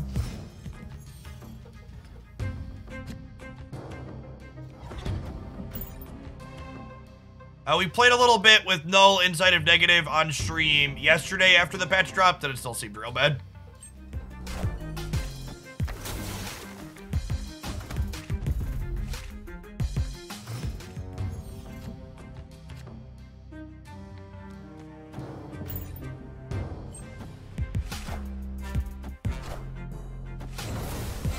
Castle is bad for our deck. Yes, accurate. Do I want another turn? Yeah, probably. Another shot at Valkyrie is good.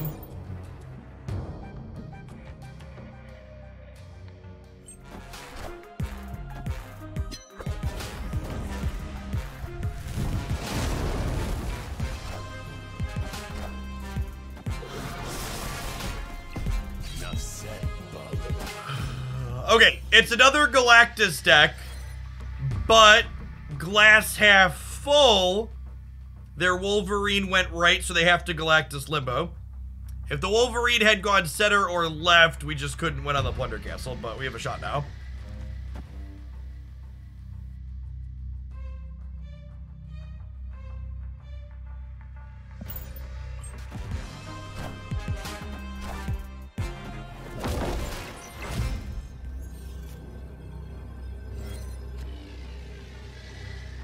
Opponent snapped.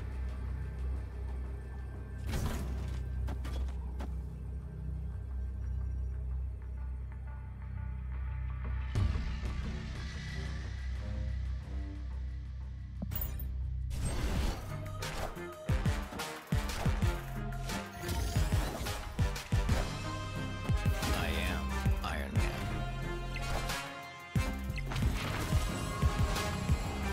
I am Iron Man.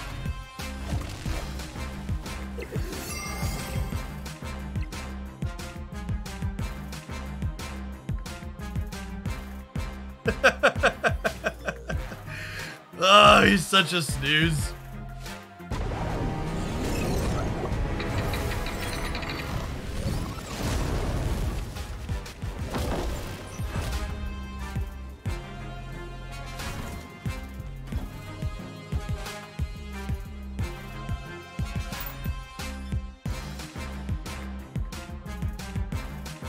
I agree, Kyle. I think Kang feels like a top-down designer getting lost in the sauce of making this character card work like the character would from their IP, and it's just like, this is not a great gameplay experience.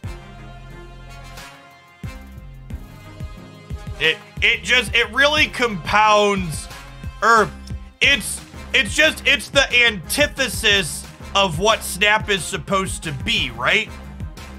Where it's supposed to be this quick game that's now like 30% longer in some cases because of this one card that was played. Right? Like here, right? Like this game had like 90 seconds get added to it for my opponent to be able to retreat at the end.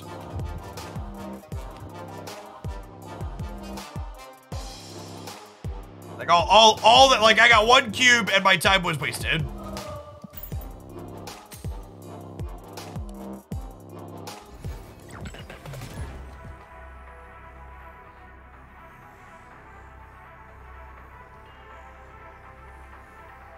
Hey, Hoods, thanks for the prime. Appreciate it.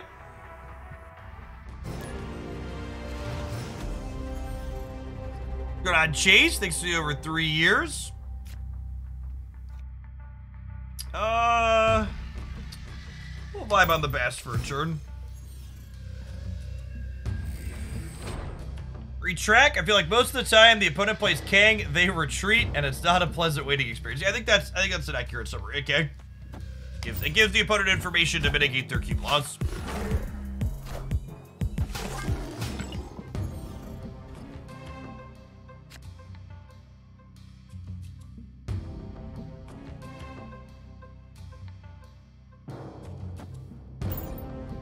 Psylocke into Sarah here.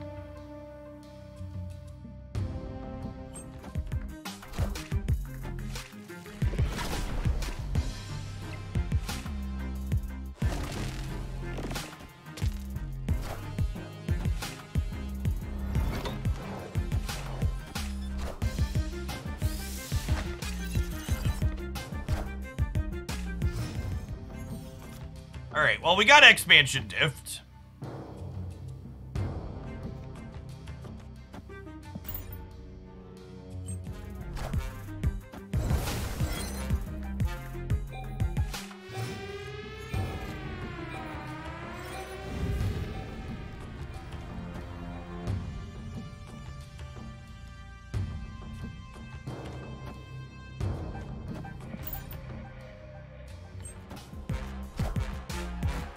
How's Negasonic been? I enjoy controlling cards. I think she's very reasonable as a controlling card. I have submitted Negasonic in my second deck list for the tournament I'm playing in that's a control disruptive deck. She does not seem good enough to enable a fair destroy deck, was something I had kind of been hoping she might do. So she does not seem to do that successfully.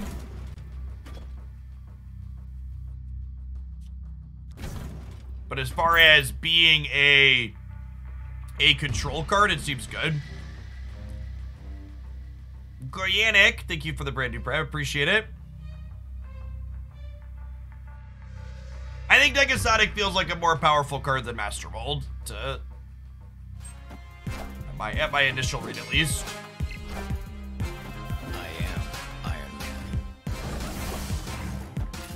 Do I have a favorite Storm deck? Yeah, actually, the Negasonic deck I was talking about a second ago is also a Storm deck. Yeah, she's good in Nishuri. For sure.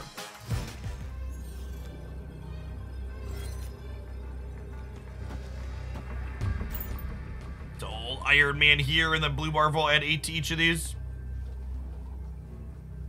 Compared to unfair destroy decks like Deathwave. Deathwave has been the only somewhat competitive destroy deck to ever really exist in Marvel Snap since they nerfed Nova very early on in the closed beta.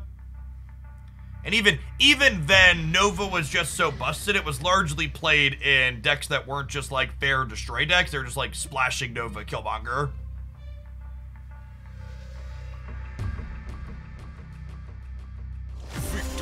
Could Teenage Warhead and Moon Girl be a thing?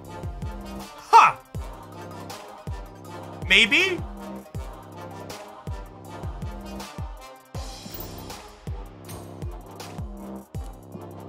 Alright, it's about time for an ad roll. Non-subs, I'm gonna hit an ad roll. When I get back, I think we're gonna get cooking for a little bit.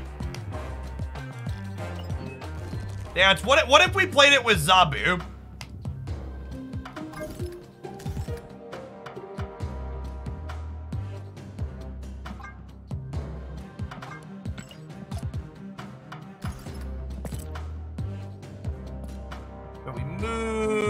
Zabu.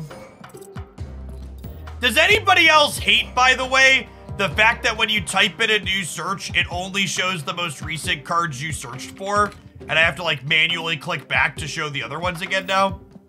Really feels like they added more clicks to the interface, and it feels real bad. I am not a fan. If we're playing Zabu Moon Girl, should we just be a Darkhawk deck? What's our way to put stats into play? Is it Darkhawk?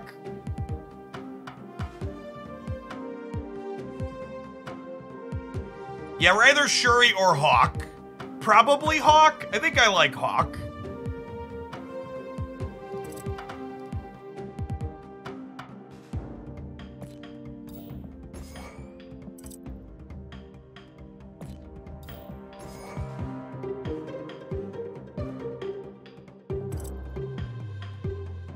Hey, Salad, thanks for the brand new Prime.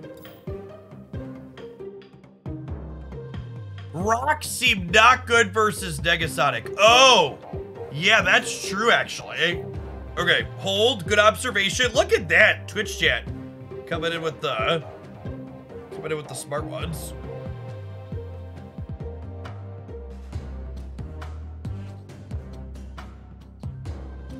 Dazzler and Shauna are not playable Marvel step cards. They desperately need buffs. What if we... Okay. Still cooking here.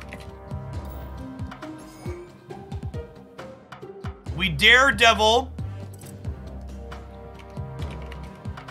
And we Fantastic to get priority. If we play the Quinjet still, we could double Warhead on 5 with the Daredevil.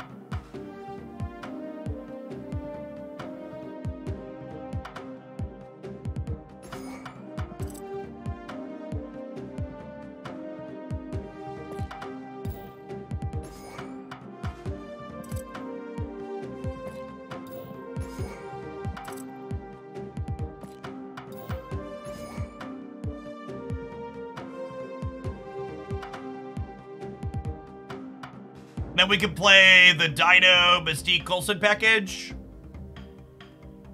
I think I want like one more two idea. Warhead with Professor X. Maybe. I probably want another 4-drop or 2 for Zabu, right? Probably my queen.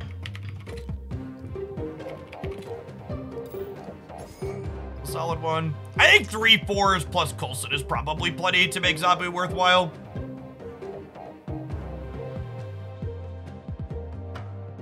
I think my last card's probably a 2. My last card's probably a 2. Lizard or Scorpion, perhaps.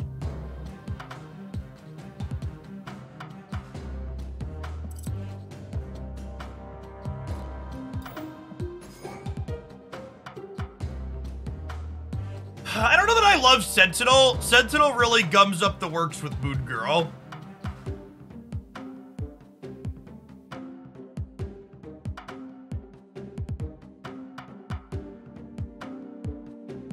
The decks really look good with all inked and gold borders.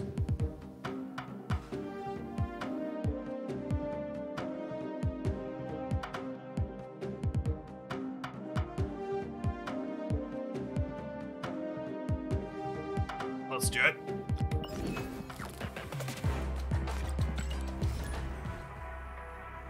How is my deck highlight video from this morning doing on YouTube? Is it underperforming? Ooh, it's performing average. That's nice.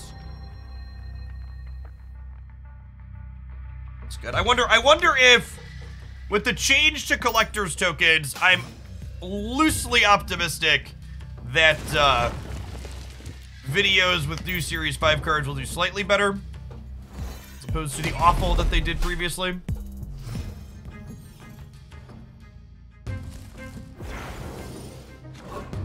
Thank you, love. Appreciate you.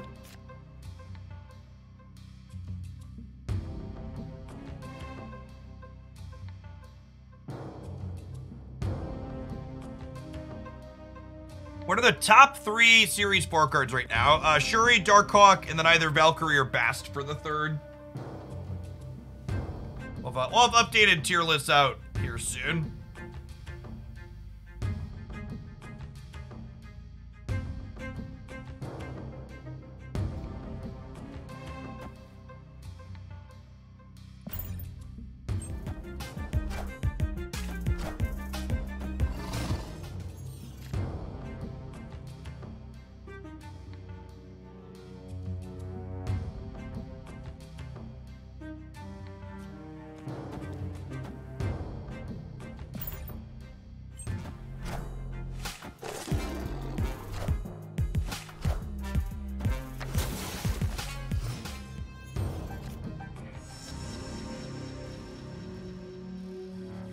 This is probably the null negative deck.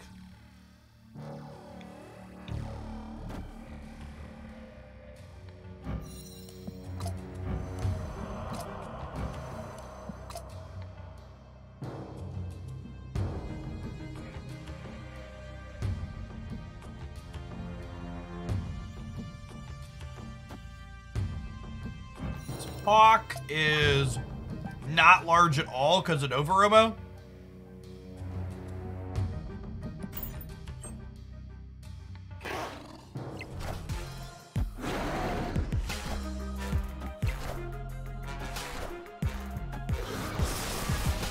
Enough said, bub.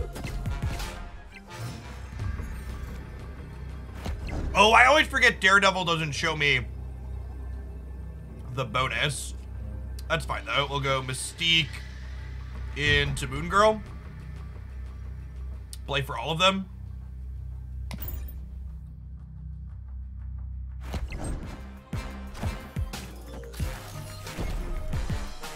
Enough said, bub.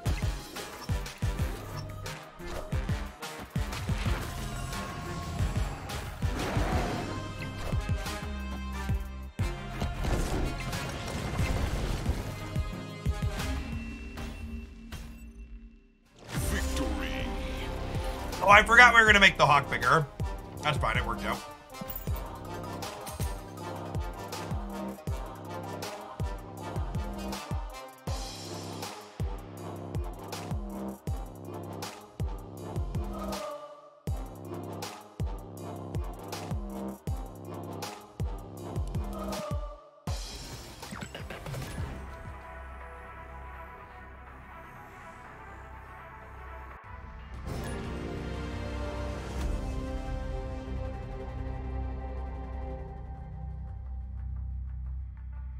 You know, chap, for a long time I wasn't the biggest fan of Moe's. But since they added tofu to their menu, or I started trying their tofu, I don't know when they added it, but their tofu's actually really good.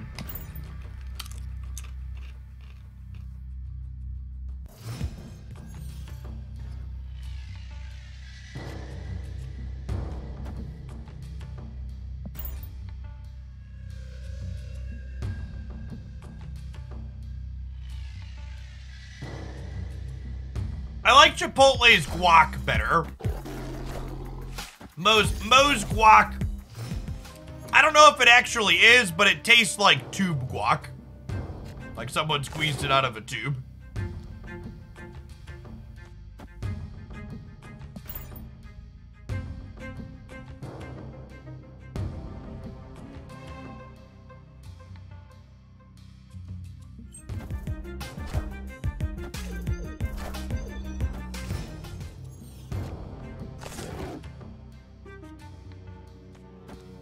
I keep doing this. I keep playing my 3 and 4 drops into Asteroid M and then getting Cos mode. I'm such an idiot.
The White Queen's gonna end up on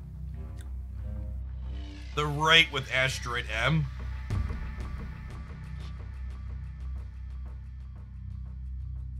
Asteroid M's throwing these off chat, and they have armor here as well. If they didn't have armor and Asteroid M, we could have just gone Warhead. Warhead likely won the game.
Agent Coulson.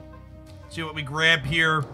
The 4-drop he generates is cheaper with Sabu.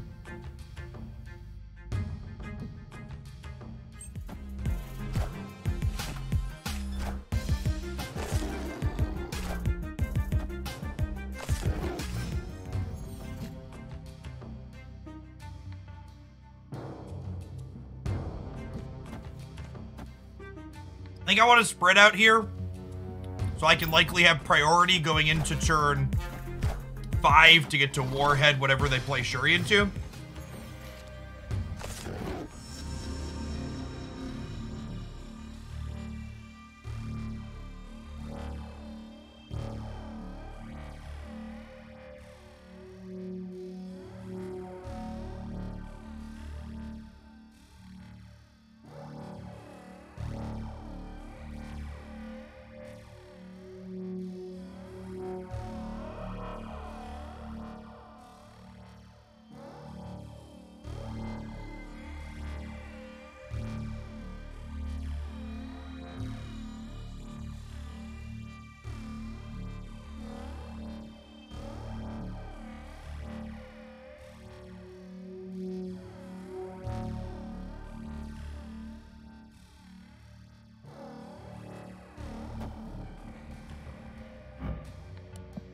We waited all that time for them to play one card. Like, what even are Shuri players, chat? Like, let me take for 45 seconds and then make the one easy, obvious play. Stop.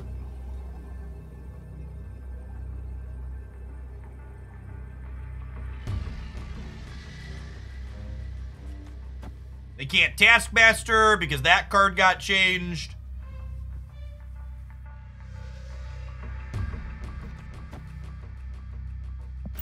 Play for all three a little bit here.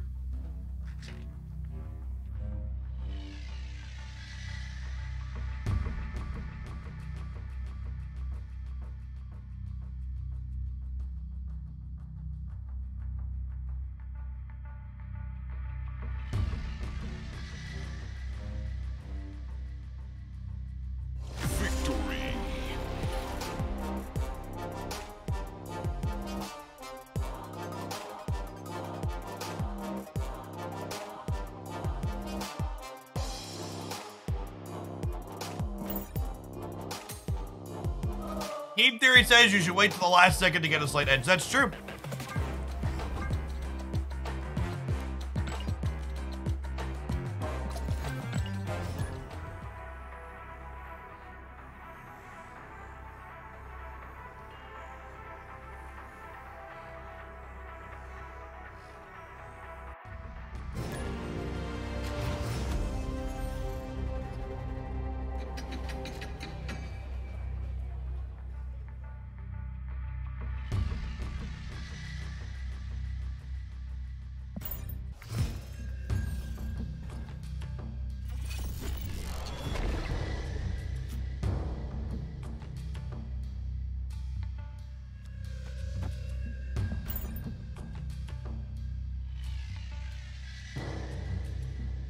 Do not spend collector tokens on Dazzler or Sentry. Wait for a new release. Both of those cards are terrible. Like, really, really bad.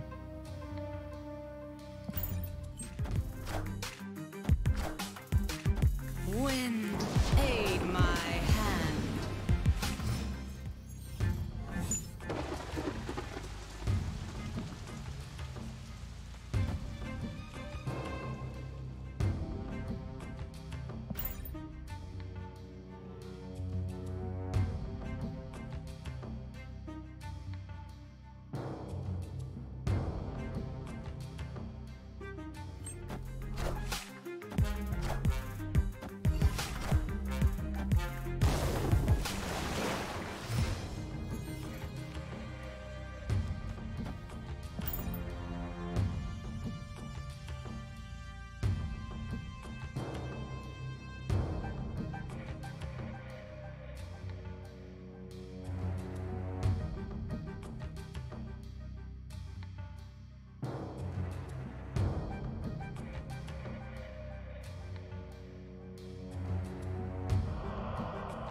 Is this it, chat? Is turn 6 gonna be the double warhead turn the legends forespoke of?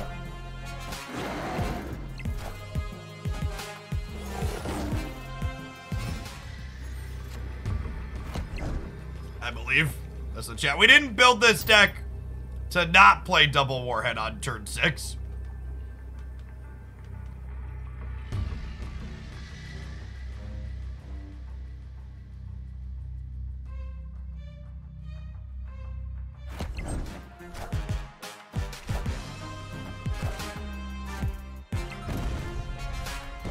Oh no!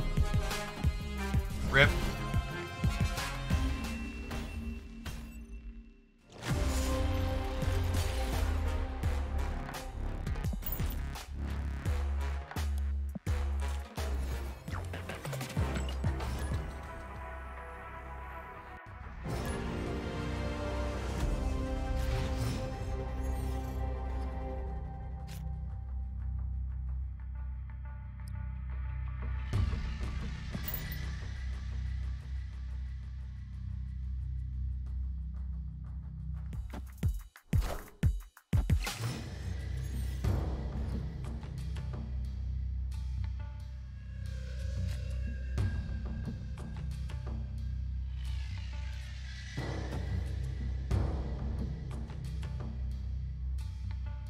Your collection level 5,700 with no Series 5 pulls.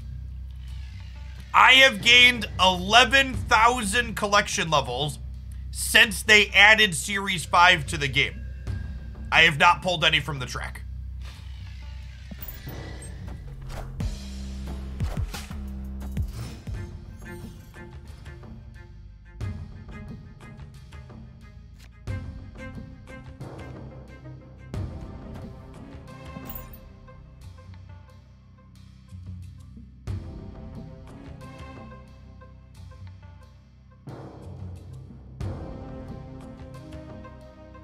Can you do the math on that? We're getting into the range of unlucky.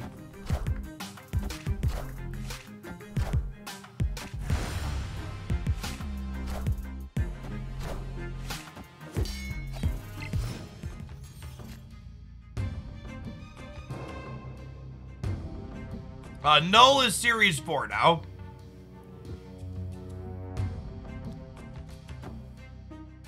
The old crossbones into the empty path. Thank you to Crochet.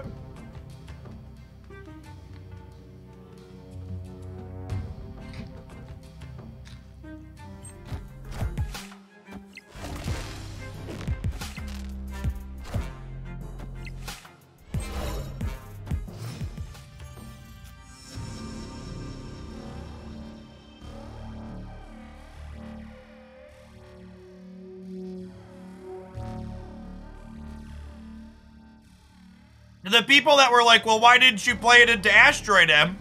We were dodging Rocket Raccoon, obviously. I certainly didn't forget about this location. I was definitely dodging Rocket Raccoon.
Warhead being a proactive way to blow out paths like this is interesting. I wonder if they can get...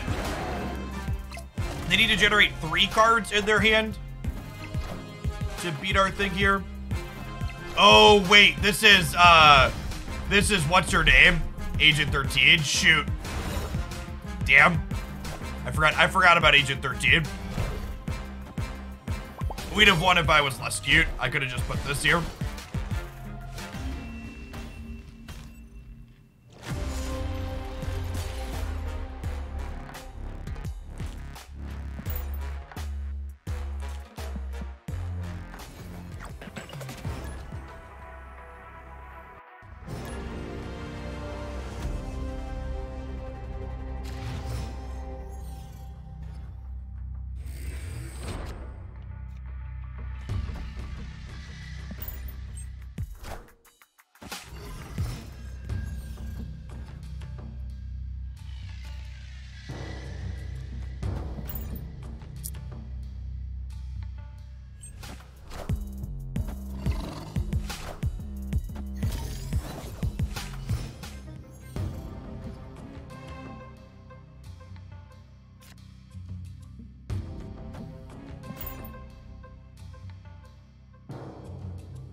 Daredevil letting us know exactly how much we need to play into the vault will be nice.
Hey, Just Spawn, thank you for the prime.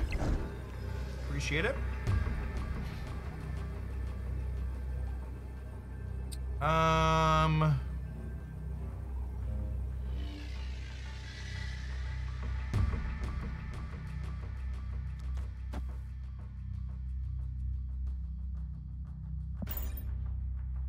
Yeah, I think we Warhead here to play around Captain Marvel jumping into the vault on us. Oh, it would get pulled, you're right. I should just Agent Coulson then. Someone asked a second ago, do you ever build around the feature locations? Not usually.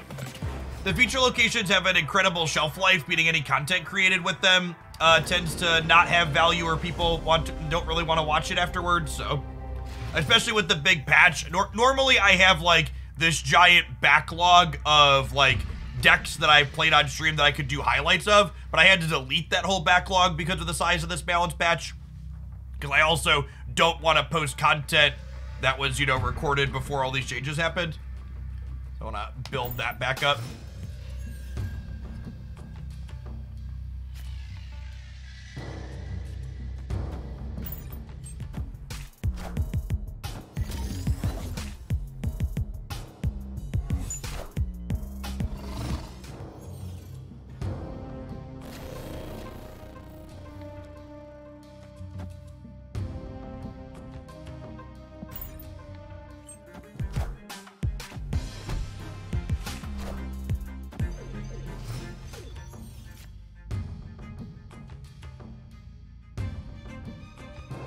YouTube Shorts. I know I don't look it, but I'm actually over 30, which means it's illegal for me to post video in a vertical format. So, as much as I like the idea of exploring YouTube Shorts, I'm not willing to go to jail to try it out.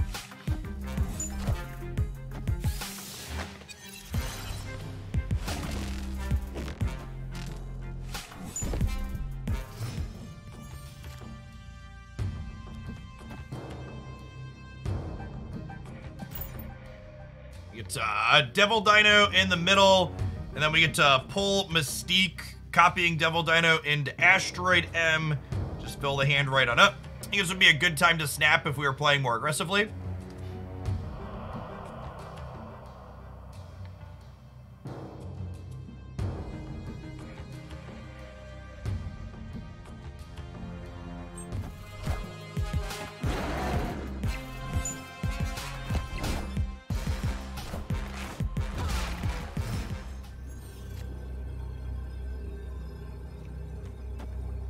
So this is going to end up being a 14 power thing, right? We do this. We plan to get them here with the Danger Room trigger if they try and play. And then we're playing for all three nicely.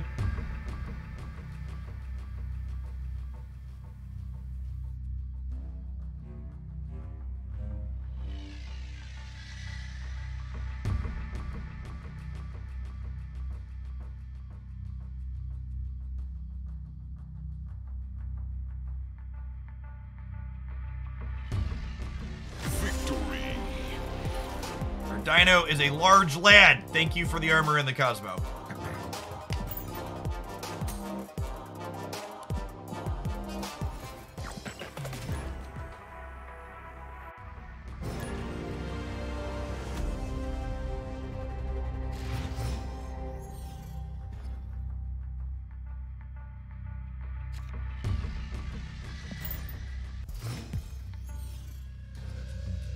How do I feel about She-Hulk Double Up after the nerf? I think the She-Hulk Double Up deck was the card that lost the most power with the changes that were made yesterday. It's probably still okay, but it is markedly worse than it previously was. Think I ever get stream sniped in these matches? I think myself and everybody else streaming on Twitch.tv get stream sniped way less than we would complain about. But sure, it probably happens a non-zero amount of the time.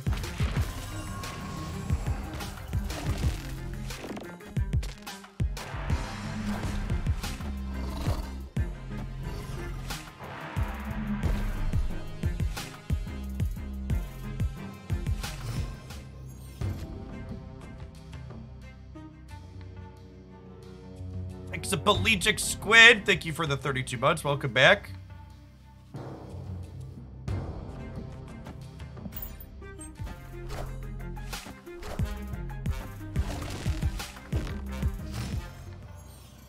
They're a Shuri Mystique deck? What you cooking, opponent? What you cooking?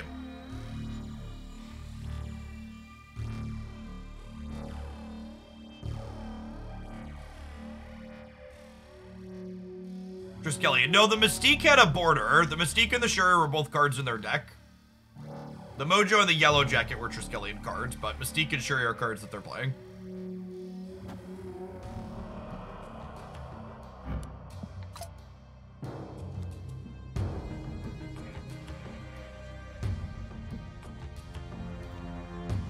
But Dino mid, because I'm assuming this is getting Shuri'd, meaning that I can Shang this and Mystique somewhere else next turn.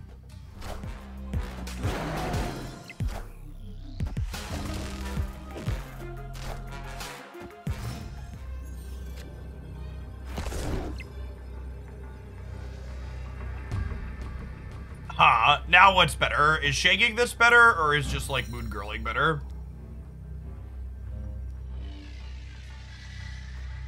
I think I just want stats.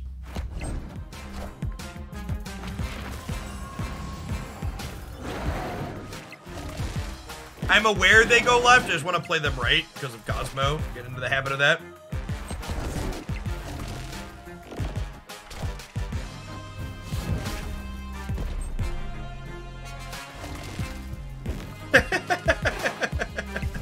Oh, they struck my lizard. We're still okay, though. Victory. Got him.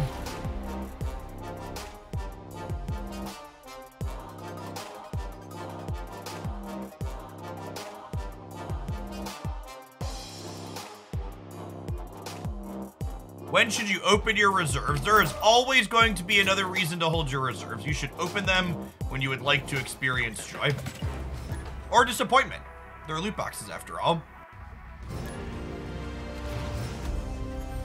Any Genshin TCG planned for this week? For the time being, I am only doing Marvel Snap and other sponsored stuff on stream.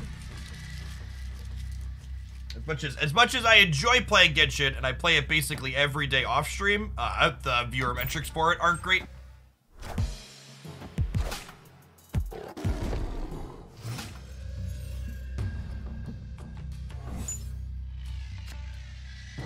If you want to chat about Genshin stuff, remember to pop on into the subs Discord server. We got very active channels in there. There's Genshin's a thread. Genshin thread under Gaming General.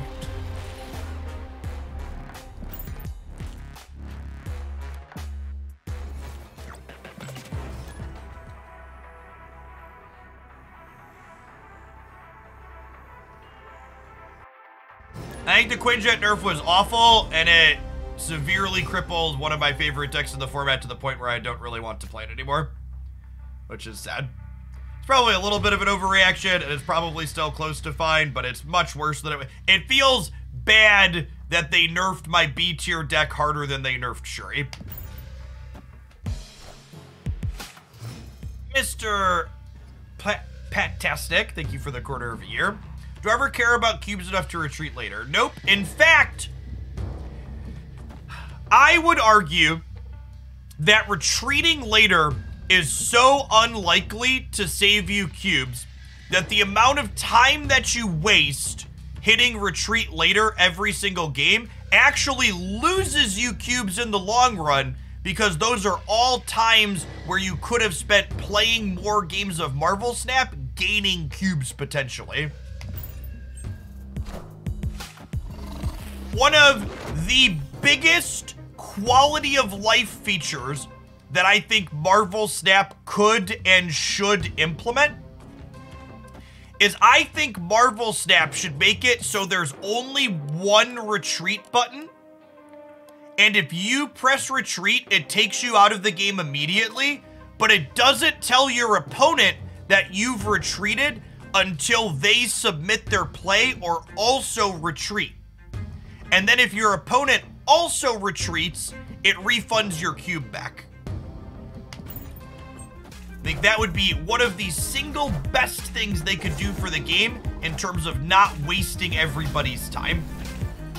You just default it so it basically always auto retreats later, but it doesn't spend your time to do it.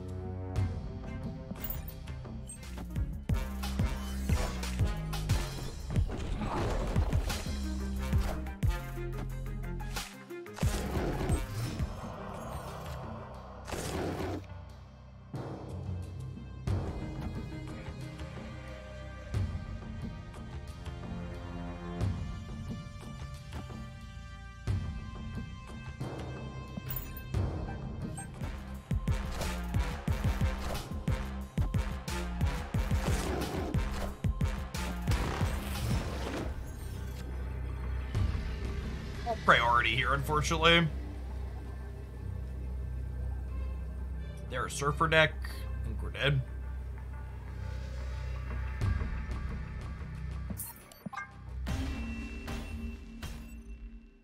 Escape.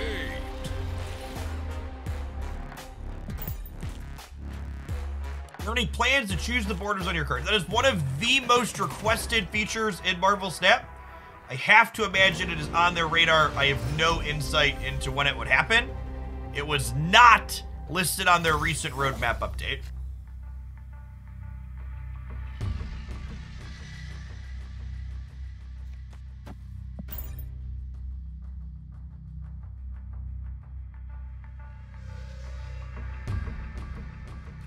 Is it better token value to save for the Token Tuesday drops or the 4.5k bundle? I'm gonna have a video breaking that down on my channel tomorrow morning. I haven't sat down to do the math yet. with the change. So an interesting result of Marvel Snap's recent economy change is that because you can't get Series 3 cards for tokens anymore, there's actually some consideration for people who aren't Series 3 complete yet for should you prioritize getting tokens or should you prioritize getting credits? Because if you want to get specific S3 cards faster, you're better off getting credits, right? Because you can't use tokens to accelerate your Series 3 collection anymore.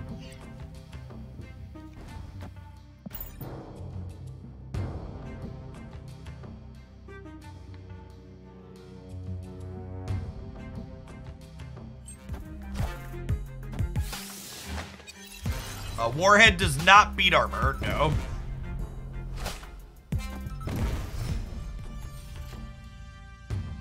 I'm only using tokens on permanent Series 5 cards now with the new system changes. Yeah, so like, that's the optimal starting use of everybody's tokens, right? Is just like starting with the permanent Series 5 cards. However, like, you're eventually going to have all the permanent Series 5 cards, and then there's a question of, well, what do you do with it afterwards?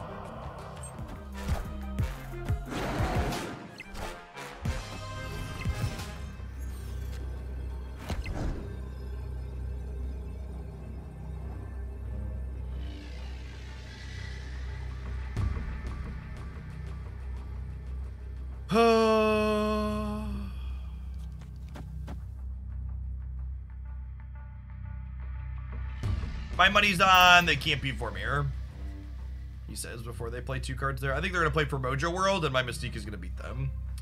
Well, I guess Taskmaster gets so.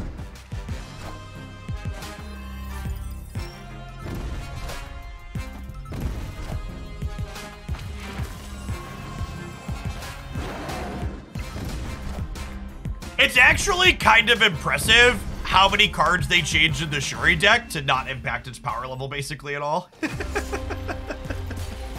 It actually just does the exact same thing. So, and the fact that like this is the exact same amount of power in the path is like I feel like 13 was a big miss. This really should have been 11 or 12 because 26 minus 4 is the same as 30 minus 8. It's still a 22 power Red Skull. It's like slightly worse when you copy it with Taskmaster, but it turns out 30 metric fuck ton of points in Marvel Snap, 26 also kind of a metric fuck ton of points.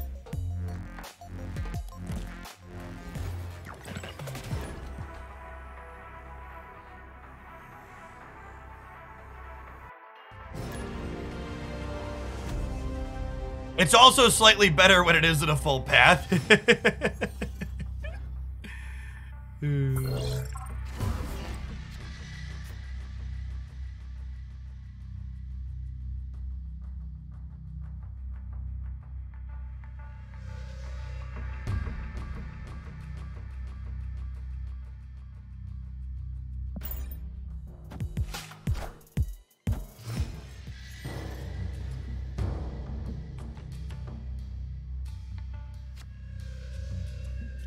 An Angel Enjoyer, chat. Looking for an excuse to play the sweet variant, I'm sure. Such good artwork for such a trash card.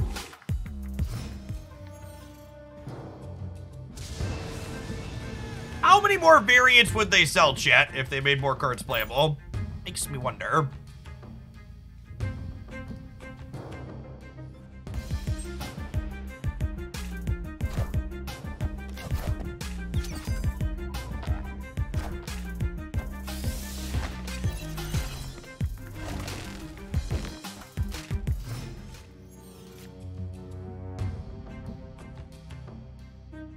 Opponent snapped.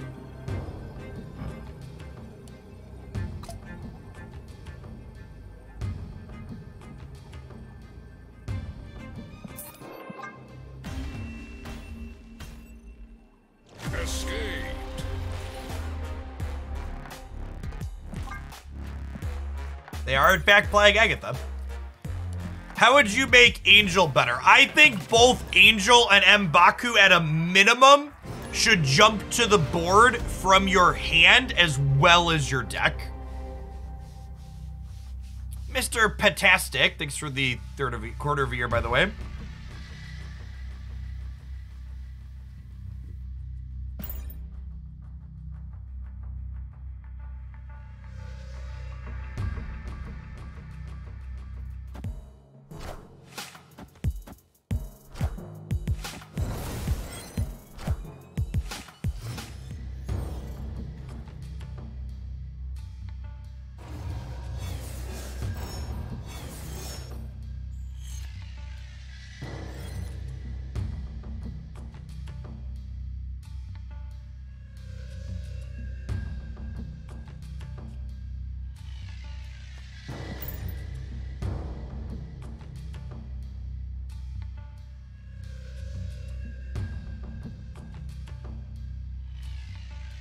What do you think of upcoming High Evolutionary? I mean, it's a really weird, convoluted card that'll be questionable if it's actually better than just playing Patriot, right?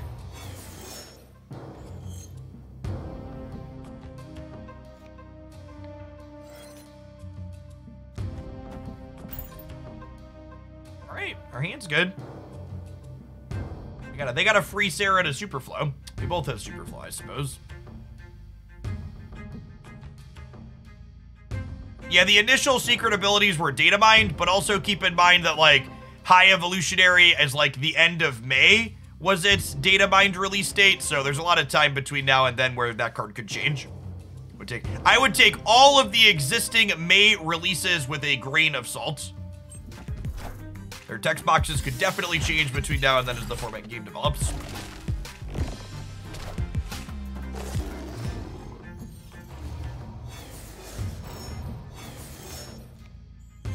Thoughts on buffing the season pass card, considering their cards people had to pay like $15 to get access to. I think the fact that people had to pay money for a card should be completely unrelated to whether or not the card should be buffed.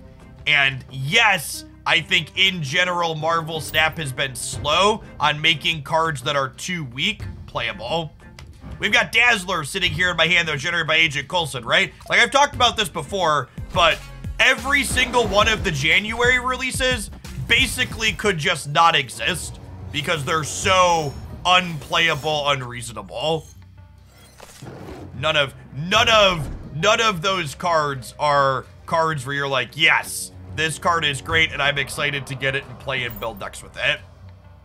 So there's a handful of cards in Series 3 that could use some buffs, and there's also a ton of Series 4 and 5 cards that are just, like, not good. I actually think MODOK is, like, a perfect power level card. In fact, we'll probably play some MODOK on stream today before we're done. I think that card is fun, and it's reasonable in the right deck list. Nimrod is one I could go kind of back and forth on. Nimrod feels like a big part of its issue is not related to Nimrod itself, but more so is, again, symptomatic of the fact that destroy decks just aren't good in Marvel Snap.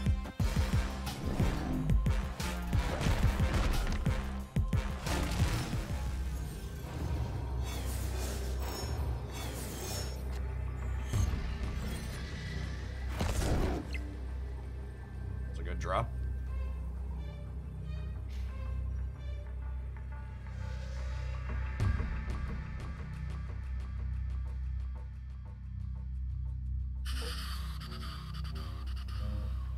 Yeah, they're obviously a Darkhawk deck.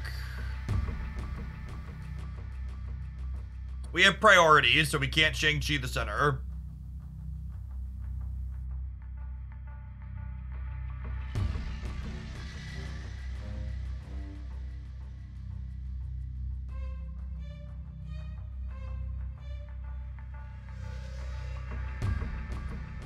Oh, this game is winnable.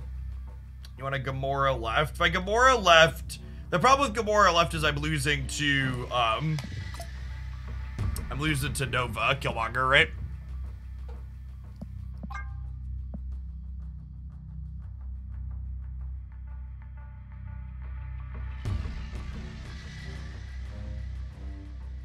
Yeah, I think we're supposed to leave. Could also be this. This is the play if we're staying. I think the optimal is leave here.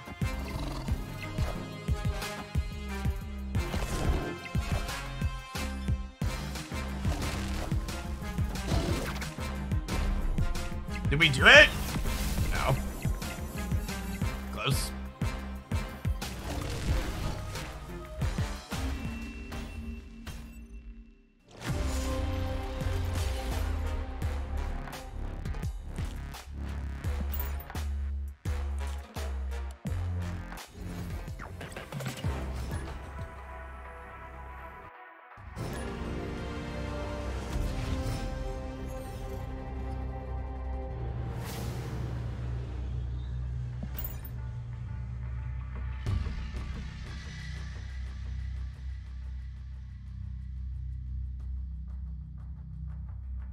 I'm playing in an asynchronous tournament that started with 16 players and has a $3,000 prize pool chase.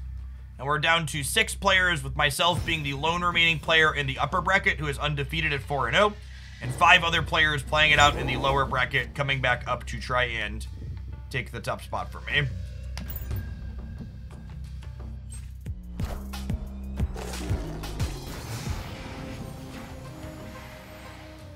Is Mr. Negative still unplayable? To set a low bar, I think Mr. Negative got better with the balance patch than it was before the patch happened.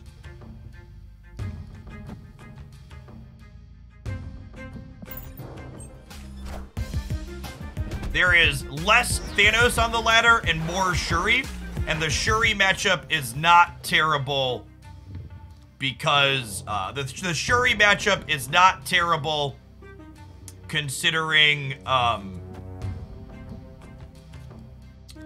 Shuri matchup is not terrible considering you have Valkyrie. Iron Man 2 could also kind of go over the top of it, but Valk is real good.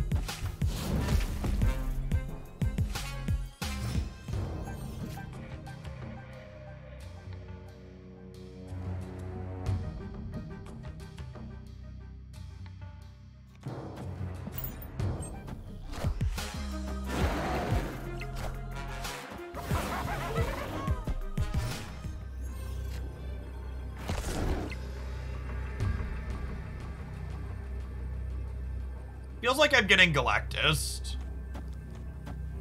No way, right? They lose if they Galactus? We're still doing this. Then we'll do this here. Play for all of them.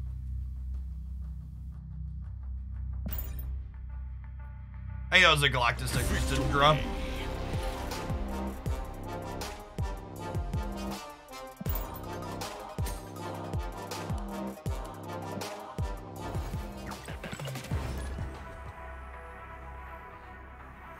If there was an option to make it so every time I would queue into Galactus, it would just subtract 1 cube from my cube total and just leave me in the queue to put me into somebody else, I would check that box. I would be happier if that was an option. If I could just automatically give up a cube every time I queued into Galactus and instead just got a different match.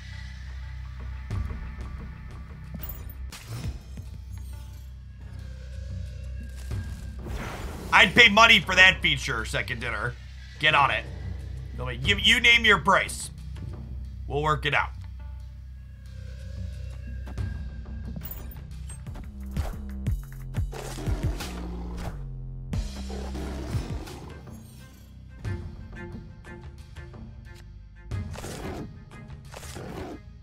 Oh, it's so terrible for us. I'll leave. Escaped.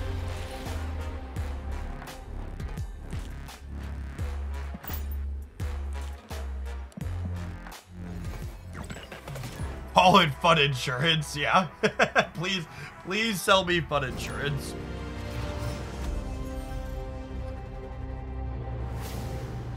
Alright, I want like one more game with this deck. Is this like the same person 4 times? No, then we'll kick along to something else.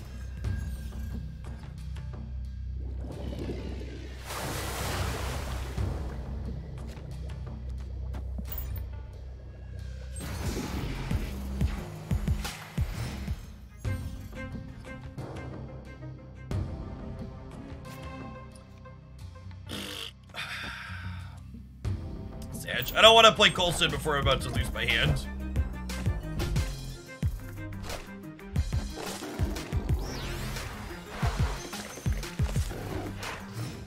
I often feel like I don't know what people are expecting from card releases when I see a comment like, Negasonic hasn't felt amazing in this deck.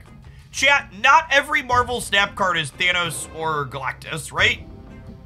Like, I've actually was just thinking the opposite. I've been pretty, like, she's felt like she's supplemented what this deck wants to do nicely by giving us a proactive way to disrupt our opponent in key spots. Is she, like, ever winning a game outright entirely on her own? No, never. Is she a neat tool to have in my bag to utilize in spots that to get me out of situations I wouldn't otherwise be able to get out of? Yeah, definitely.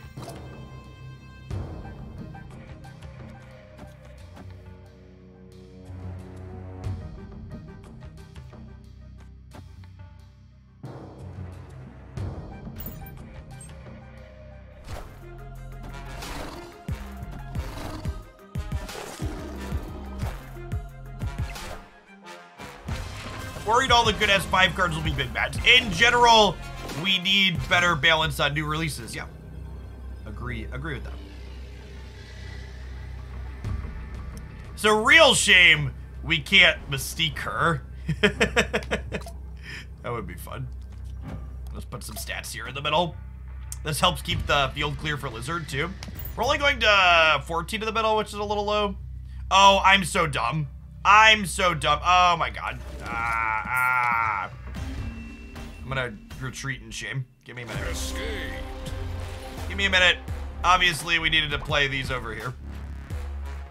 I was talking to Click. I'm gonna blame chat for making me ramble on that one.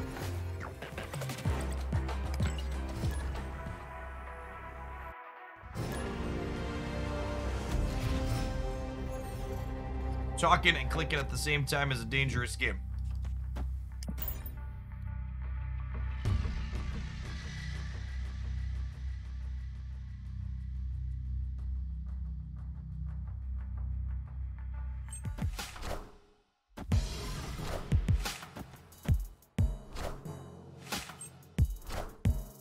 Them getting their Shuri on turn 1 is actually pretty bad for them, right?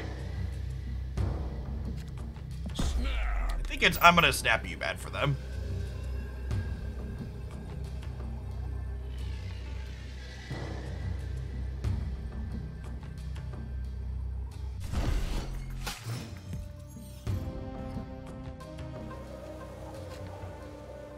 Woohoo! You get to double up Fister Mantastic here. Put some points into the Jotunheim.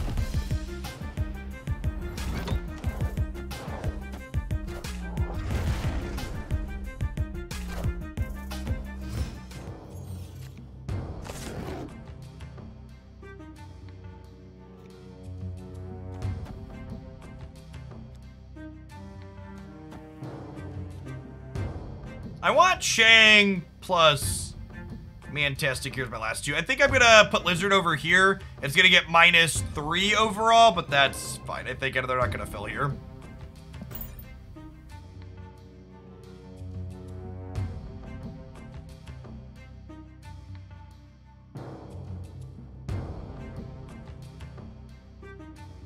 They have a morning routine to prepare for the day? Not really.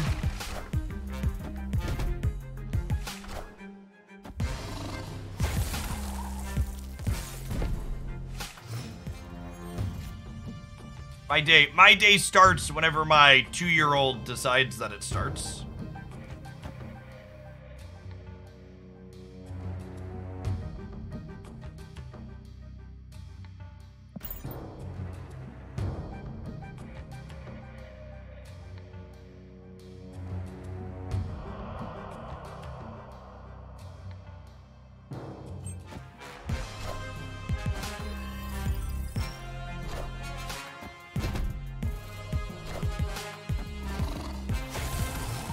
Is the Genshin game a gacha and all? Yes, there are character and weapon loot boxes inside of Genshin.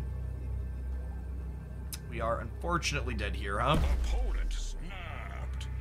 I pulled Shenhue, speaking of gachas. I pulled Shenhue and I C6'd my Diona. Not that her constellations are very good, but I have her built and use her in one of my teams, so it's a free extra. Little something something. She was C2 before. Greedy mobile game of the year.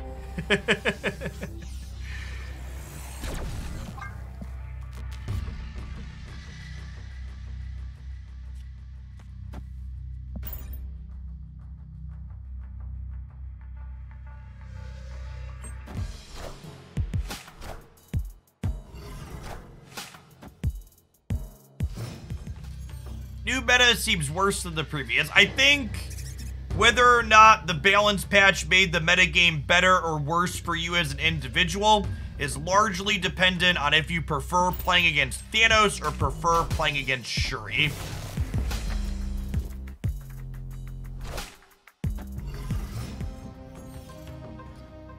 Thanos has been less popular and Shuri has been more popular. Popular. Hey, Zapdos Melee, thanks for the Prime. I agree with the comment that Shuri feels slightly easier to play into. That has been my experience as well.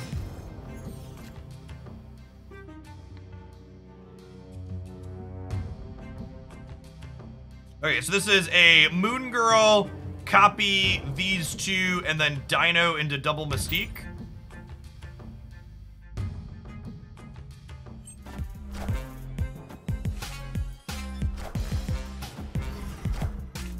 I don't know if I'm quite willing to make the call that Thanos is the number 2 deck in the format, but I feel like even on a limited sample that it's probably reasonable to say that Shuri is number 1.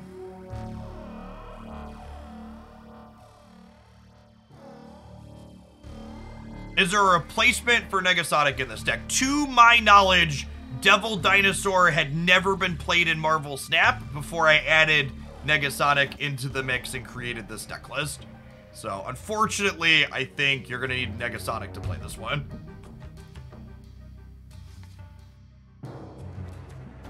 We Dino in the middle, and then we'll just tee up the Mystiques here, and we'll probably punt the left.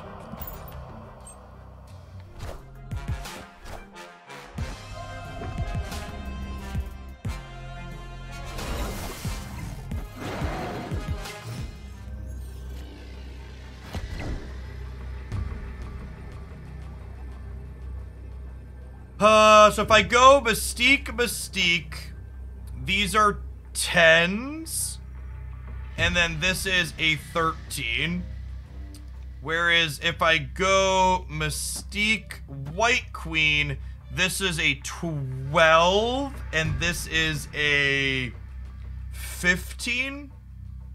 So 15 plus 6 is 21 versus 13 plus 10 is... So it's the same total power here, but I end up with 2 more into Asteroid if I split it this way.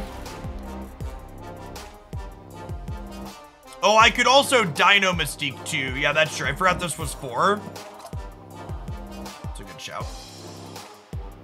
All right, it's about that time, non-subs. I'll see you in 2 minutes. We're gonna play a couple more games with this deck. I think I need one more decent one to get a highlight with. Then we're gonna change up and play something else. Probably gonna play 2 or 3 more decks before we're done today. Appreciate everybody chilling. What event/circuits do I do commentary for Pokemon? I did for a couple of different community events, Canadian, but I was a part of their official EU NA broadcast team for their entire first championship series year.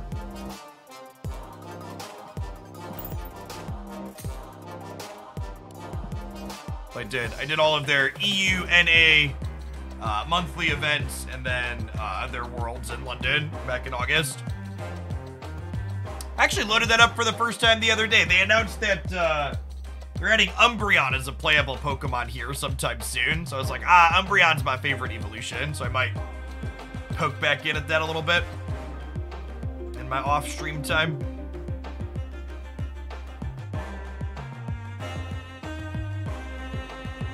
Yeah, I haven't kept up with Unite in a hot second. I logged in and played a couple of games on my cell phone the other day while I had some time to kill, but not following any meta games or tournaments really.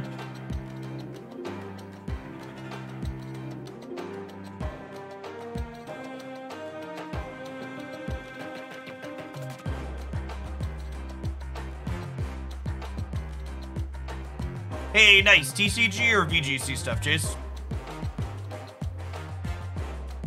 Yeah, I'm told. I looked around a little bit, and the commentary seemed to be that their balance still has a lot of issues over there. So I was like, I'm not gonna take this too seriously.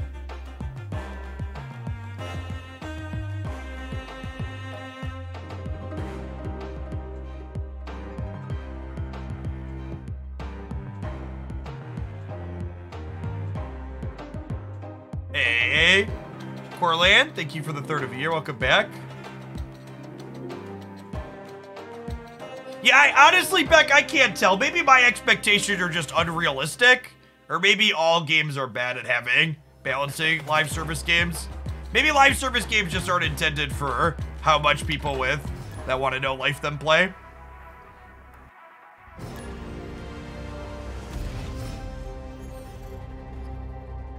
The pool changes are very straightforward at this point, Zapdos.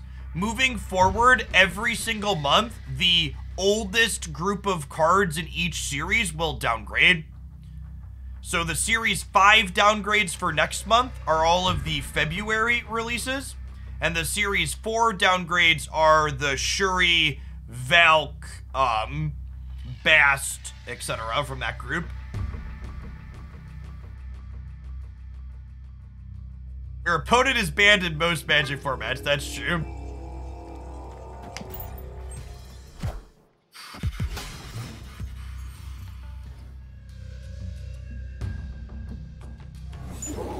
Yes, the 2022 World Championship for Pokemon Unite was the one I was a part of the broadcast team for.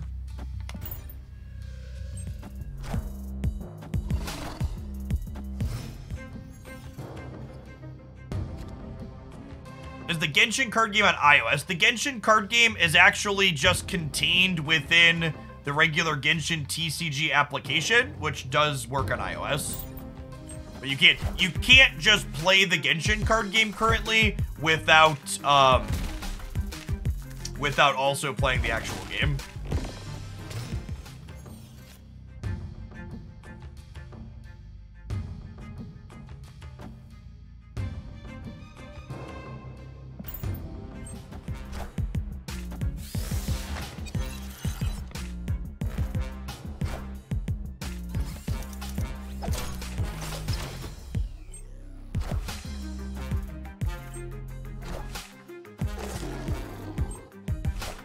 Well, shit.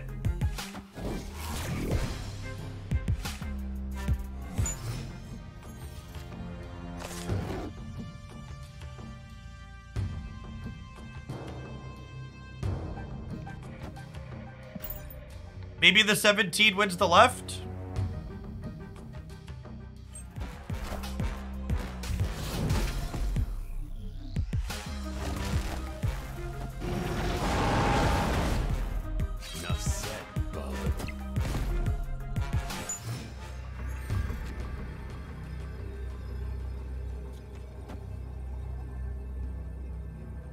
Null beats us on the left now, right?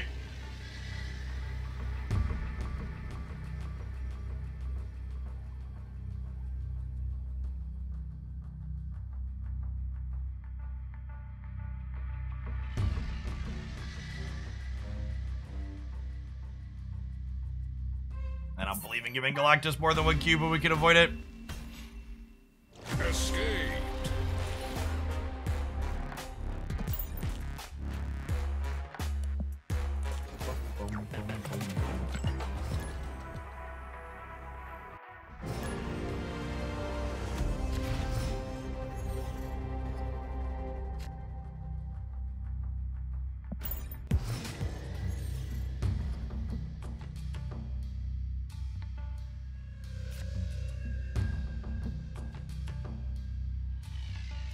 I wasn't retreating because I was losing to Galactus in the previous game. I was retreating because we lost the left side to Null and we were losing the right side to Destroyer.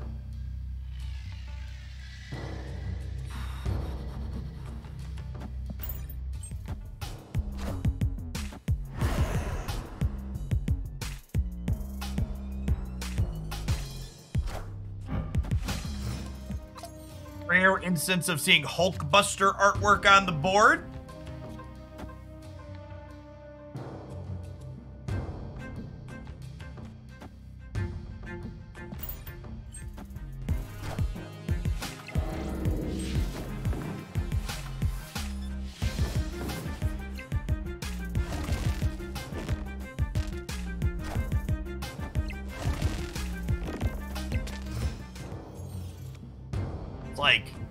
It's like the opposite of what we're trying to do here, game.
Stats.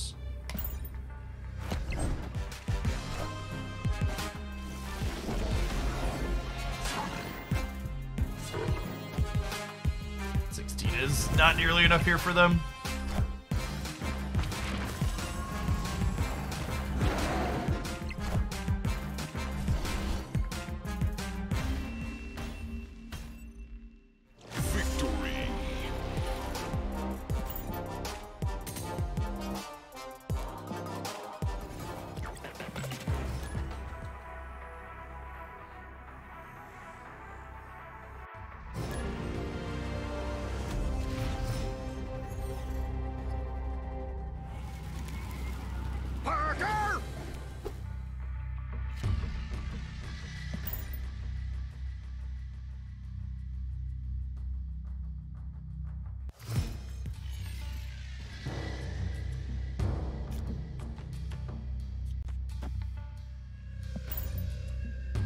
Is there a reason the move decks are bad power level?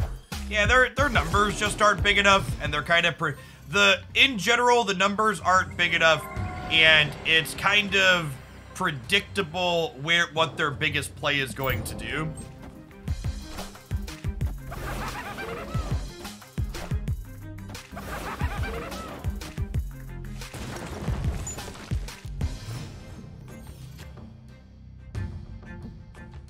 They also, another reason the move deck is really bad is it really suffers from location variance, is another issue that it has. There are a lot of locations that are very bad news bears for the location deck.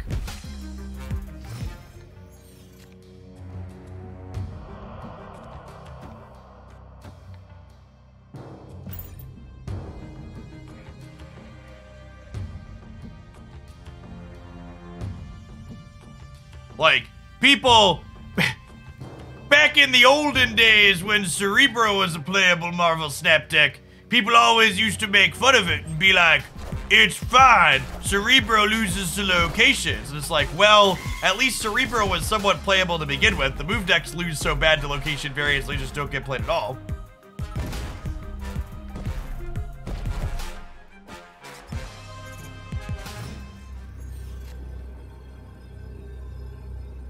Whatever location rerolls would be an interesting feature for the game. I mean, there's a number of cards you can put into your deck that are essentially location rerolls, right? Escaped.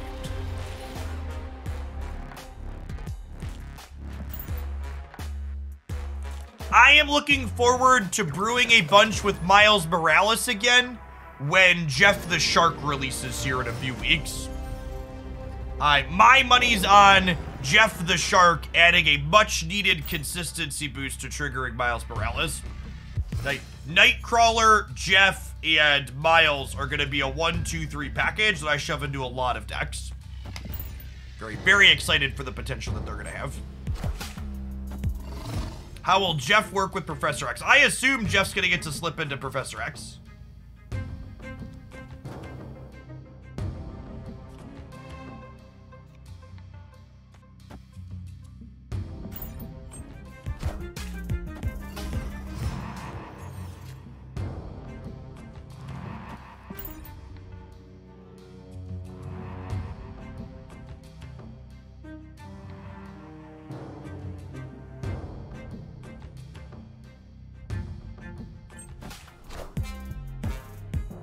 She-Hulk. 0. Yep. Oh yeah, that's fine. Win the Baxter building, win the game.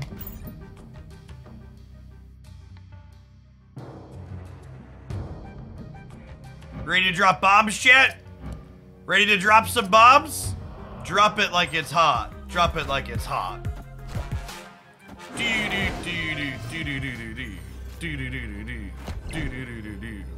Ooh, Vision. Vision means they can win killed, huh? Okay, we gotta spread the tactical nukes out. Originally we were just gonna double nuke the Baxter building, but now our warheads need to be spread all around here.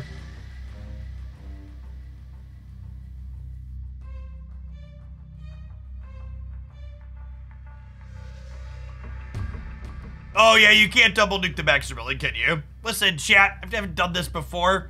This card's new. Cut me some slack. That was a test. Some of you passed. Those of you that didn't, I'm very disappointed.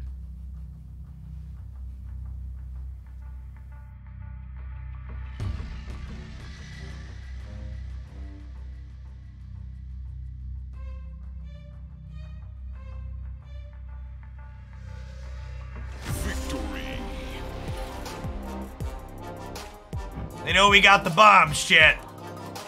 Ready to drop.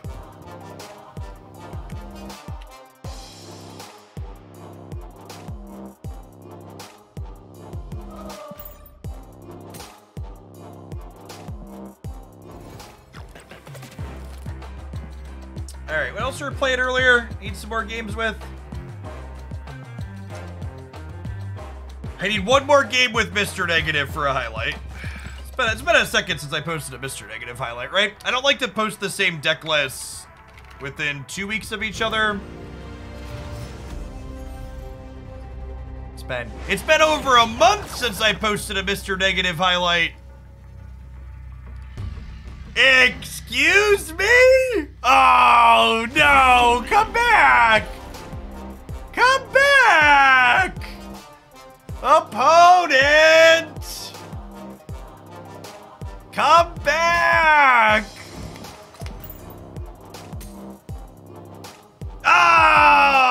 Oh, the 29 out of 30. Oh, the 29 out of 30. I'm not salty, you're salty. If you are playing for keeps, you should snap a hand like this on turn 1.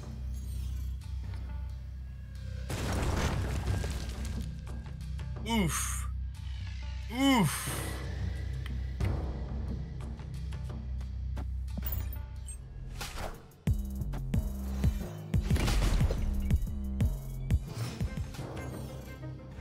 I think I'd rather take off turn 4 post negative than take off turn 2 here.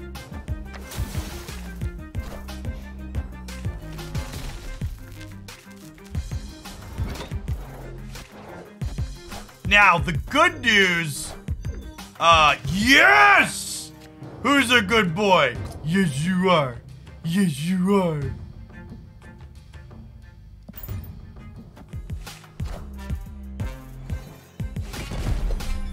Okay, so they're a destroyer deck. Do you believe in magic?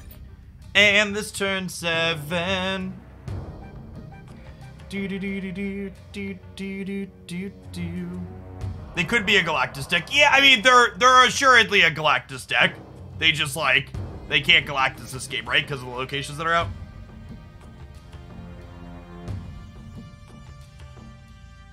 Magic into Dark Dimension does not give you an extra turn.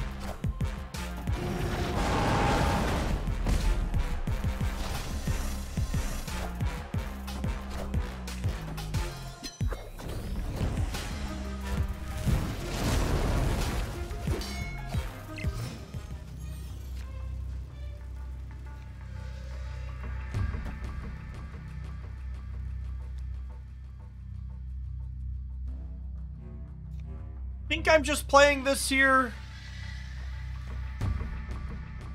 I don't expect them to be able to interface with Limbo.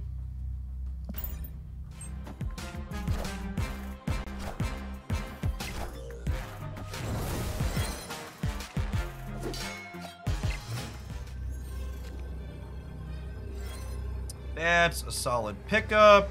So we'll go Valk into... Oh, I can't do this and this, huh?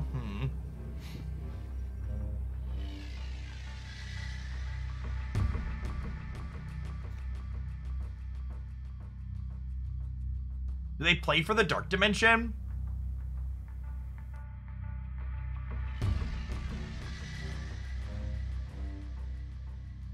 Yeah, it's definitely Valk, Blue, and Ironheart. The question is, like, what else are we doing, though?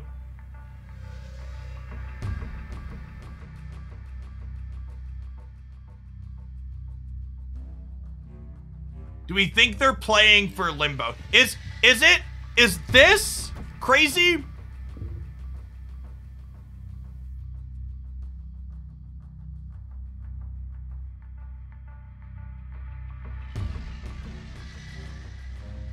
I think this is right. 'Cause I need to play around them deploying something big into Dark Dimension, I think. They're just leaving. Okay, yeah, I think this is the play. I know it's tempting. Does this lose to Zola? The Zola would create 10 more power here. So they'd be at 27.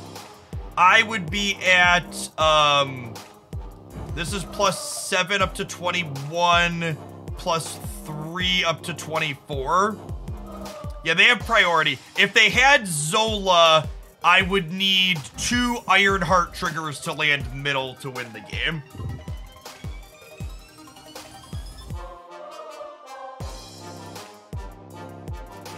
How does Valk work with Angela? Valk works with Angela profitably. So they could have, Valk sets everything to 3 and then Angela triggers. Yeah, they could Zola left. Yeah, so maybe if I need 2 Ironheart triggers to go center to beat a Zola left, we're supposed to Ironheart before we Valk to make it most likely to have that happen.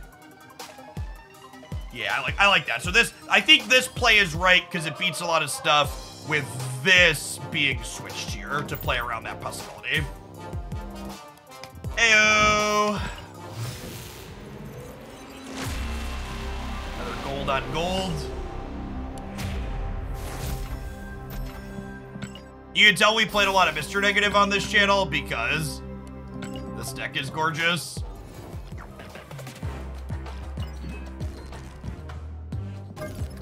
Now look at how shiny it is, chat.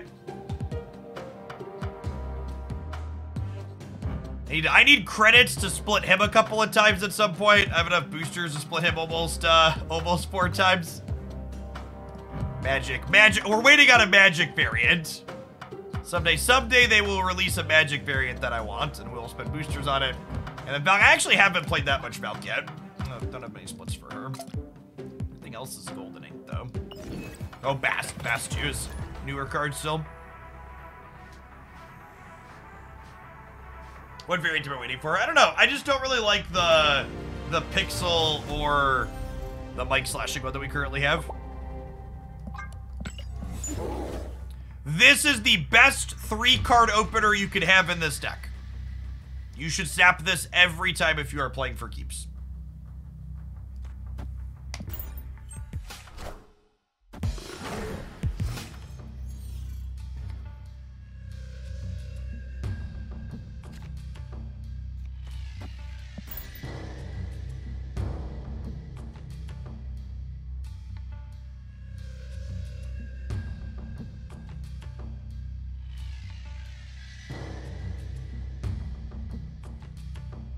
Is this deck better than the Bast Patriot deck? I think they're both good.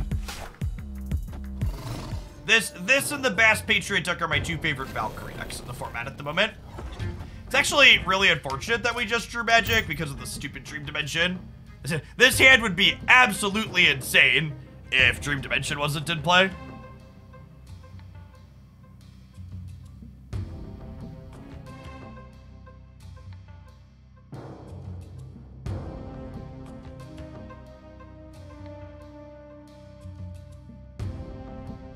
If you're looking for budget variations of this deck list, I have an Ultimate Mr. Negative deck guide up on the YouTube channel. Be sure to check that out. It includes an all Series 1 and 2 Mr. Negative list, as well as other variations to work up towards this fully powered build that I enjoy playing.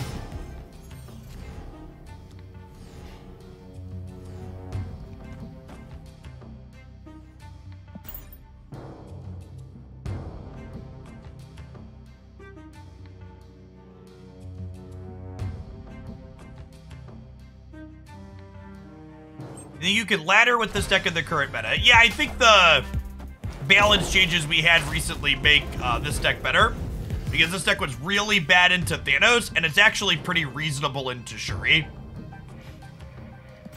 Valkyrie, as well as our ability to put out big numbers with an inverted Iron Man, make it so we keep up with Shuri in an okay manner. You're not great against Reality Stone and Leech.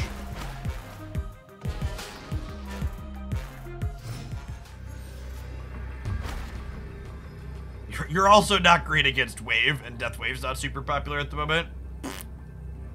Actually, what is an amusing note is that that's not true, actually. When Dream Dimension's not in play, playing Magic on turn 5 kind of negates their turn 5 Wave, right? Because it gives you a turn 7 to play your free stuff out on.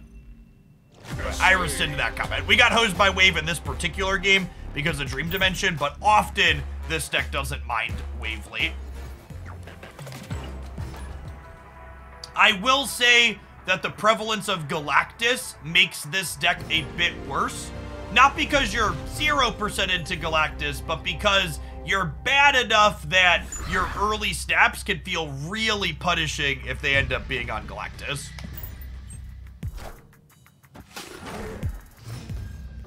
Kang does not solve any problems that this deck has, and I have no idea why you would want to put it in the deck.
Does Valkyrie set the real Mysterio to 0 or leave it at 4? It sets it to 3. Yeah, it sets it to 3.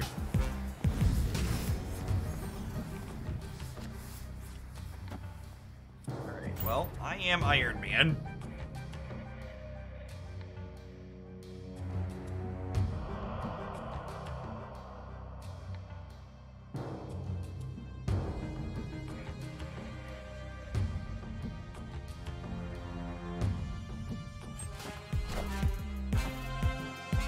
Yeah, we could have played the Angela to the right here.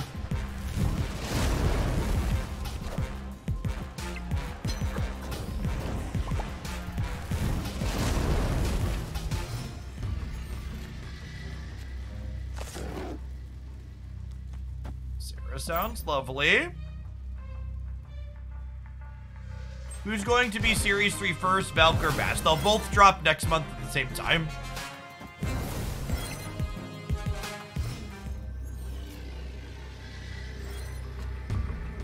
looking at a beer, chat.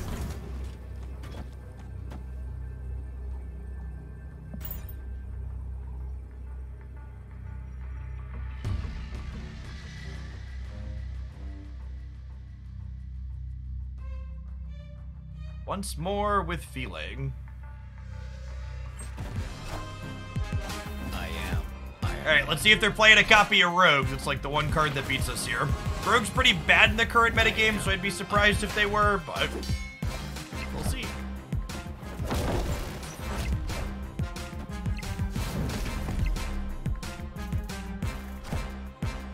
I am Close. Iron Man. Everybody clench! Woohoo! If 2 of those would have gone center, we could have lost there. Victory. 2 of those would have gone center, we could have lost there.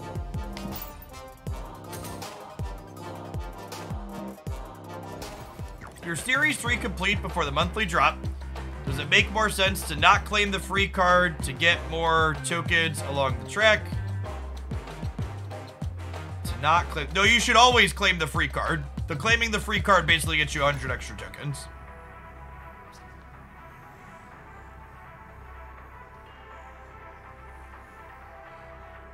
If you're missing Valkyrie for this deck, you should play Shang-Chi in that slot. You need a way to kill big things against Shuri. Valkyrie is optimal. Shang-Chi is a fine replacement. Ugh.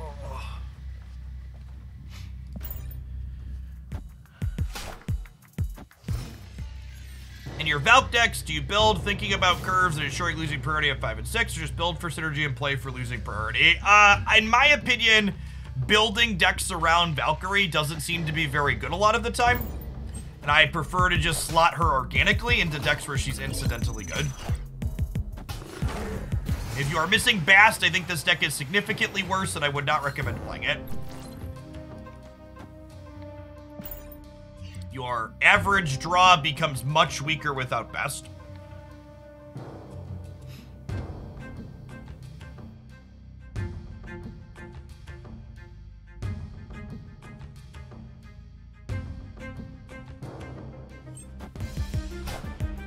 Does Valk break her own symmetry in the lab? She does, yeah.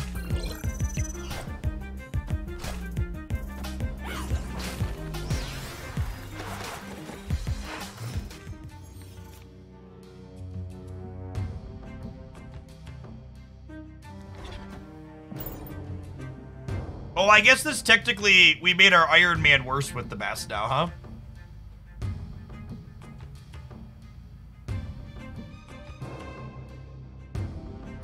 Yeah, I played this deck a lot before Bast was a card in Marvel Snap. It's much better with Bast.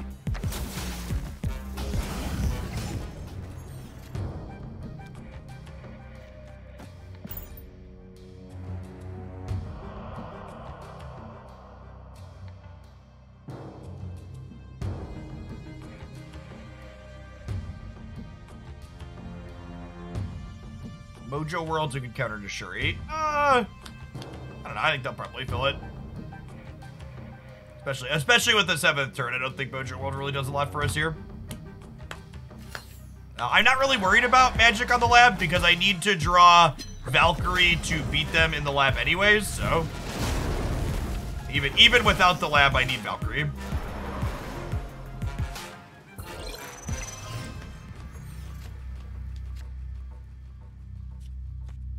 It's like, what's the difference?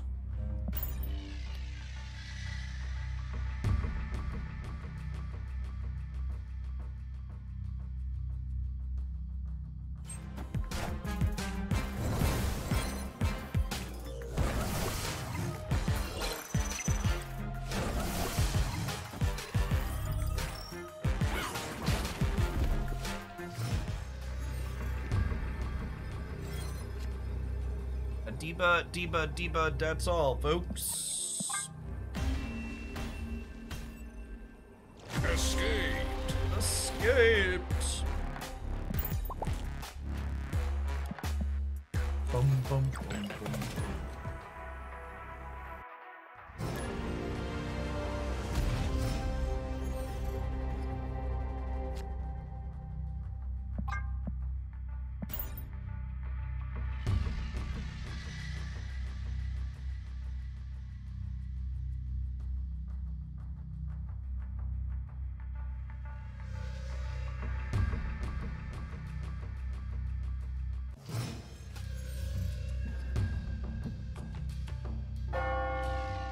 Ooh, piece of candy.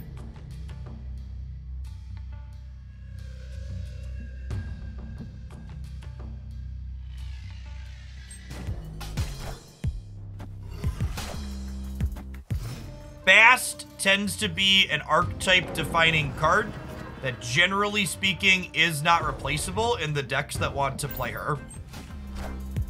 You can obviously budget whatever you want in any deck. I think basically every Bast deck on average really wants Bast to be close to playable. You take a pretty big downgrade when you are missing her.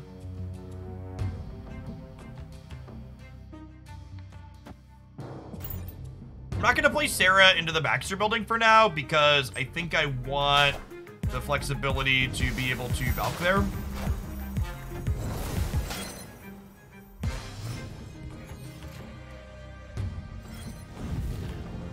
Are we bailing on Baxter building now? Yes.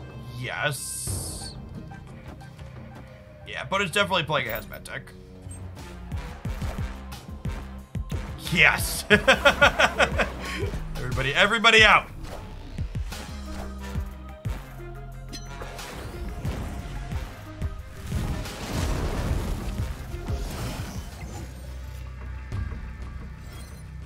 Do we get rid of Karmartage? Maybe?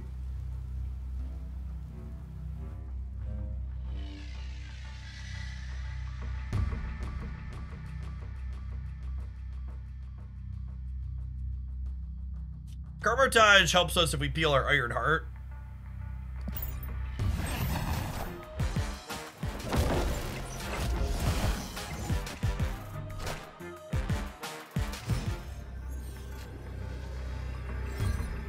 Oh my god, am I about to get Galactus?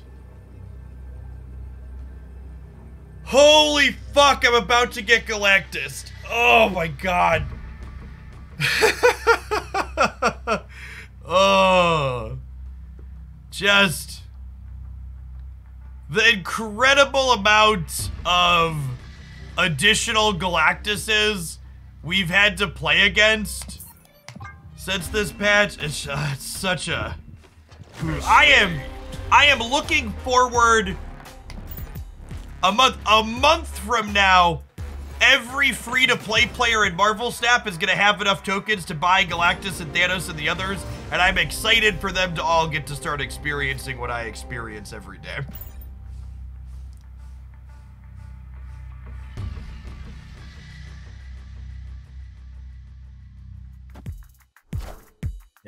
It's a trip.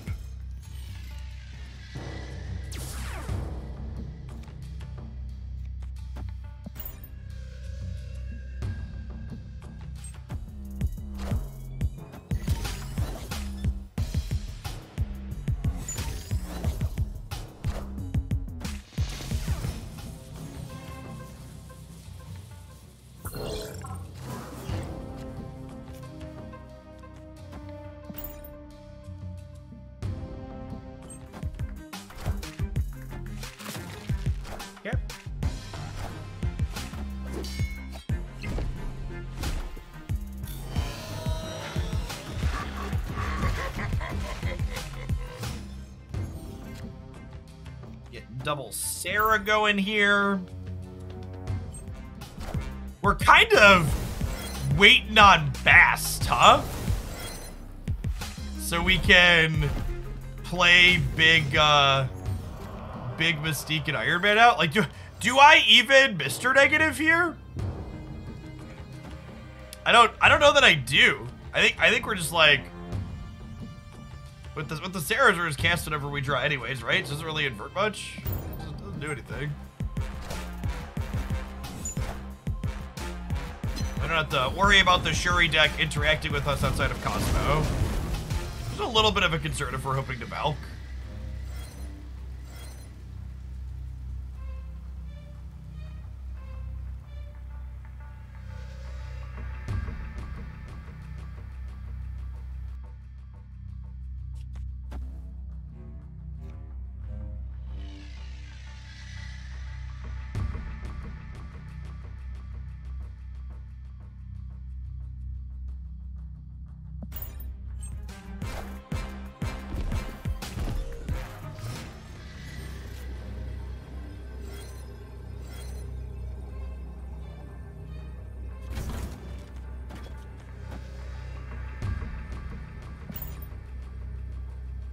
This is probably great, says local man about to be Cosmoed.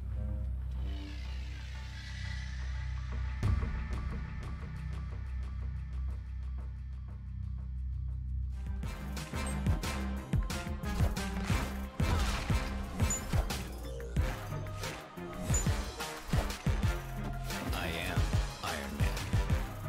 I am Iron Man. Are we still good? Pretty close. Oh, the fucking sunspots get us.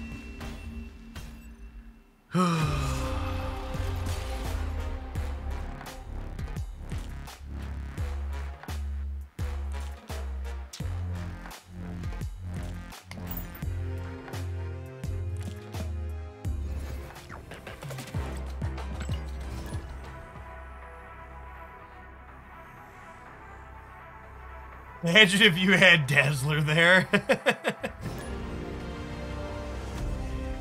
If only.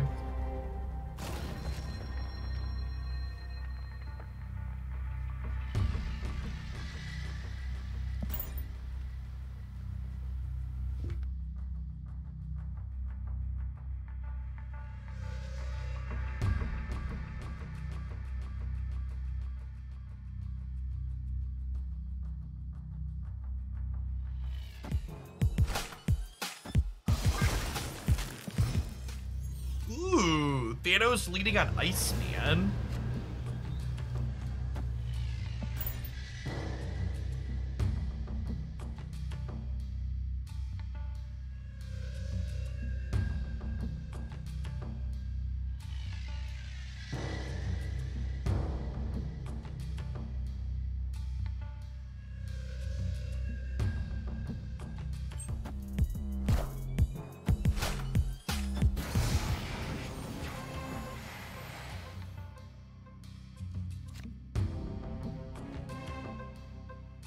Sedge. I think I Psylocke this turn, so that way we can Sarah magic or negative next turn, depending on which of them we find.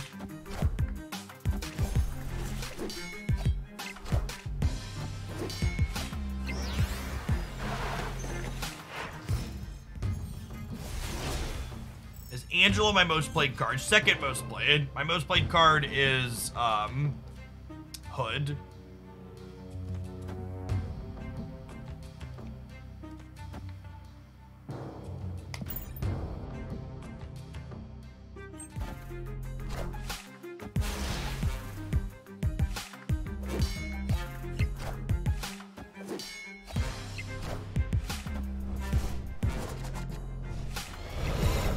Hey, it's cooking.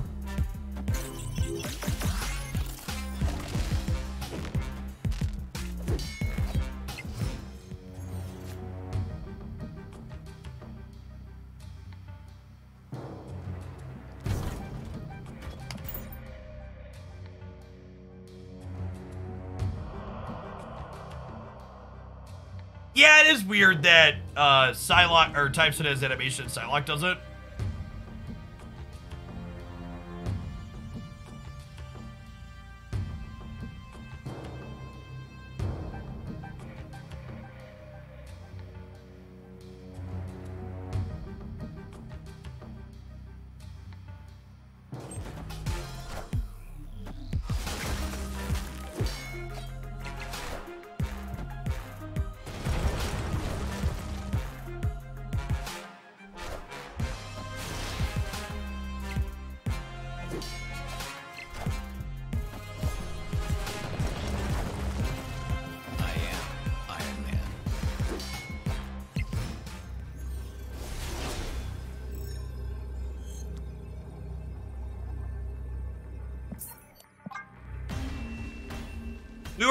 We were talking about it in the subs Discord server, and one of the metrics I would be interested to know for Galactus decks, and this is one I wonder if they're tracking it for decks you play against, but I would like to know how many matches against Galactus are someone's last match of Marvel Snap for the current session that they're playing. Same thing for Leech. How often do people experience either of those cards and close the application and walk away? I wonder if that's a stat that they track, and if it's not, they definitely should be for cards like those. I feel like that has to be the most objective metric you can have for, is this effect something that you want to be happening in your game? Because it's hard to measure such a subjective, polarizing experience. But I think using that as a measuring stick for how often do people have this happen to them and they just close the game is a number I would love to know.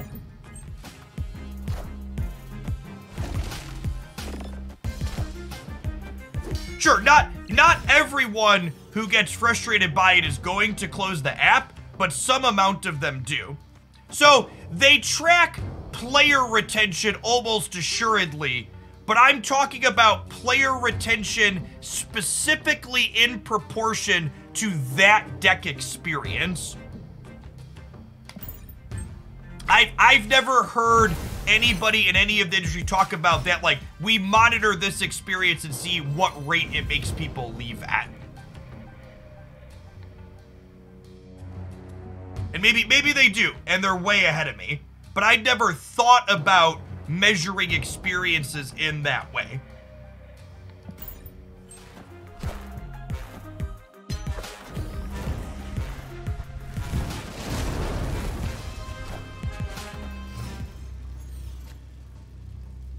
Speaking of closing the application after you get Galactus.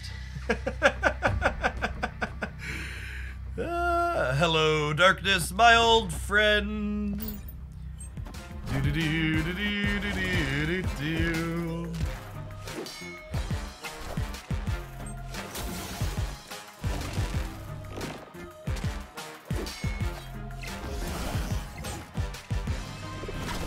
Ooh, maybe they could still be a Galactus Timber deck, but they can also be a fair build.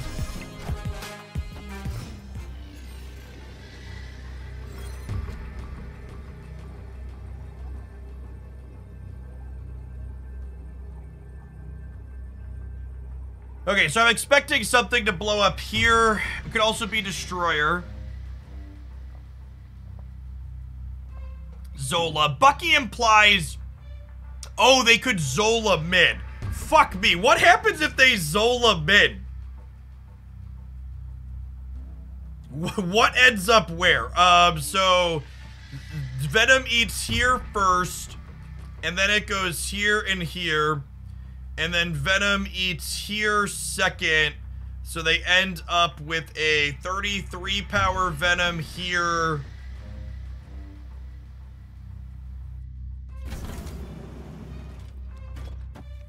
I assume we're dead to the Zola. I'm gonna let him do it.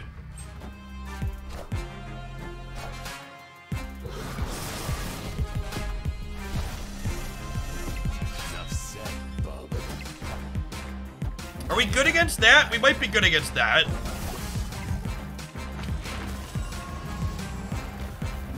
This is a negative Marvel? This is a regular Marvel. Oh, fuck, I forgot about this. Oh, shit. Oh, shit. Asteroid M. Oof. Oof. We still die if we play this middle, right? We're only +6 here. Rip. Alright, looks like it's about that time. Non-subs, I'll see you in 2 minutes. We're gonna be playing plenty more Marvel Snap today. Don't go anywhere.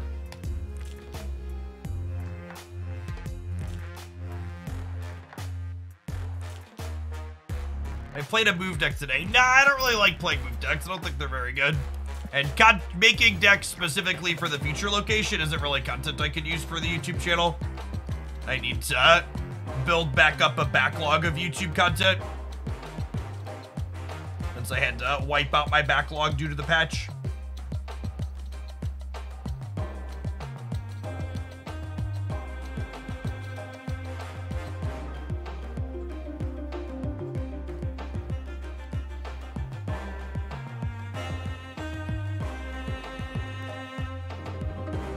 Yeah, the Human Torch beast deck is just like a bad version of the Darkhawk bounce deck. It's like a variation of that that just suffers worse from location variance is the unfortunate reality. Leech was never the reason Cerebro 2 was unplayable. Cerebro is unplayable due to a combination of Red Skull and Soulstone. And Thanos and Shuri are still both very powerful and popular decks. Shuri especially. There's a little bit less Thanos on the ladder now, but Shuri is still everywhere. Shuri really didn't get changed meaningfully. NorCal Cannibalist, thanks for the prime. They adjusted a lot of little knobs for Shuri, and it feels like the one big thing it changed, they don't play Arrow anymore, but everything else they're doing is still pretty similar to what it was before, including Red Skulling you to death. The Arrow nerf hurt Shuri a lot. So the Arrow nerf cut both ways for Shuri. So Shuri isn't playing Arrow anymore, but Shuri also no longer has to play against Arrow.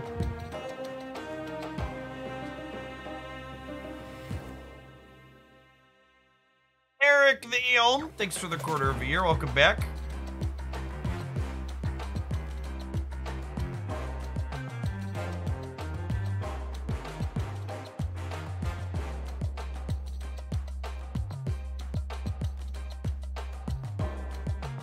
I don't know, the Taskmaster change ends up being a buff in a lot of situations. And it ends up being a wash in some others. If you're looking for a Cerebro 2 deck list, you can find them up on my YouTube channel. It's a deck we covered a lot of. I played a ton of it before Thanos took over. It's a very reasonable and competitive archetype into not Shuri and not Thanos. So if you're in a part of the ladder where you don't run into that consistently or you don't mind retreating to them, it's a very fine deck to pick up and play still.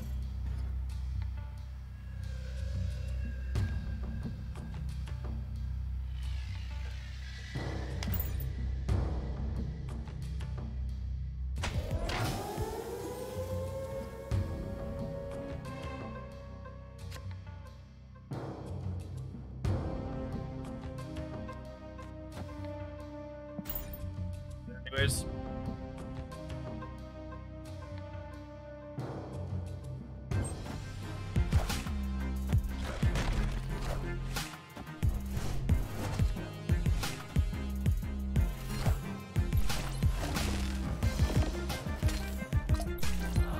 Oh, there is artist variant info here inside of the game. I didn't realize that was a thing. It's good to know. I've wanted that. Someone said you could accidentally click through it and snap, though. That's not a good thing. It is right about the same spot, huh?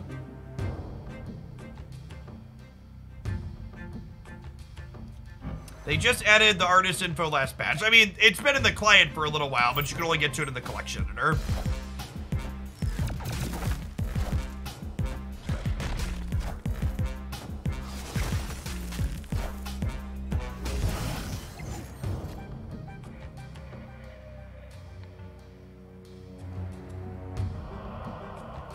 Oh, Dexter was the one playing a Quinjet bounce deck.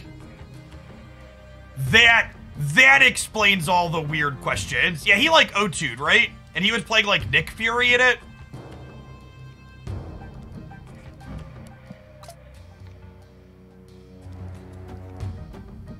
Okay. That makes all of the what about the beast deck questions? Yeah, that build of bounce was never particularly good or competitive.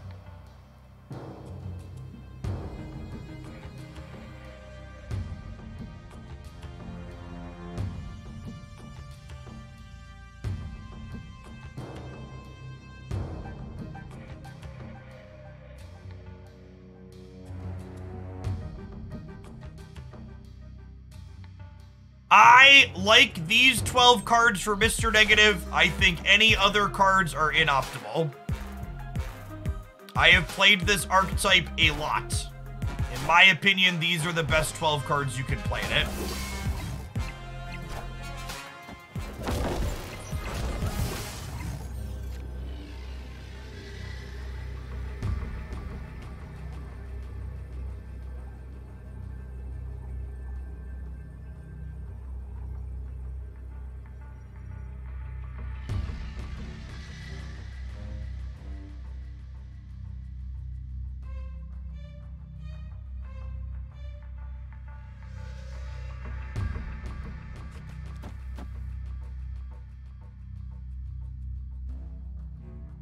They don't have any other big payoffs. They could easily put a Darkhawk into play in one of these paths, though. This could be the real Mysterio, I suppose.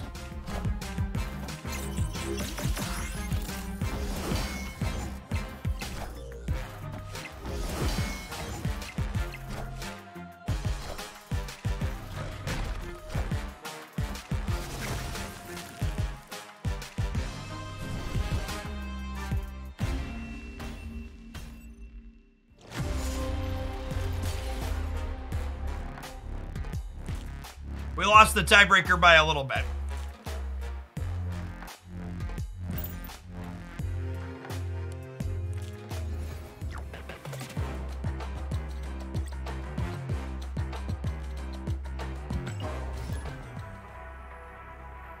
Freddy actually, speaking of bounce decks, Freddy actually submitted a bounce variation playing Valkyrie inside of the tournament since we resubmitted deck lists. It's an interesting take.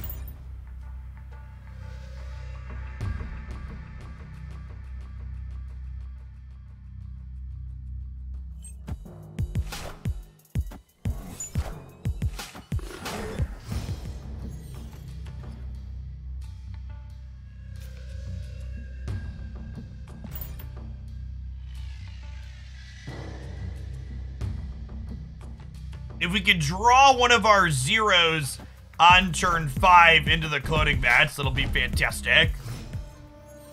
The tournament is not being live streamed. It is all coverage on YouTube after the fact. Ah, I see our opponent is fun at parties. Ah, Thanos players.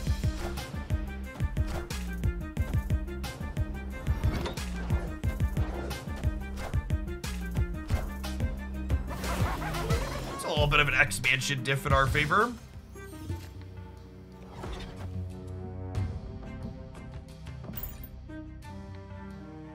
Do I scrim in battle mode for the tournament? No, that sounds dangerously close to putting an effort.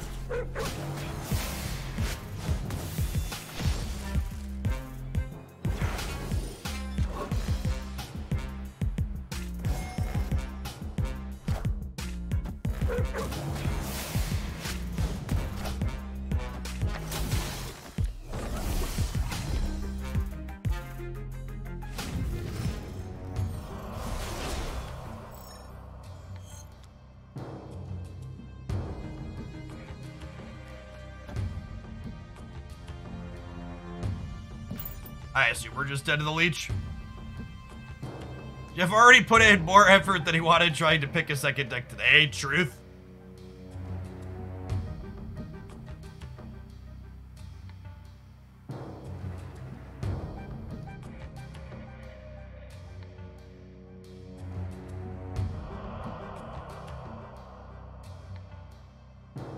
I found that if I put, and I was feeling this a little bit this morning, trying to find a second deck list, which is why we put sub-only mode on while we finished that up this morning.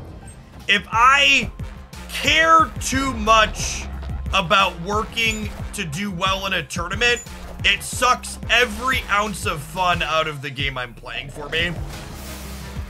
And I'd much rather just be more relaxed and whatever happens, happens, and enjoy myself regardless of it, rather than like put in all this work and have typical card game things happen and then feel frustrated and annoyed that I like did all this work and then this game had variance by design and we fucking died anyways. It's all about managing expectations.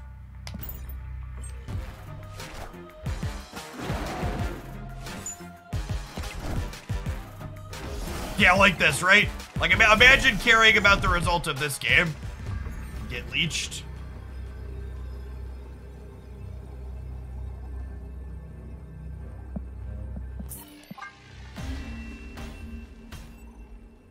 Escaped.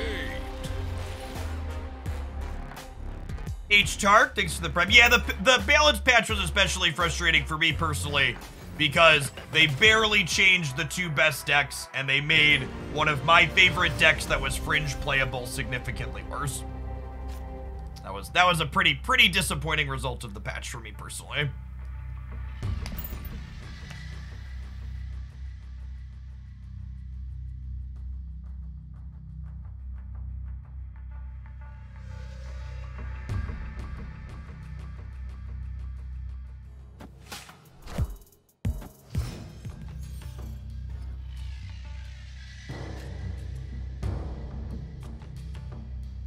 I would love to Bast here.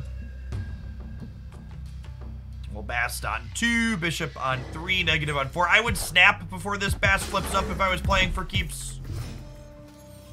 We're just vibing, playing some games this afternoon though, so not super concerned about it, but our hand is very strong. We notably don't have any of our zeros in our hand yet, so they're gonna get to get inverted by negative. We have Magic teed up to give us an extra draw. Sunspot and Electro. Iron Man's a sad draw. Hopefully we can peel Mystique and Ironheart here for our next couple.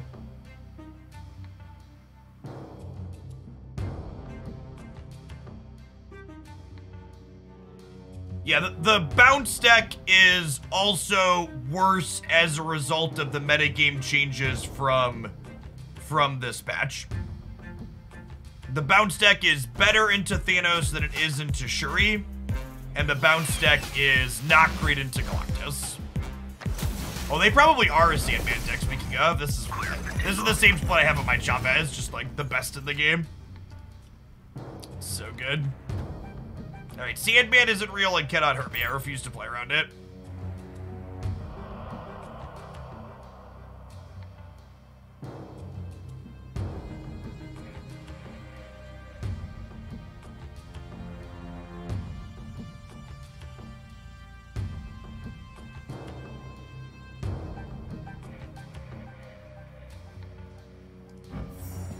Solid Sunspot split too. I almost want to split my inked Sunspot again to go for gold on it. I think gold looks real good on this variant.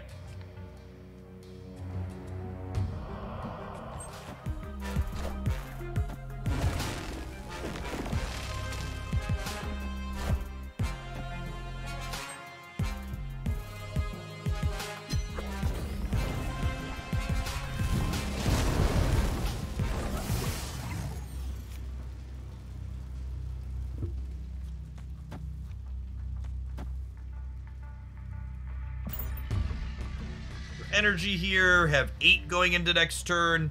If we draw Angela or Mystique, we'll be able to play all 4 cards out of our hand, says Local Man about to get Sandman did.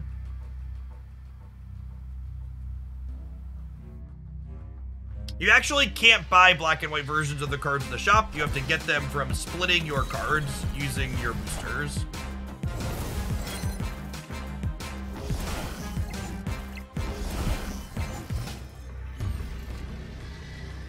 Alright, there's the Mystique. Does that do it?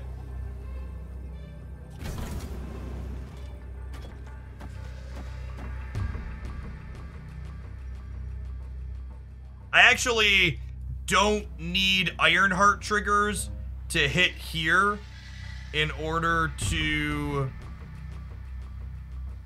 I don't need Ironheart triggers to hit here in order to win the center, so I'm going to play her before I do this. So that way I'm more likely to hit the left where I need more stats.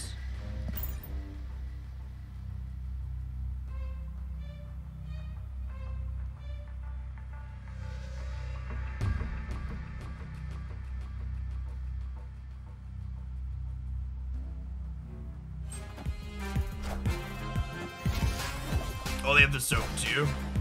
I am. Like, that's not a lot. They also have Sunspot. I am Iron Man.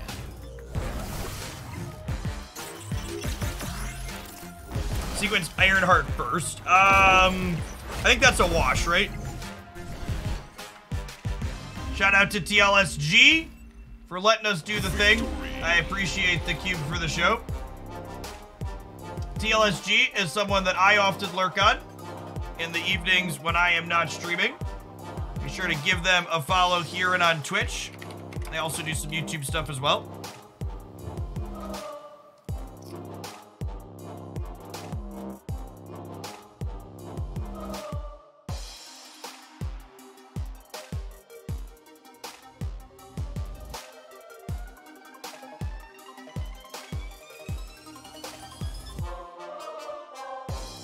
to switch things up again here, I think.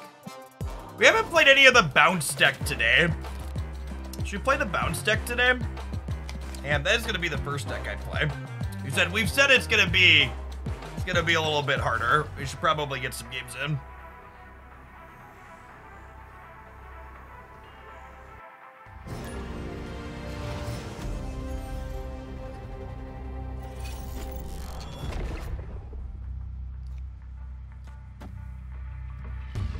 I think this is still worth doing. It's +1, -1, +2.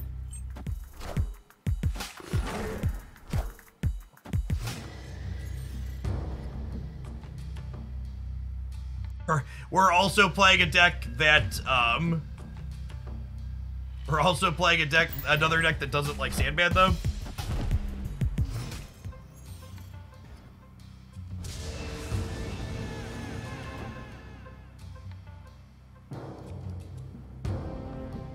Asteroid M is real awkward here. I wanna be able to, like, do this in the center. This might be a Korg Widow Beast pick this up.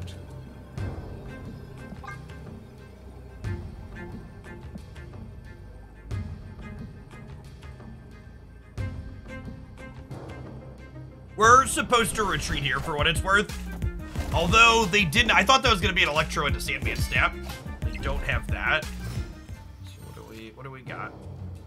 What do we got? All right, which of these do I want to replay? So I'm playing out this, and this. I guess I could do this, huh? I guess it's that. Just not Widow this turn. No error. It's just a She-Hulk.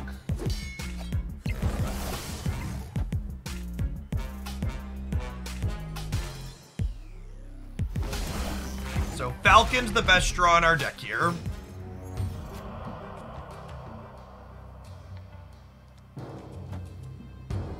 And this is looking like a game where we're gonna play Chavez on the last turn.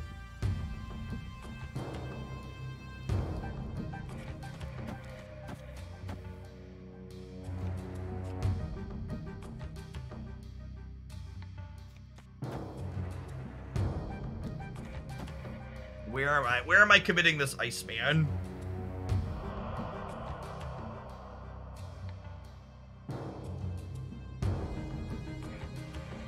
I guess Iceman mid.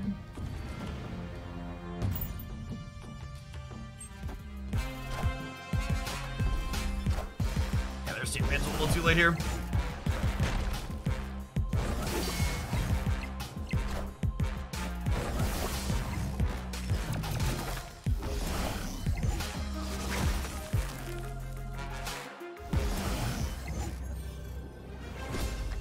Okay, and then we have to Chavez left here because we need to be able to beat Dr. Doom, right? Yeah, I should Iceman before the Widow here is a good call. Sequencing mistake on my partner is going through it. I mispilot that a lot. Is Angela better in Nowhere? I don't know, is she?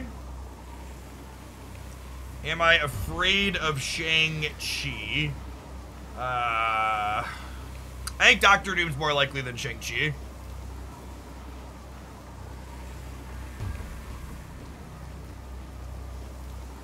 Well, both of those cards are easily in their output range, but I think Doom is more likely. If I play Chavez to the right, chat, I lose to Dr. Doom. Oh, I should Angela right because of Shang-Chi. Maybe? I could see that argument. The problem with Angela right is that I have a harder time contesting the left, and I wanted to play for all three paths. I don't know. I think it's safe to assume that Shang-Chi could be in basically every Marvel Snap deck. I'm inclined to agree that I would expect Doom more than Shang here, but I don't think Shang's an unreasonable card for them to be playing, just because of how polarizing Shuri is, and how important that card can be there in winning it some of the time.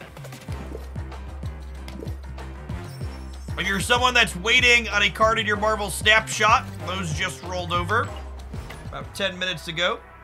You haven't checked those yet for the afternoon.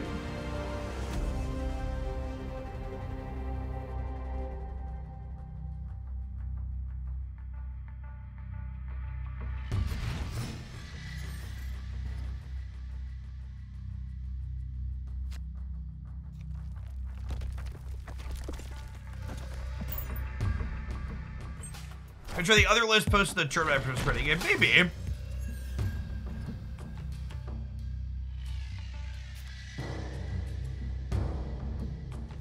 Could be a fun idea.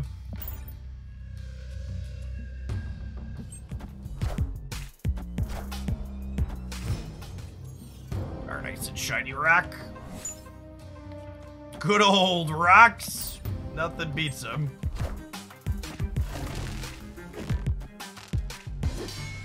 A road, 6 for the third of a year.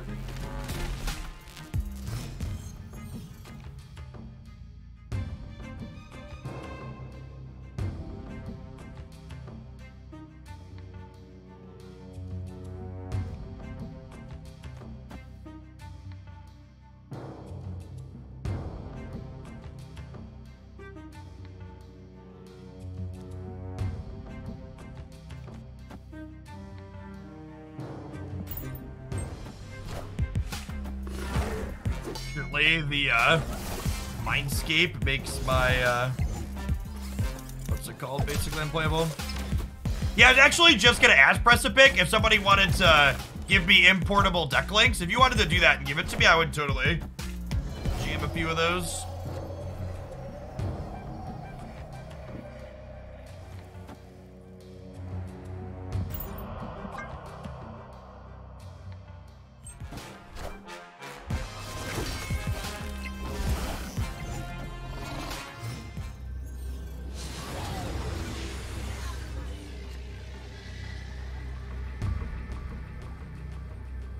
This is not a casual Galactus abuser, chat. That is a Kirby crackle doll. I think we're actually dead here, huh? What did I give them? Did I give them something with at least how many stats did I give them? Because there's a Subterranean in their deck. I guess I could do this. We didn't give them anything. Huh? Alright, we stay then. Oh, fuck! I could have put Shang-Chi middle. Oh, I'm so dumb. Oh, it's been we started early today, chat. We won anyways. I did not deserve to win this. I was like, oh, this doesn't matter. I'll hedge the right. But, yeah, okay. Well, you know. Expertly navigated.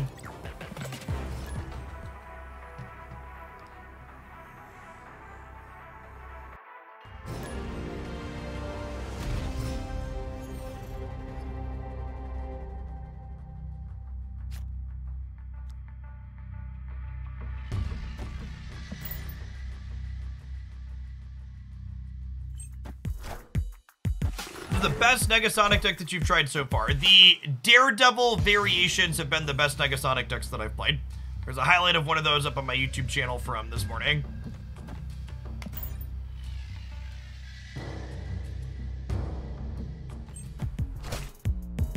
We want not Beast into the Sakaar here. That's the goal, not Beast. Deal.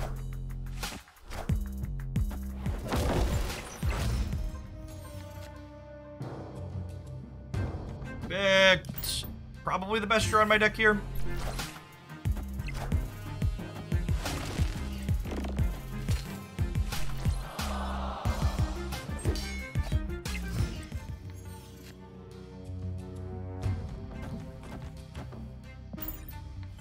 Falcon is our best pickup for next turn. Would allow us to put the Angela into hyperdrive. We are 1 and 4 to draw the Falcon.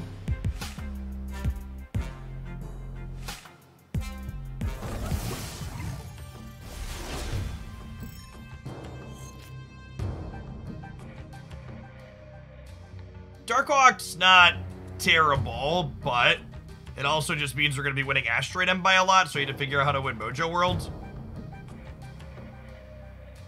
Is next turn going to be a Chavez turn? I think next turn's going to be a Chavez turn, right? So I think we punt the middle, and we do this. The Hawk ends up here. I'm not playing this because I'm playing Chavez next turn.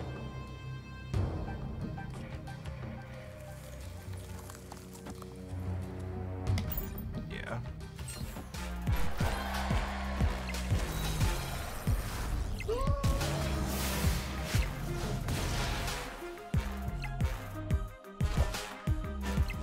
Save Iceman for Mojo? No, I'm gonna Chavez the Mojo.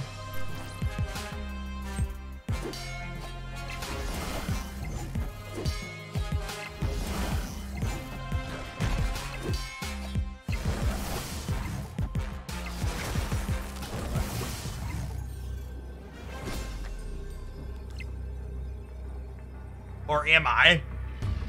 Or am I?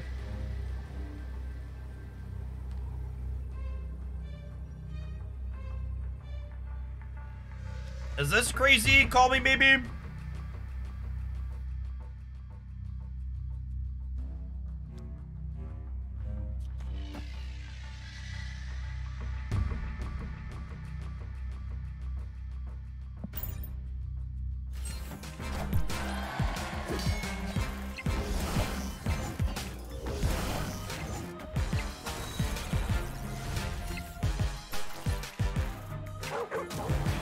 Frick! Yes! Who's a good little Korg? Yes, you are. Yes, you are. They redrew the Doctor Doom in their, like, 7-card deck. Whew, at least we hit the rock when it mattered. Korg's a good lad, chat. He's a good lad.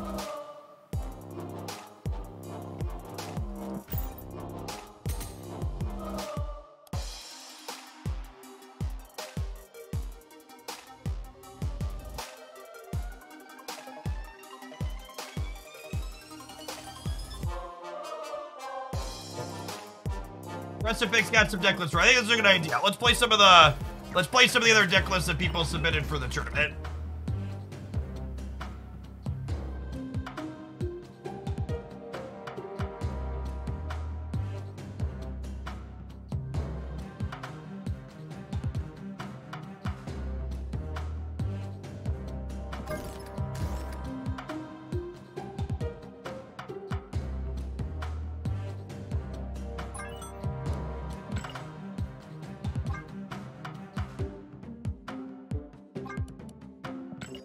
Howdy, Punto.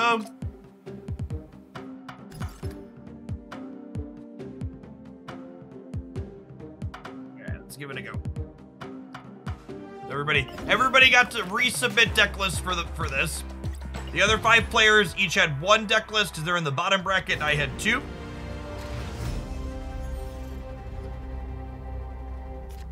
Our matches will be playing out over the course of the next week, with the coverage being done and uploaded March 31st and April 1st.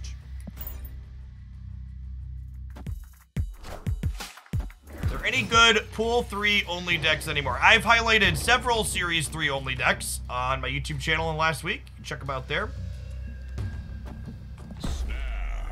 We snapped the Killmonger into the Ebony Maw on the TVA, right?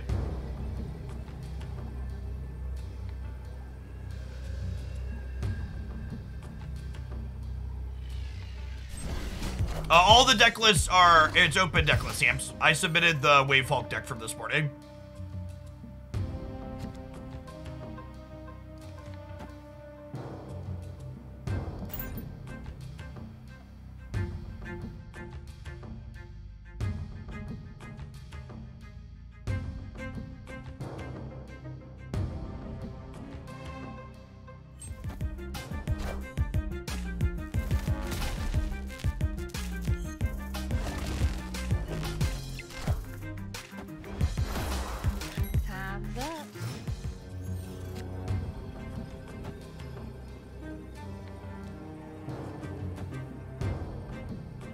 With Asteroid M out, it's optimal to play Killmonger to the left. That way we can avoid a Cosmo.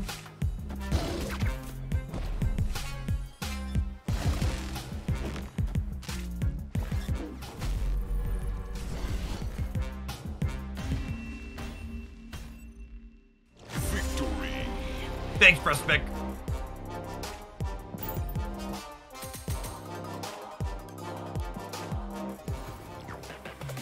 With the balance changing, you think Bounce is in a better position? No, I think Bounce is worse position than it was before.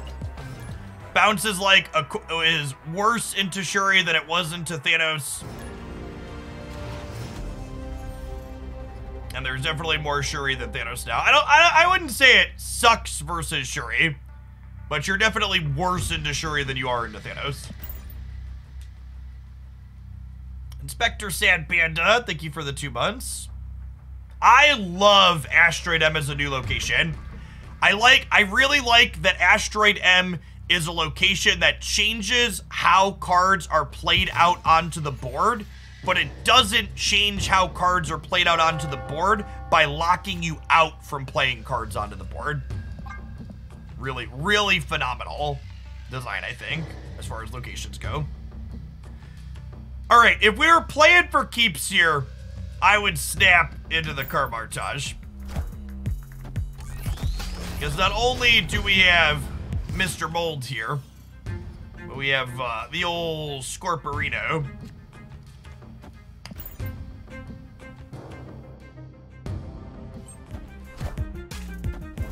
Kitty Pride and subsequently Hitmonkey mean that the bounce deck needs to be reimagined a little bit, I would think. In large part due to the fact that I expect Collector to want to be played in the deck again.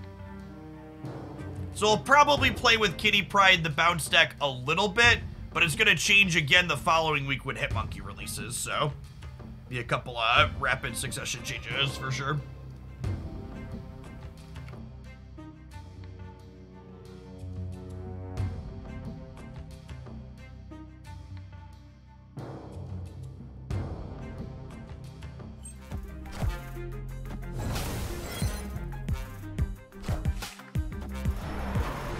Oh, just arrow. Okay.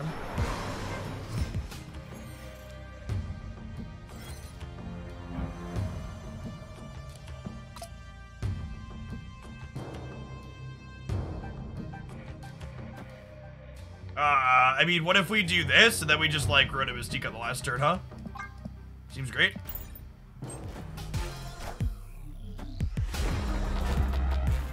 I'm all alone. There's no one here beside me.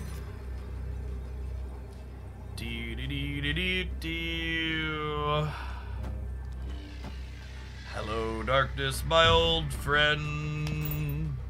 How it sucks to meet with you again. We beat him anyways, Chad. It's fine. Everybody calm down. I'm not salty, you're salty.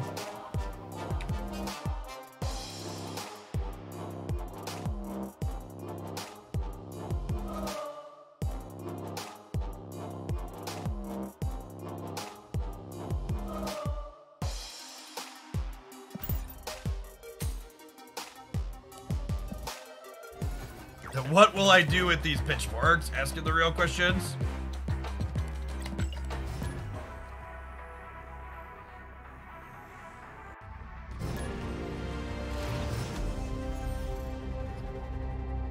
That was a bold leech for being so far behind on board. I mean, to be fair, I added, what, 25 power to play that turn? Is there a limit to how many collector's tokens you can save up? Not that I'm aware of.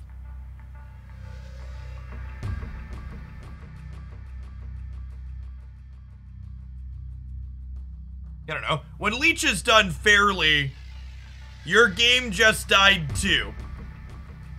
Uh-oh. Uh-oh, did Lamentus 1 hit the server?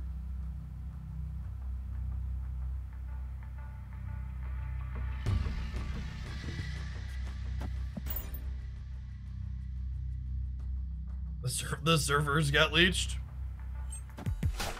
Do I see move being viable anytime soon? I don't. Based on the existing data mines, the earliest we're getting a new move card is June. We should get Gwen Spider in June. Or Gwen or whatever her name is. That could maybe help the move archetype. But otherwise, there isn't any help in sight for it.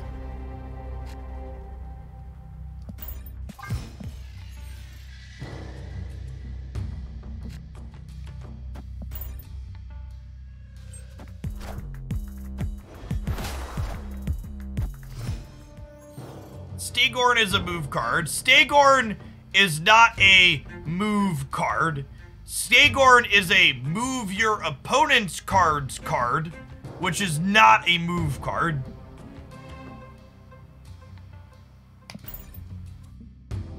Stagorn's probably going to be a good playable card, but it's not a card that helps things like Vulture and Human Torch.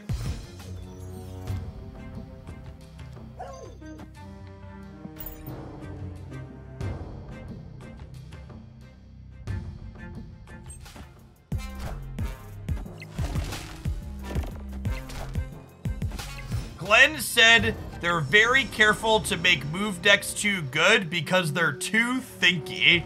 Real? Do you have a? Can I get a source on that one? That sounds like a real weird thing to claim.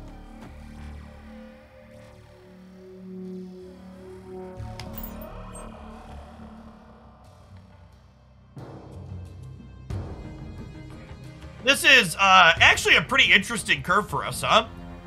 The fact that we could go Hawk on 4 into Ronin on 5 into Mold plus Rock Slide, pump both of these on 6 seems quite good actually, right?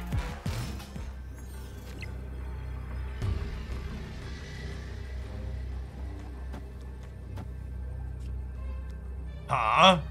Do I Mystique and Mold now? I might Mystique and Mold now, actually. I think we're losing the right regardless.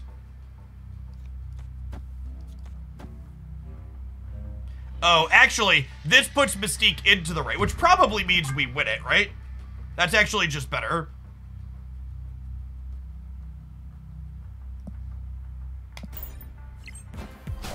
I think this is it.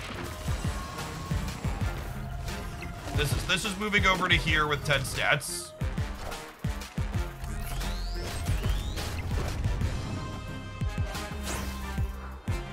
Okay. Oh shit. Oh shit. What a weird game. What a weird close game. The more I play with Asteroid M, this is really good location design. I like this one a lot. I hope this is a common or uncommon location. Do we know what the data mine says? This location just creates such great, interesting games.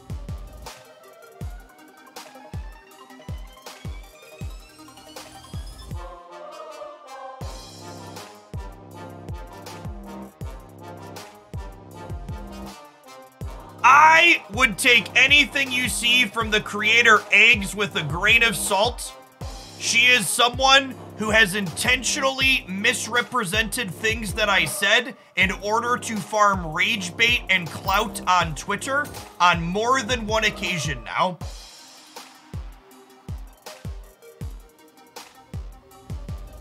They are not someone that seems to be acting in good faith with a number of their social media engagements. Revio, thanks for the prime. Oh, I forgot to tell them we were going to do an end break. Asteroid M is common. Sweet. Asteroid M will be a great common location. It's a ton of fun. I like that one. I like that one a lot.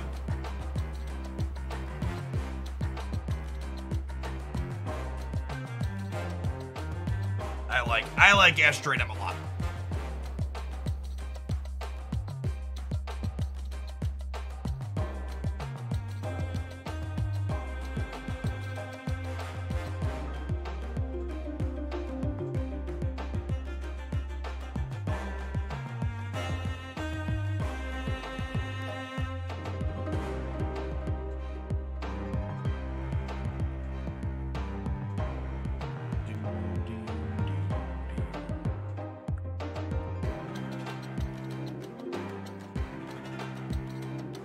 Advanced difficulty. I mean, I assume the difficulty labels are things that Sap.fan put on them.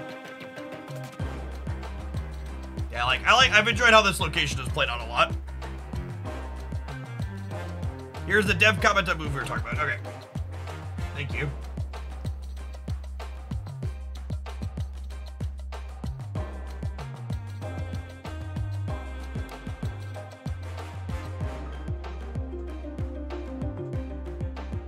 Move's tricky, it's difficult to play with and against, but very fun.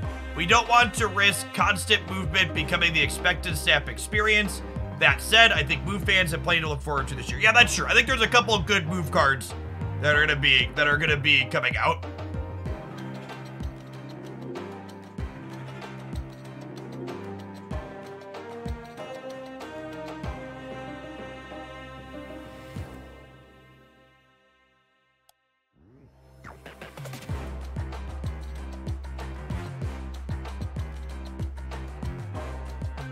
Yeah, I think that's a fine answer.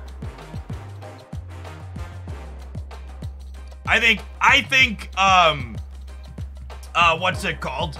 I think that move decks tend to not see play, at a high level because they're a deck that only gets made worse if you really understand the game and how to call them out.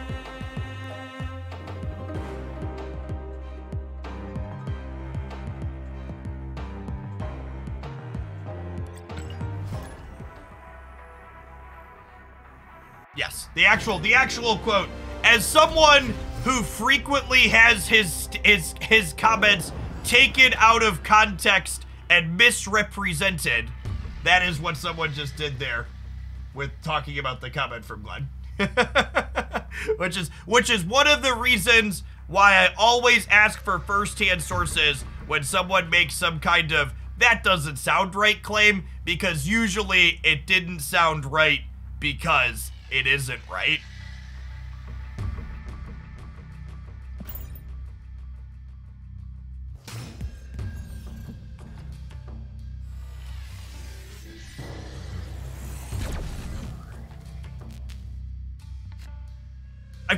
I've talked about this before, but in a former life where I hated myself a lot more than I do now, I used to troll Reddit threads that were talking about me as a person, and I would with an alternate account that wasn't obviously me, and whenever people would post something obnoxious about me that wasn't true, I would post a comment to their reply to their comment saying, "Man, that sounds really terrible. I liked Jeff, but if he really does what you're saying he does, I don't want to support him anymore. Can you show me where he did this terrible thing you said that he did?" And every time, like fucking clockwork, either crickets or backpedaling or the goalposts moved or there was no source or evidence or anything to be found. And after getting that response a few dozen times, I eventually just stopped bothering, because it's just like, good God. Just not worth. They nailed all of the Stones animations. All of the Thanos animations that they implemented this patch were so well done. Really knocked them out of the park.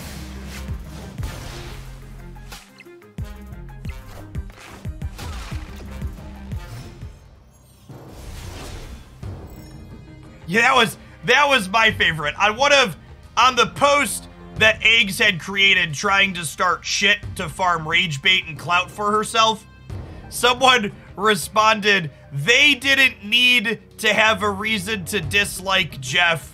Other people dislike him, and that's enough reason for them." And it was just like, just engagements in 2023. Just like pure, just eye-rolly. Yep, that's what this is. And I co-sign.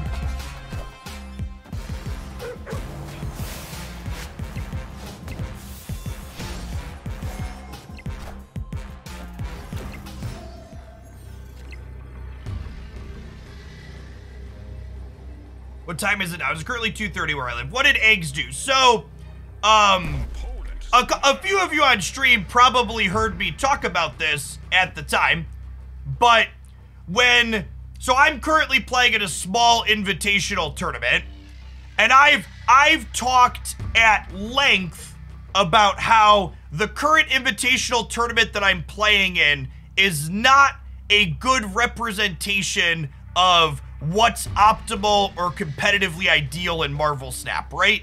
Like, even take my own deck selection, the bounce deck. I showed up with the bounce deck because I think it's fun and I wanted to play a deck that I enjoyed in the tournament. And I said something similar about a different tournament that I didn't play in. There was a different, like, 16 or 20 player invitational tournament that went on that had really good coverage and had a lot of great content creators playing it. But, like, some of those content creators even had, like, their Twitch chat draft their deck. And I made an offhand comment about how an invitational tournament that has a small number of players in it that are invited and had someone have their Twitch chat draft their deck wasn't a good source of competitive deck lists.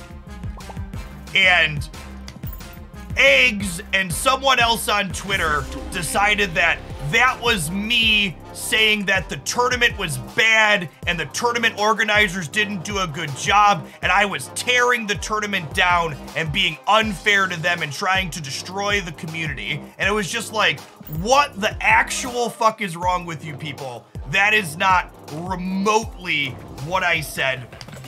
It's just like, people looking to be mad about something and decided that I was big enough to have the target on my back on that given day, and they wanted to get lots of likes on Twitter and have people pat them on the back and be like, yeah, fuck that Jeff guy.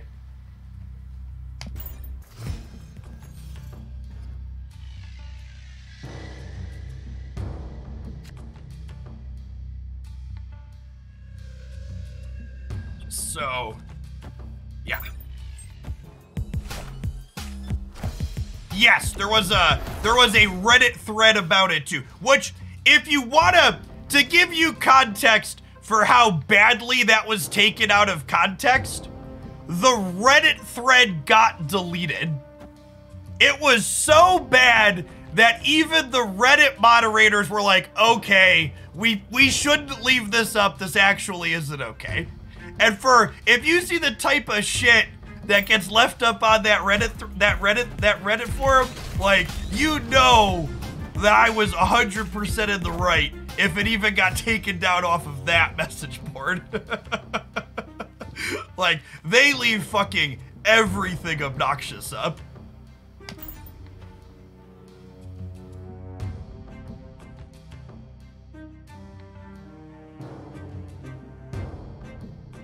If their feelings were hurt, they could have reached out to me and asked for clarity before posting. The original person that posted it understood exactly what I meant and intentionally took it out of context to start shit.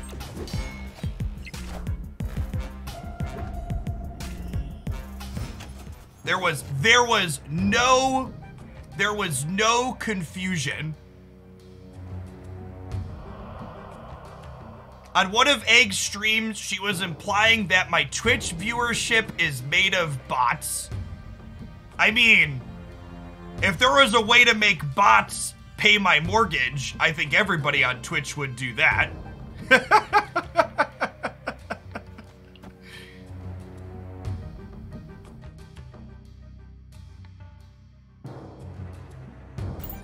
Beep, boop, beep, boop.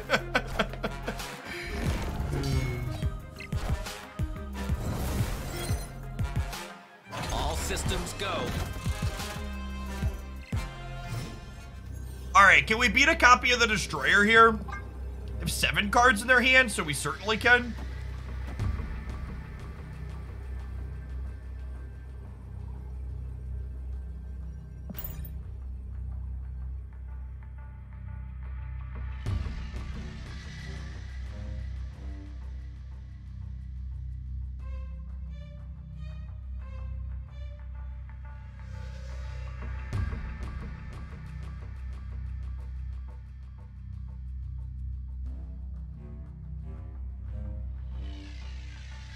Master Mold Jeff Art Leader.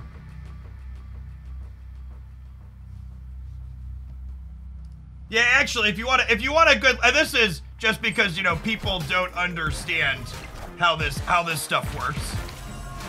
I've been here a long time, chat. I'm gonna give you a lesson in Twitch chat and how to spot bots here in a second. I think we're winning this game. All right. So, this is something you could do on any Twitch channel on Twitch using the Twitch API in a web browser.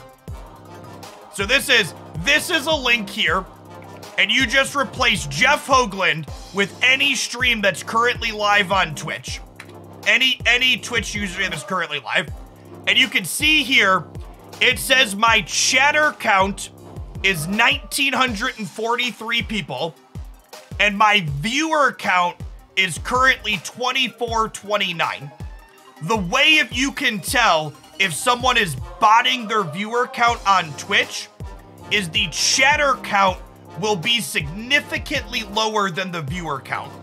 The chatter count counts not the number of people that have sent messages in chat, but it instead counts the number of people who are currently logged in on Twitch who are viewing this page. So this number is always lower than the current viewer count because there's some amount of people watching that aren't logged in. So there aren't 1,900 people sending messages. There are 1,900 people currently logged into a Twitch account watching this Twitch stream. And typically, you will have somewhere between 0 and 40% of people not logged in watching a stream. So what? We currently have 2,000 out of 2,400. Currently, there's 80% of people logged in watching the stream. So everybody who's currently logged in watching the stream, you're in this JSON dump here. So it's normal for that to be lower. That doesn't mean 20% of the viewers are bots. It just means like they're watching on devices that they're not logged in on. And there should be some amount of that. When someone's botting, you will see the viewer count be like 5 to 10% of the total viewer count. The chatter count is like 5 to 10% of the total viewer count.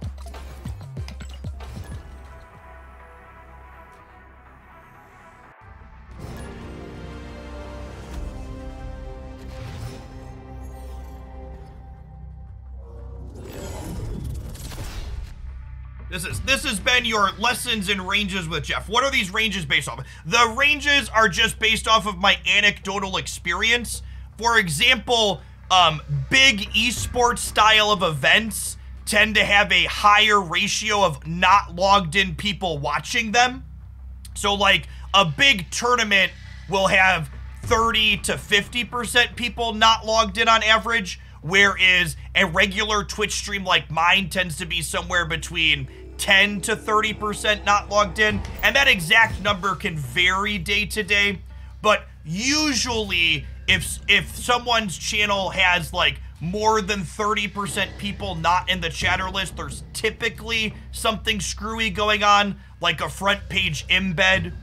Yeah, so it doesn't take into the primary way that people bot on Twitch is by embedding Twitch streams in autoplay advertisements on websites where people don't know they're being counted as a viewer for that Twitch stream. Because technically, that's not a bot. It's a real person who has the Twitch stream loaded that doesn't know they're being counted as a viewer. So it's one of those actually, but yes. Yes, though there's a bigger streamer called Fextra Life who that's what they do. There's people that are embedded in their streams embedded in a bunch of places. Is that why WotC embeds Twitch streams for their tournament pages? Yes, definitely. And for people that are new to the stream, I've been streaming here on Twitch. Fuck, how old is my account now? It's old. my account was made in May of 2012, May 1st, 2012. So I've been streaming here for over a decade. I've been around the block. I know, I'm very familiar with this platform and how it works and how to navigate it. I've been doing this as my job for over 5 years now. And in a former life before I was here on Twitch full time, I did data analysis for a Fortune 50 company. I have a graduate degree and undergraduate degree in mathematics. So like working with numbers is very much inside my wheelhouse. Is what I do. Okay, so they're a Shang-Chi deck. They're Cerebro 3 and they're a Shang-Chi deck. So what are we doing? I think I want to save Master Mold and I think I want to save Ronin and Mystique for the last turn. There's 5 cards in their deck. So I'm gonna Master Mold and Darkhawk here, I think. Actually, I'm gonna do it the other way. So we can try and lose priority. Do I know Python? Yes, my primary development language of choice is Python. If you go on my GitHub page, all of the pieces of software that I wrote myself started in Python. Okay, so let's say they Cerebro plus Mystique us. That would be plus 16 over here. If they go plus 16 over here, I probably don't want to fight that then, huh? What if we just do this? Probably a dub? Probably a dub.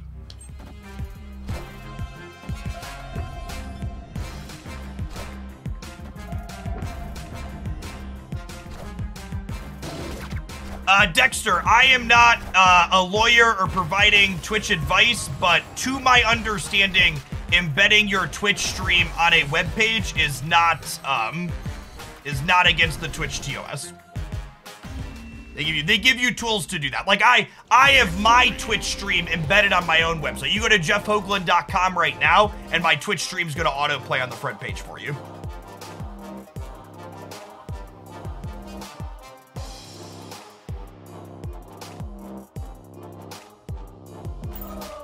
This deck's pretty good. This is what's his name's deck. This is the deck Dara has submitted for the tournament that we're playing in.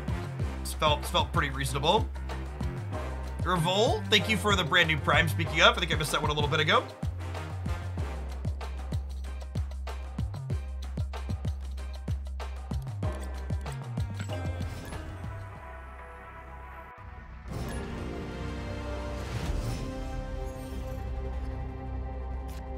Another creator thinks that streamers that embed their streams are defrauding their sponsors or Twitch by misrepresenting their viewer numbers. Do you think that's accurate? I think it really depends on how those numbers are being presented. I think the devil is in the details on that one, and I don't know what they're pitching to their brands or what they're talking about.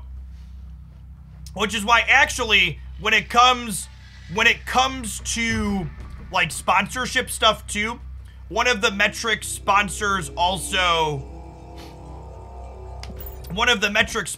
ask me for occasionally is not just viewer count and watch time and stuff that are public metrics. Occasionally sponsors that are really plugged into the space will ask for like average subscriber metrics for the last little bit, because subscriber metrics, especially in proportion to your viewer count, can give an advertiser a good idea of like how invested a fan base is in supporting a creator, and how much more likely they are to try something that the creator is advertising or recommending.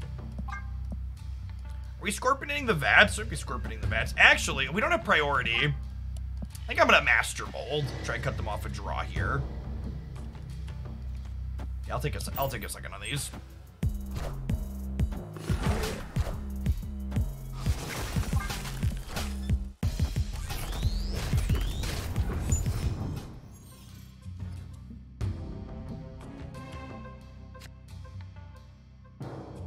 Wanted One, thank you for the brand new Prime. Appreciate the Basil Bucks. Let's get this hand nice and packed.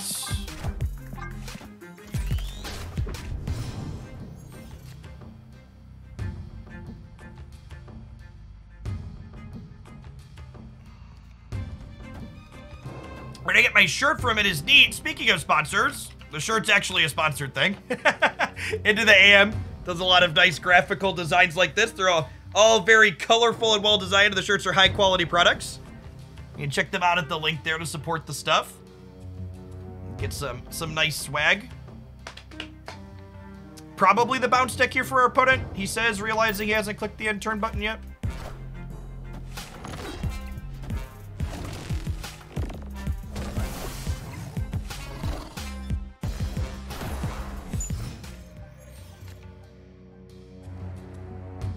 I would like 2 Mr. Ronins, please.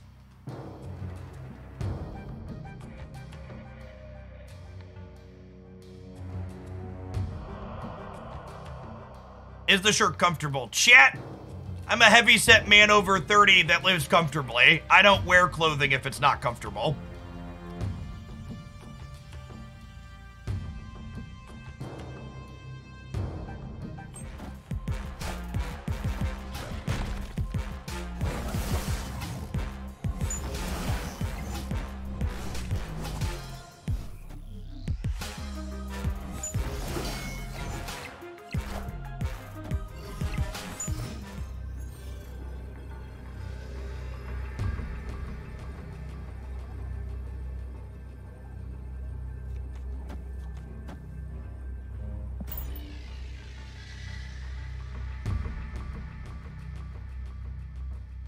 I mean, I don't think we're killmongering here.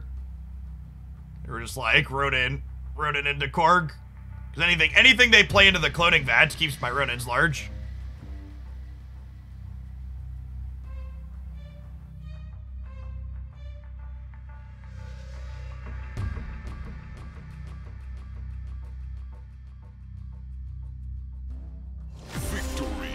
Am I crazy, or did they mention targeted boosters and now they're off the roadmap? They had previously mentioned a better booster targeting system, but they said they've shelved it.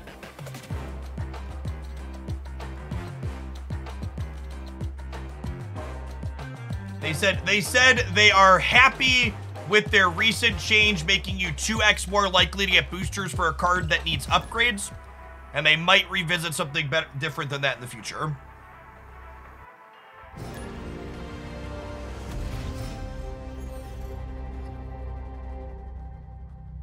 Yeah, this deck's been really solid. I see why Dara submitted it. Seems very reasonable.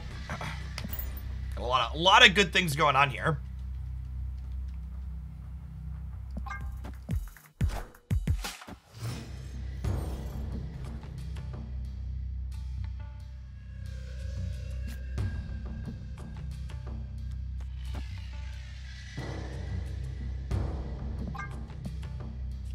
I'll lead Lizard. Master Mold's not going to cut them off of a draw this turn.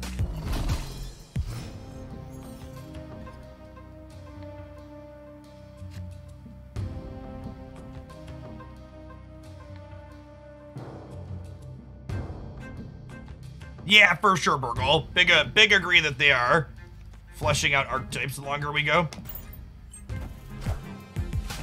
All right, we do have Dr. Doom as a means to get extra stats into this Sanctum down the line, which is nice. To drop a large-ish Hawk into the center here.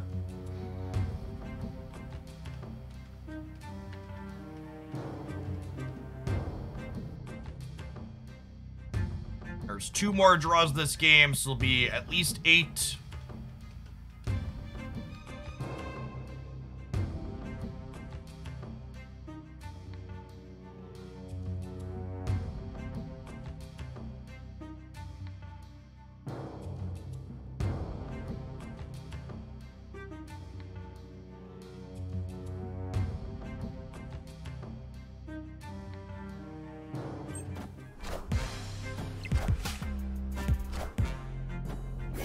That's pretty good. New York will mess this up potentially a little bit for them, though.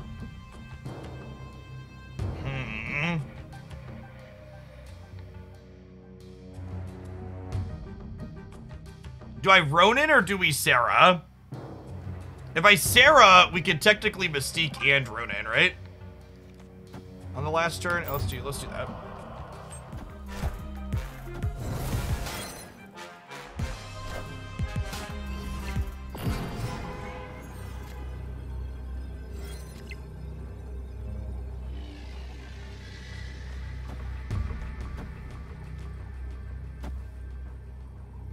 I think we do this. It ends up with Mystique in the center quite large. They have to soak at least 2. Do I want to do this? Maybe.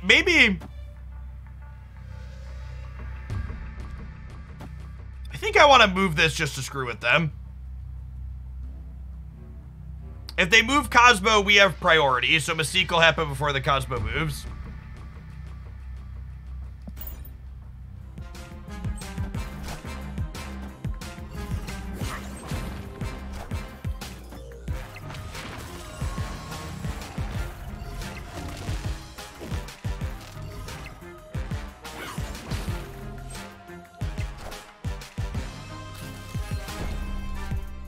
Are we good? We're good, right? Yeah, big stats in the center. Solid game. Victory.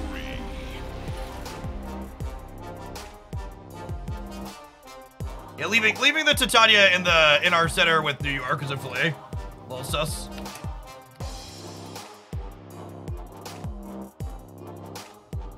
The Cosmo slide happens before priority reveal, so I believe it shows the card move, but doesn't count as having it moved until later.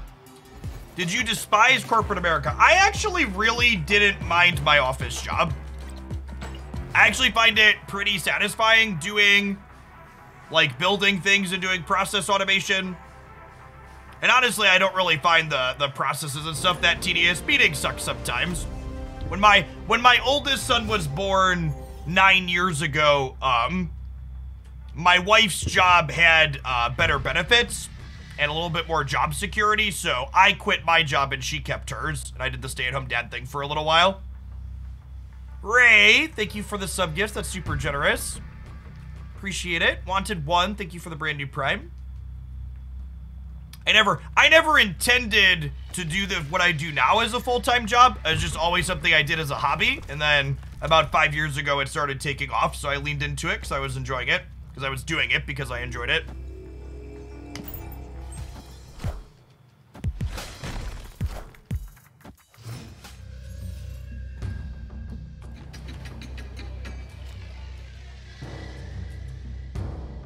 Stamold.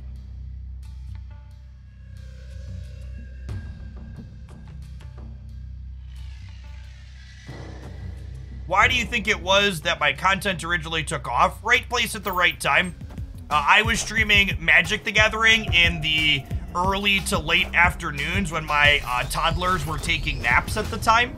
And the person that had previously streamed Magic the Gathering in that time slot took a job at Wizards of the Coast, which left a lot of people that previously had been watching Magic on Twitch looking for a new stream, and they found their way into mine and they enjoyed what they saw, so they stuck around.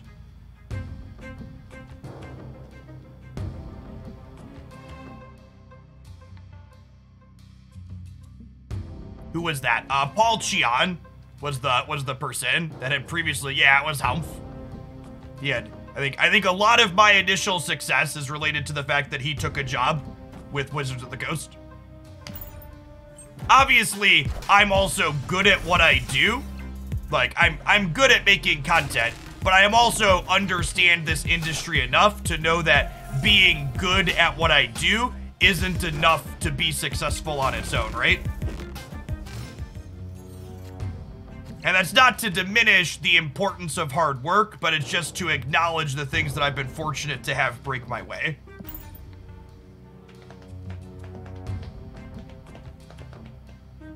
Why is Cerebro 3? I believe this is an Agent 13 card. Yeah, this was a random Cerebro for them.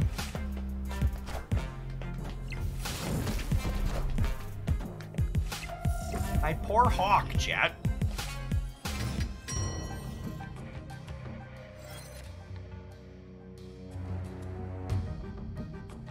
Do I need Ronan to win the left? Or can I put him somewhere else and get more value out of it? All of my 4s are going to snap to here anyways. I think I'm going to put Ronan somewhere else. I want to play him last in case we draw Mystique.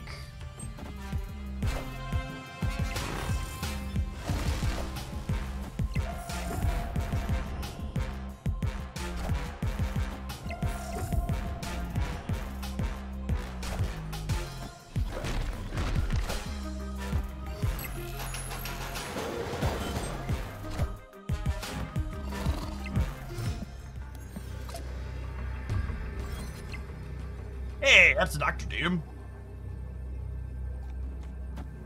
Actually just plays for every location.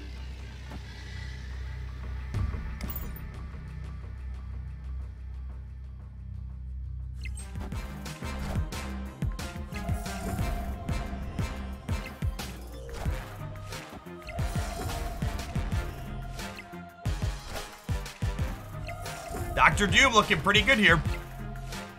How many cups of coffee do I drink in the day? I actually don't drink any coffee at all. I consume caffeine very sparingly. I drink iced tea occasionally, and sometimes cherry cola, but never an energy drink and never coffee.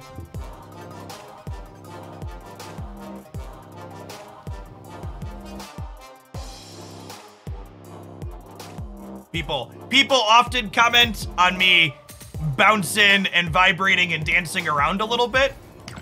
Keeping your body physically active and drinking lots of water throughout the course of the day is a good way to keep energy up. It's also a comment that I frequently get in less than polite manners is one, Jeff, why does your voice sound different when you are streaming versus when you're recording YouTube intros? One of the ways I keep my energy level up during these 7, 8, sometimes 9-hour streams is I'm making sure I'm in a performance mindset and projecting my voice in a way that helps me keep my energy level high. If I was a timid mouse whispering into my microphone for 9 hours, I'd probably put myself to sleep in addition to some of you.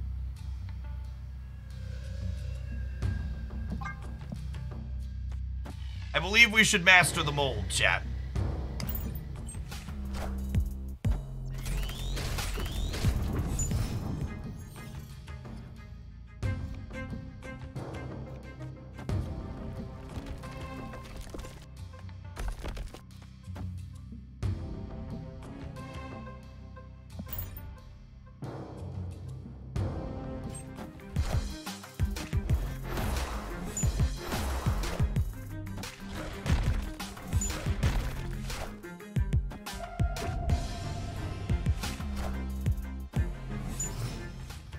So Nova means that Killmonger should be on the brain for us. Fortunately, no plays here this turn.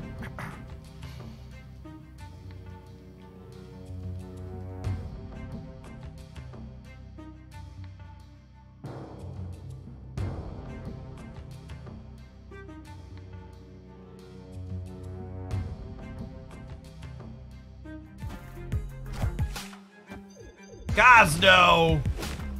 Go mid! Go mid! Bad dog.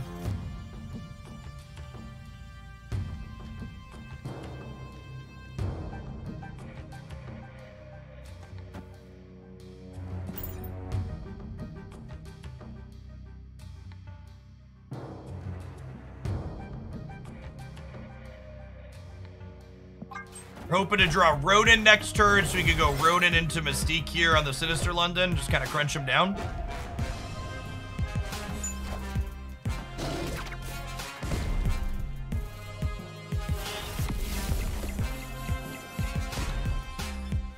Double Doom Blaster. Well, Double Doom is unfortunately not going to work because of the Cosnos hanging out. But hopefully, we can grab Ronan here. Yeah. Ronan and Darkhawk are both in the bottom 3 cards of our deck. Rip.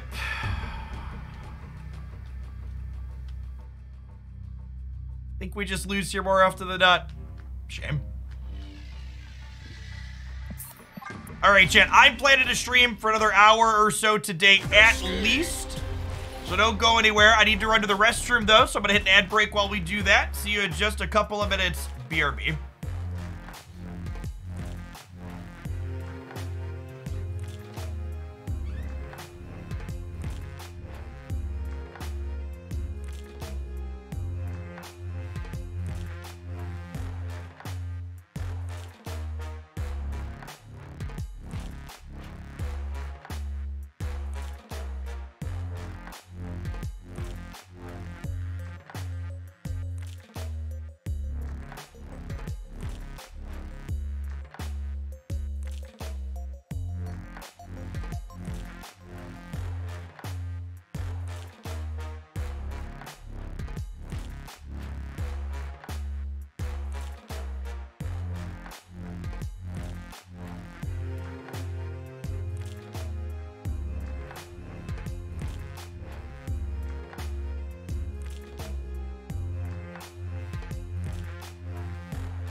I'm kind of digging this deck, chat. I think if you're looking to be a Master Mold gamer, I think Dara found the sauce.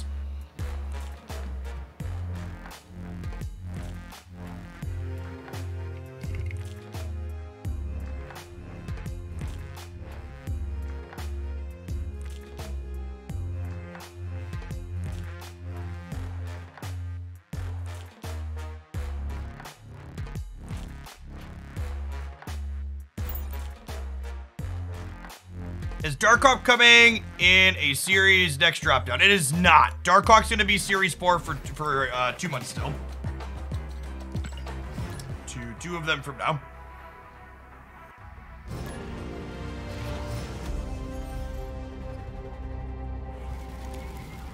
This just in. What boosters am I looking for these days? I don't think I'm waiting on splits for anything at the minute. It'll check. I might be a couple goose boosters short of a gold border. Yoga Dragon, thanks for the quarter of a year. Appreciate the prime. What about the Warhead Control deck? I actually submitted a Warhead Control deck as my second deck for the tournament. So I'll definitely be playing some more of that here soon.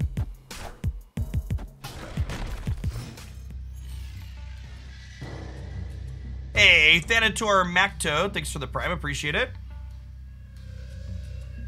Thoughts on Master Mold so far? Master Mold to me feels like a Viper or Black Widow power level card, which is to say it's not busted, but it has its place in certain decks in the format, and primarily it exists as an enabler for this card in the same way that Black Widow primarily exists as an enabler for Darkhawk, or Viper primarily exists as an enabler for HUD.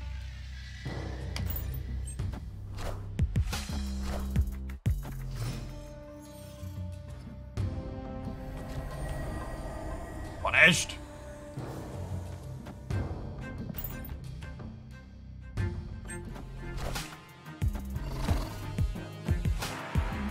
Good job, Korg. Nice. So we get to Ronin into Mystique Mold here after Rockslide them. So there's no Maximus in this deck because Maximus has anti-synergy with Darkhawk. So you don't want that. I still just want to do this. Probably getting Galactus and we're leaving. Kneel before Galactus. This deck has basically no counterplay against Galactus, is noteworthy.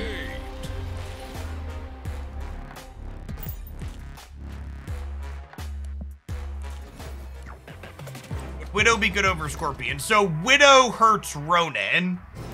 So you can't play Max for Ronin because it hurts Darkhawk, and you can't play Widow for Darkhawk because it hurts Ronin.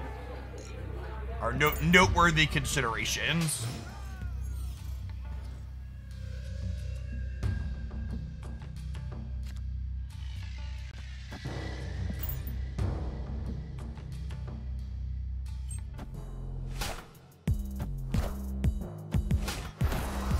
An interesting result of the economy change that Marvel Snap has implemented is that permanent Series 5 cards like Galactus and Thanos are actually going to be more common than Series 3 cards in the long term, right? Because everyone's gonna have collector's tokens after a month of series being collection level 500 plus to get one of those, whereas your Series 3 cards, you only get one of those per month. I guess they're equally as rare as Series 3 cards, would be more accurate to say, just because they're the optimal things to use your tokens on. Less rare is probably an overstatement, but equally rare is an accurate statement, I feel. Because you get one big bad per month, and you get one Series 3 card per month in the shop now. It's an interesting result of their change. Yes, actually that's true. You still get 3,000 bonus tokens when you hit Series 3, so it's actually just like 2 weeks after hitting collection level 500.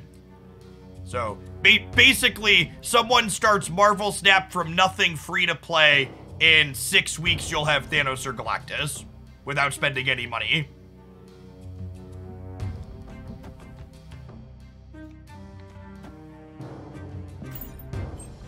The collection track, you get 10 Series 3 cards per month. Sure, but the Series 3 pool is growing ever larger, and you have no control over which ones you get off the collection track when. You only get one of your choice per month, just like you get one of your choice per month of Series 3. So Thanos Zoo might actually be the most budget-friendly Series 3 starter deck. Yes! Yes, accurate statement.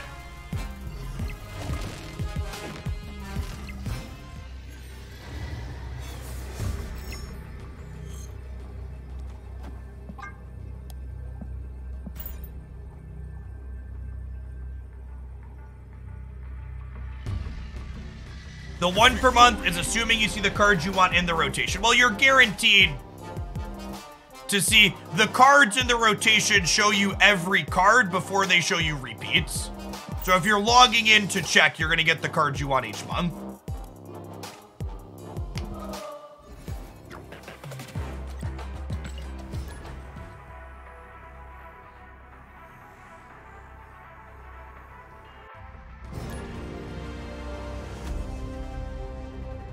That's not true. That is so. Let's listen to the words that I say before you say it's not true. You got a Tuma twice in the current shop, and how many cards do you have left in Series 3? Because if you only have, okay, you have 11 left, and you got it twice in a row or 3 times in a row. Did you get it 3 times in a row or twice in a row? Because if it's the last card in the first rotation and the first card in the second rotation, it could be twice in a row. So if you got it 3 times in a row, your shop is bugged, and that's not the intended behavior. But the intended behavior communicated from Second Dinner is that you are supposed to see every card once before you see repeats. But you don't see them in the same order each time. So again, you could finish on a Tuma and then start on a Tuma when the rotations work through.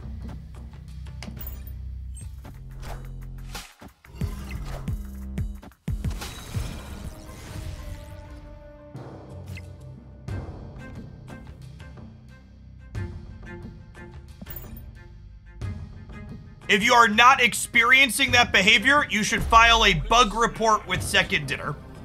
Your client is bugged and it's not working as it's been communicated as intended to us. But also, you should sit down and really think about what you're experiencing.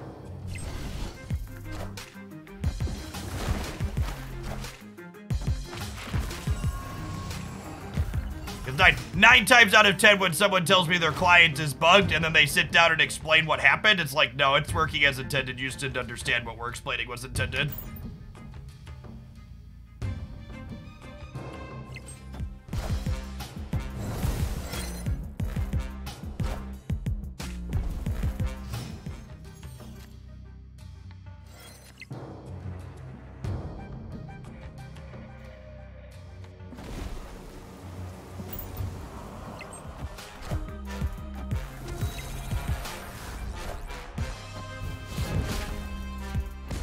Okay.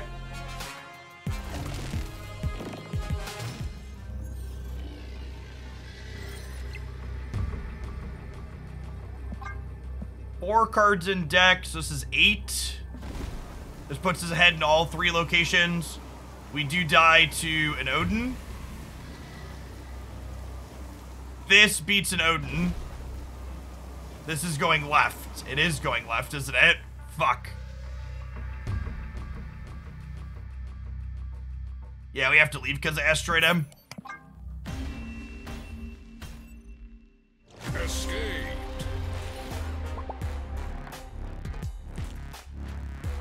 The shop does not update if you don't log in and look at it. So if you don't log into Marvel Snap and open the store over the 8-hour period when it would reset, you don't miss a card in there. Oh, I could have lizarded. Yeah, I could only play 1 card because of Sandman. Yeah, we could have beaten Odin Center by playing Lizard Middle. Is a good shout. That was probably the line.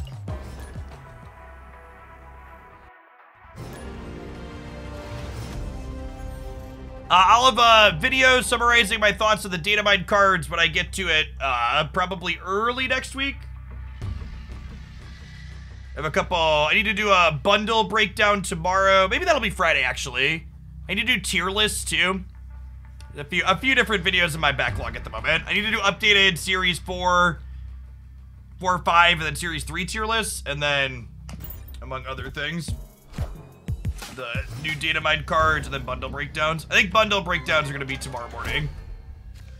It's going to be April before we know people talking about those.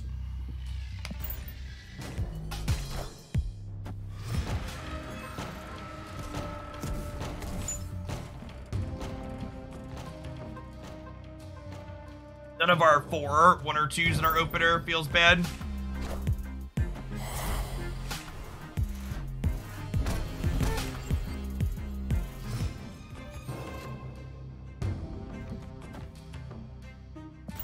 All right, on time, Scorpion. Welcome to the party.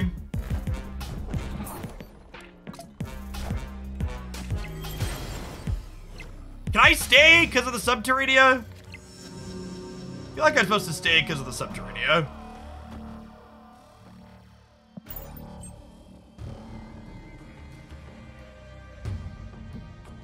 There is not an easy way to reference missing Series 3 cards. I really hope Snap adds series filters to the collection tab at some point. Would be great to have.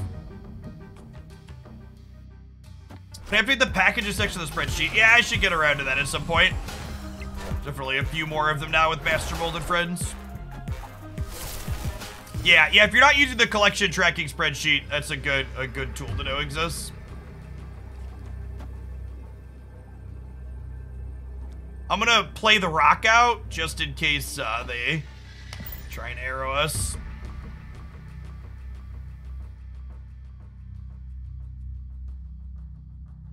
I didn't do the series downgrades on the collection sheet yet either. I need to do that here soon.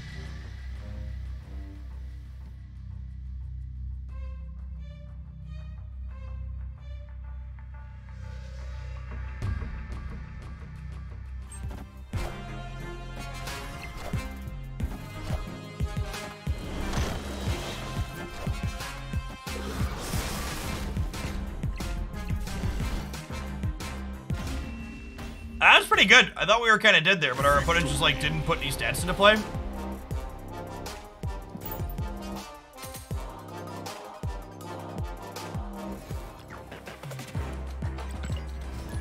I think the arrow change is pretty reasonable.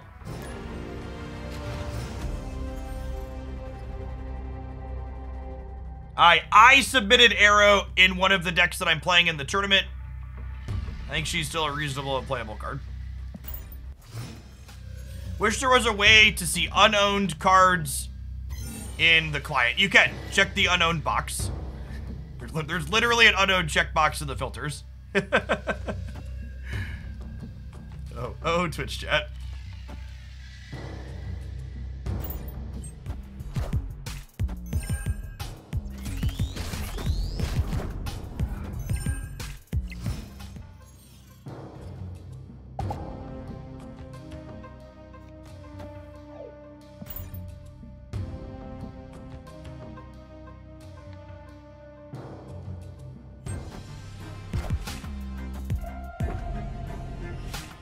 As is my recommendation with any cards you can buy, Woozy, if you're not excited to play with Kang, I wouldn't get it.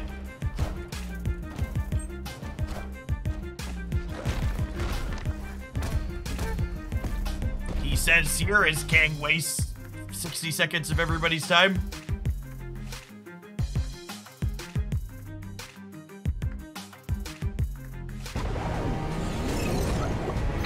Also plays, thanks for the prime, appreciate the support.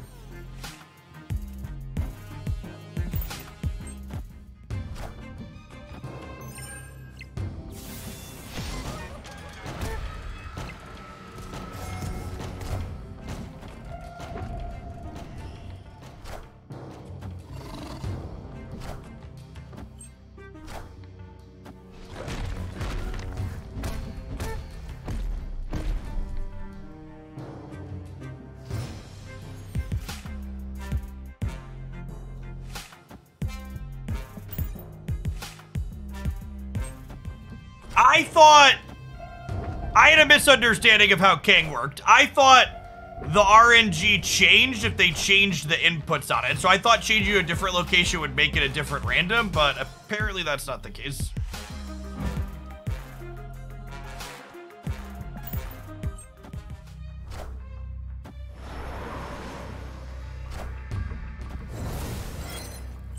Yes, none of the series downgrades are currently reflected on that card sheet, Toadmaster. I mentioned that a second ago.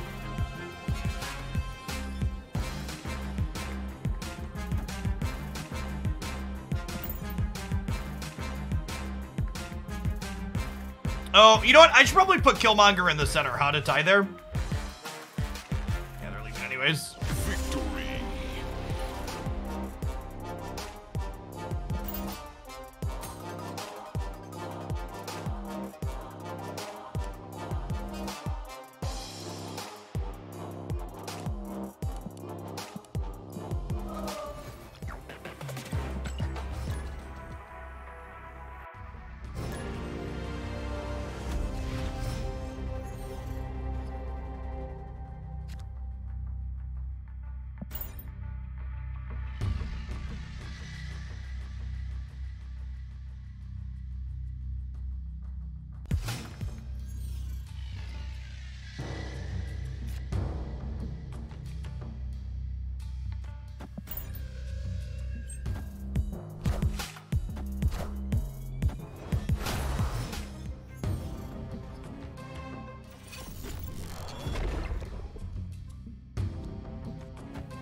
Snap the existence of Fisk Tower against their move deck.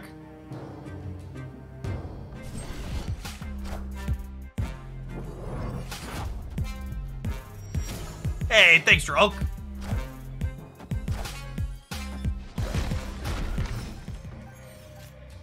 Correct. I've also just been like ignoring things more aggressively in that realm. Just like, and we'll just pretend that doesn't exist today.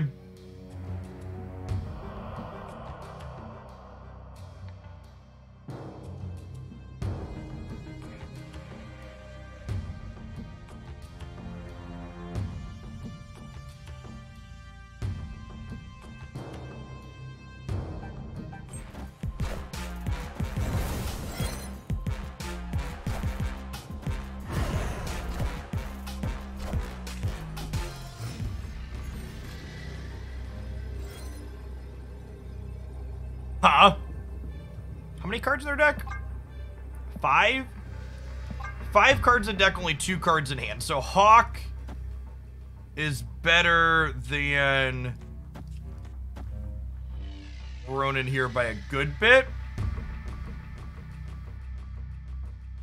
And then we'll Korg last to play around Arrow into Fisk Tower. Just spread out and play for all 3 locations here.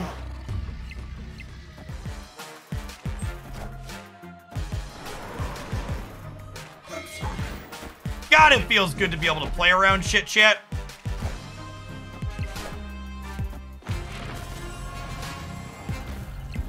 Such a good change.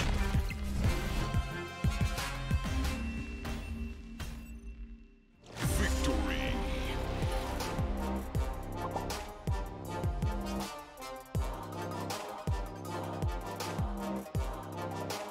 Jeff, have you casted any Pokemon Unite tournament? It's not in a long time. So I was a part of their official broadcast team for the first year that their Unite Championship Series was live, but with Snap became kind of all-consuming for me when it released, and I dropped off of playing the game. And they've got some other excellent talent doing their broadcast for this year.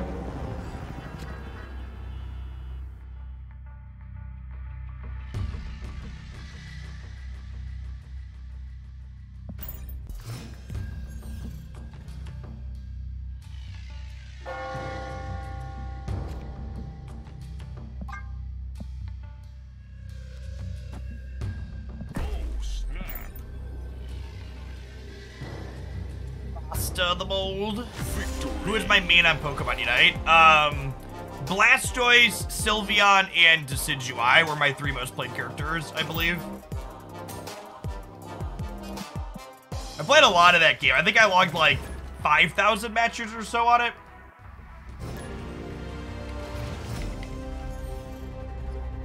Hey, look, my browser still has my stats page saved in it.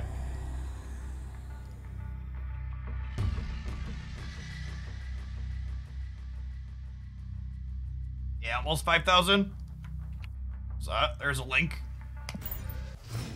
Oh, I forgot about my boy Aegislash. How did I forget about Aegislash? It's been a while. Yeah, Aegislash, Blastoise, Sylveon, and Decidueye.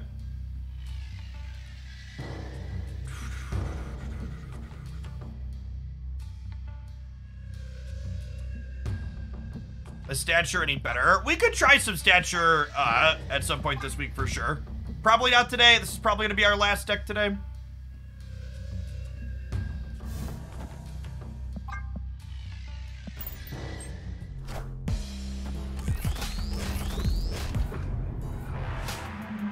There's been less Thanos, which means less Leech, so stature could potentially have a moment to shine. Opponent snapped. Apple-apping me, eh? And that Master Mold was nice because it cut them off of a draw, which means it made Hawk and Mystique a bit bigger, which is great.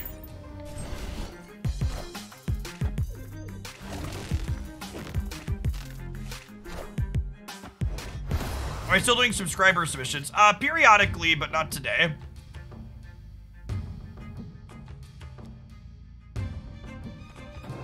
Well, I mean, if I play this, it's ending up here, so...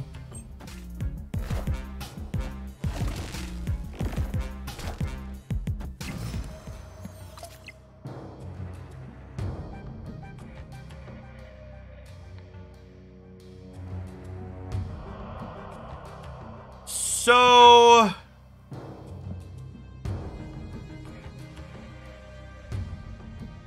what if I do this into this. Because this way, if they play their Shuried thing on Asteroid M, I can rock slide and contest it in terms of raw power. And if they play it off of Asteroid M, I can Shang-Chi it because I should have priority. Yeah, for sure.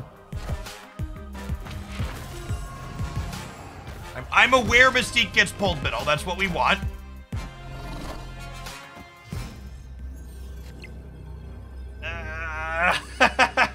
Damn it, Bobby.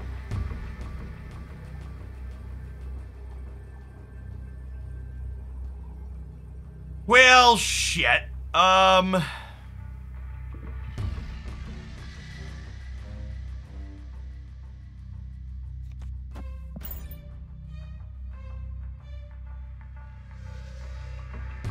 Hey, Butt Magic, thanks for the quarter of a year.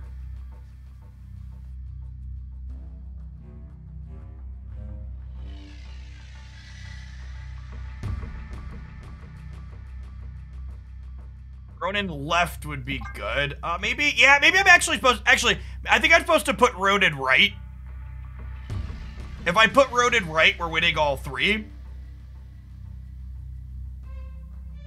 Yeah, this was wrong. I didn't think about how many cards they had in their hand. I was gonna leave. They're taking too long and I made the wrong play. This is where I put my undo all action buttons if I had one.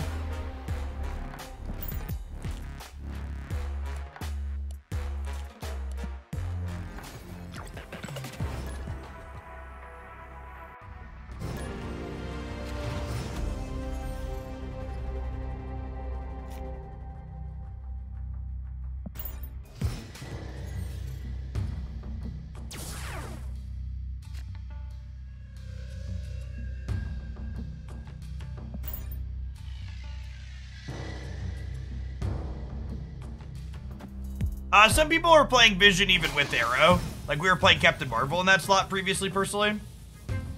Opponent snapped.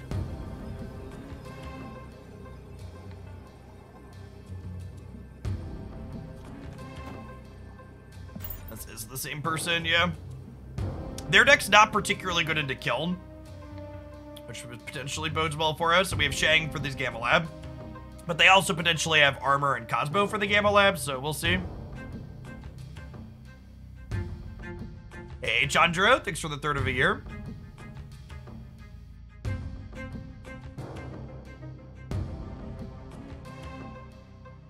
Opponent just plays absolutely Glacial. Really think the timer on these earlier turns should be sped up a good bit.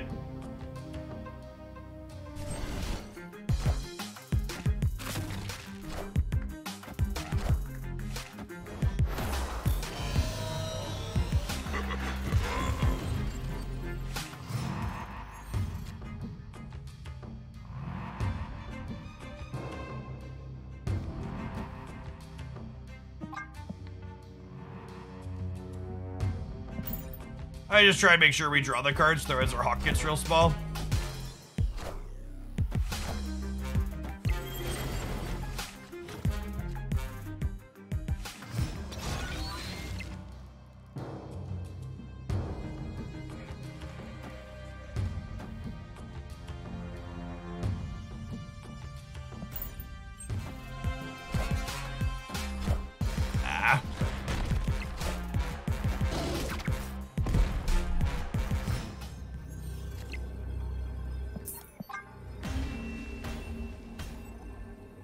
Escaped.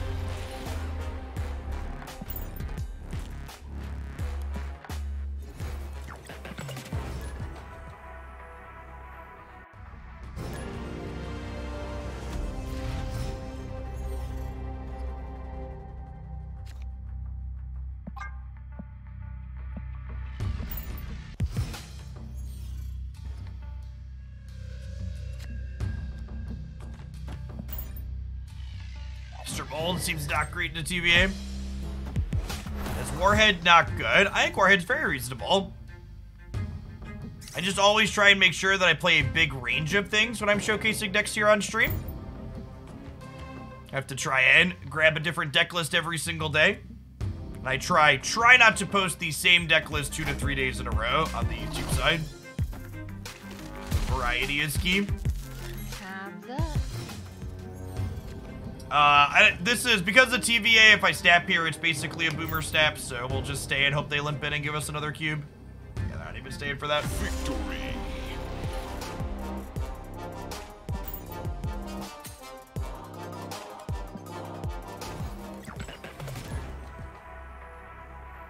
Yeah, my takeaway on Warhead is definitely that she's a tech card and not a destroy deck card.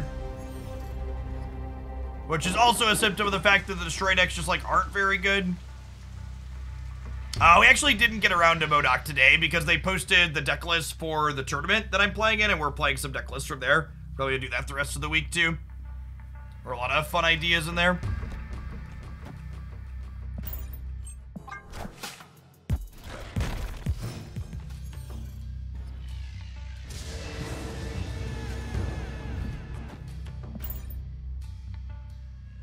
Playing Thanos. The final set of tournament matches will be posted on March 31st and April 1st. We'll be playing them out here over the next week, and then they'll get edited up and posted at the end of next week. I think Darkhawk is the second best Series 4 card currently, behind Shuri. Shuri is still number 1.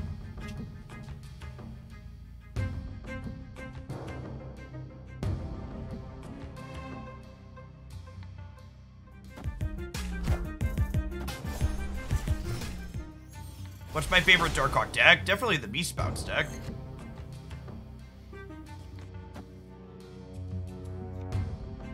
It's gonna end up over there. Leech me, daddy. Nope, not Leech.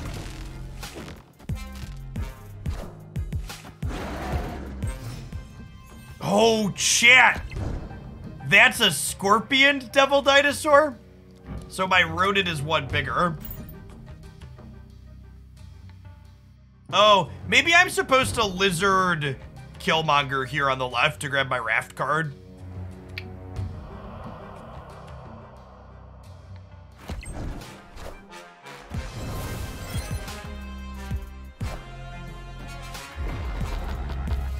Sorry, did I say the Ronin was one bigger? I meant it's 3 stats. I got so excited when we got Devil Dino done for.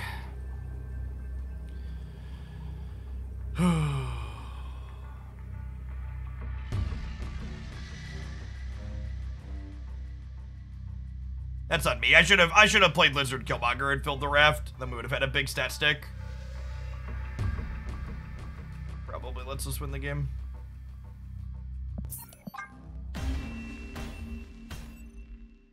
Escaped. I'm actually really surprised that only one of the other people in the top 6 brought Shuri, and none of them brought the stock Thanos deck still. Just like everybody jumped off of them because they got nerfed. Seems crazy to me.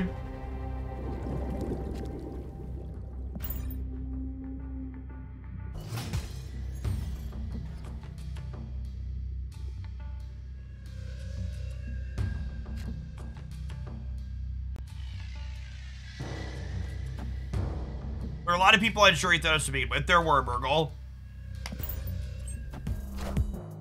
Half the field or so.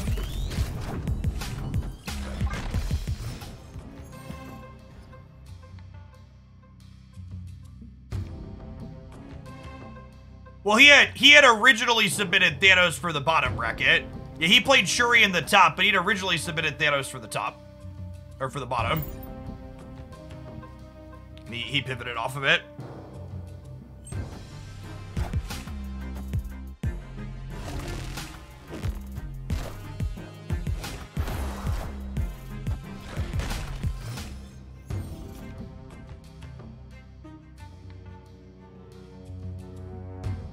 Nice pickup. The rickety bridge.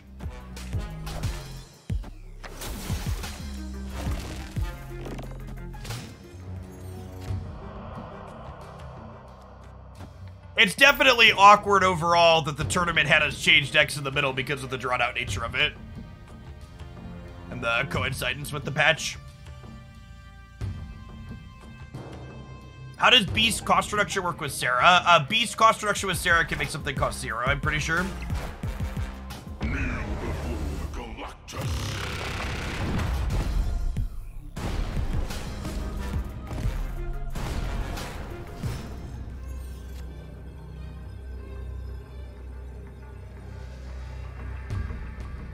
It's just so boring. Escaped.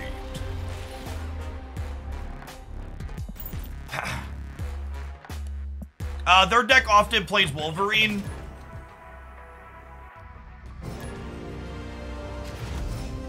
Which beats us there?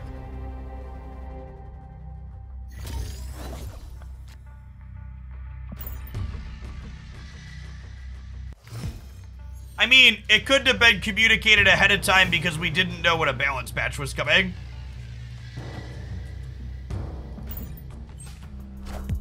The only thing that could have been done differently with regards to deck lists in the tournament is, one, not letting people change deck lists after there was a balanced patch, which seems not like a good idea, or two, making sure the tournament matches were played out faster. But then you'd have, like, pre-patch matches being played out with post-produced, which is not great either. I don't know. It's just one of the awkward things about the event being asynchronous. This kind of is what it is.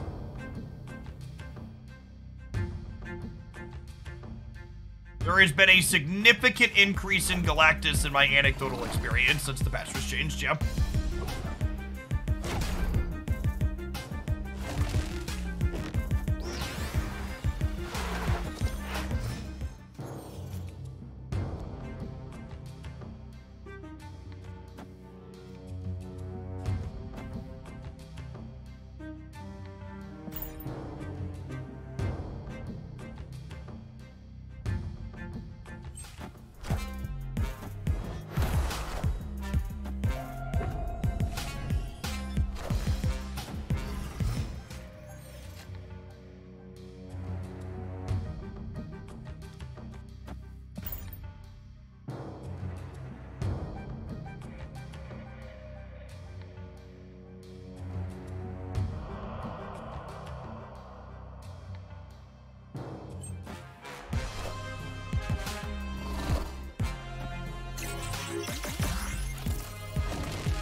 I think the current format's mostly fine, Jared Machine. You can, if you want to be able to tell when the current Marvel Snap format is wearing on me, you can kind of just like look at my stream times. Like we've been live for almost 8 hours today. If I'm not feeling a given format, I'll tend to stream closer to like 4 to 5 hours than 7 or 8. Escape. Just kind of do the bare minimum to remind people that I'm here without overdoing it, but I don't know. Warhead's fine. A little sad that they nerfed one of my pet decks, but we'll try and find some others.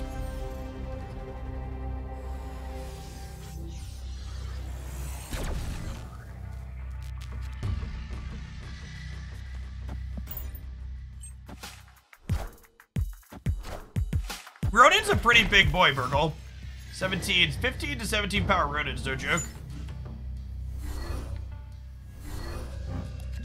Ben Brune is personally coming for my Ronin deck.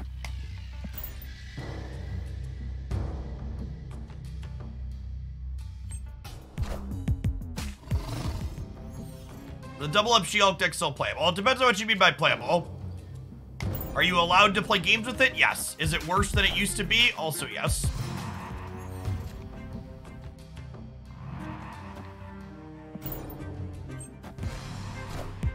Yeah, rewarded for not fighting Overkill in here.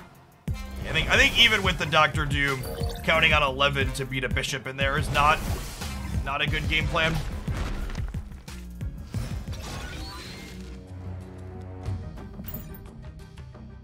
Hoping to peel Mystique for next turn, so we're gonna have double Hawks. Currently 7 cards in the deck, so each of my Hawks will be 12. Squad still a little light.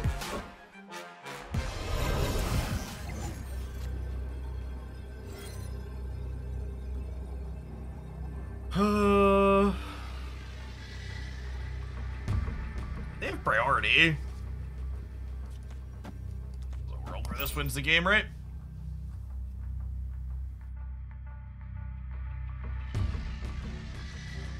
M. Dart, 6 for the quarter of a year.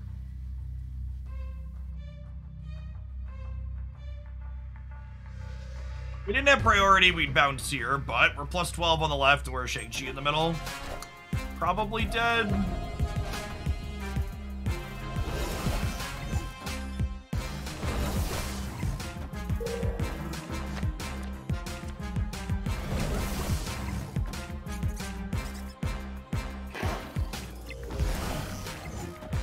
We're doing it! Oh my god, the collector is big enough to die too. Sick. Victory.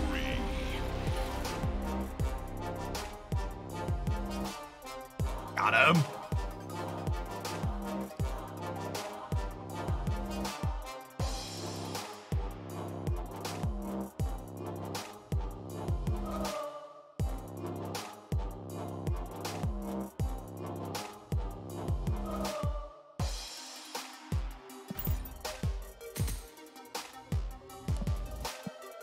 Yeah, I agree, Precipic.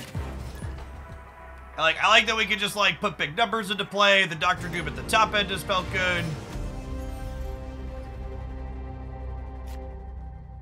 Feels very, very reasonable. 2 Mystique payoffs is nice.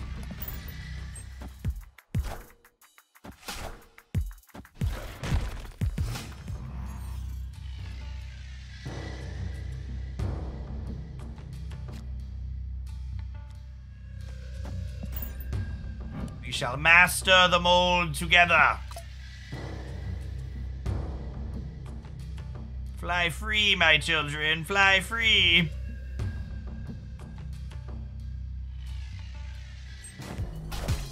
I think this deck is playable without Master Mold. Unfortunately, I do think you need Master Mold to kind of tie these two themes together. Master Mold occasionally makes Darkhawk bigger, and you don't really have ways to make Ronin bigger if you're not playing Master Mold that don't also hurt Darkhawk. Because things like Maximus make your Darkhawk smaller while helping your Ronin. I think you can play some other Ronin ideas without Master Mold, but you can't really play Ronin and Hawk together without Mold.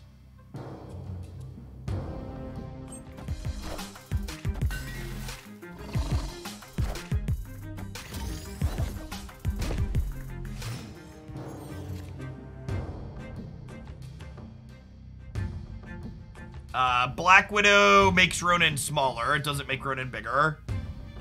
Unless you play it on, like, exactly the last turn.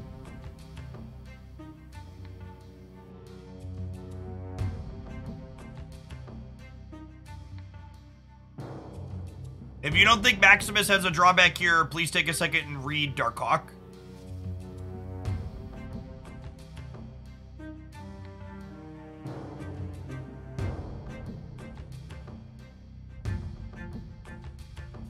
I think we're just playing this out for tempo. Some stats.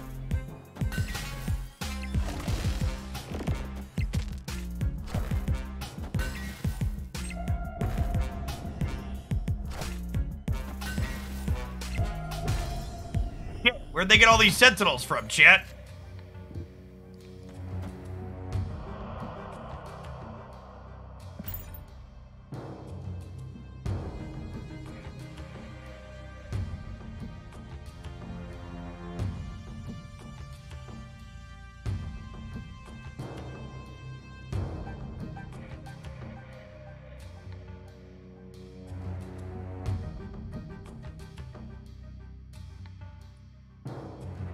So, I know Mystique gets pulled here, but I can't play Ronin on the left.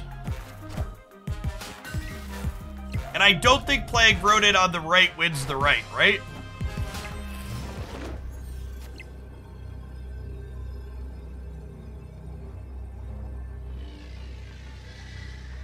think we're just retreating here.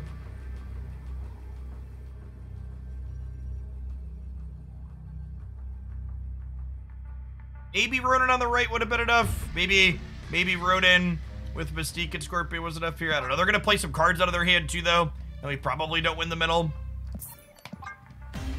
I don't think 9 wins the left here. A bad stay.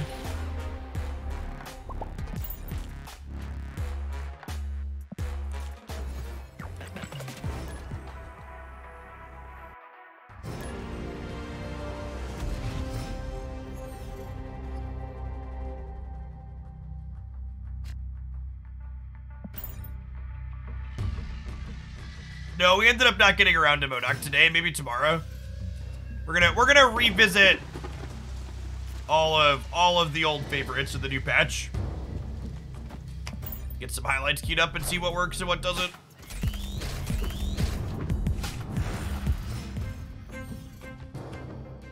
Black Widow does not add a card to their hand. Black Widow takes away a card from your opponent's hand. Does the opposite of adding a card.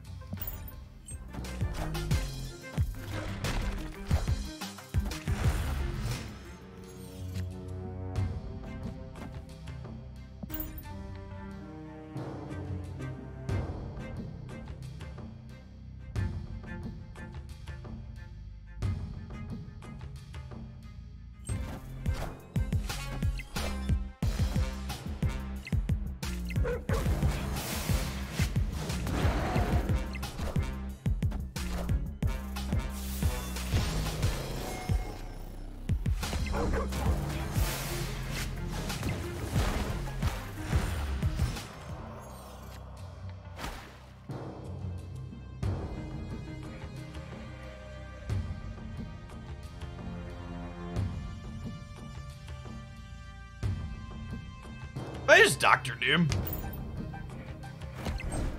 Spread him out.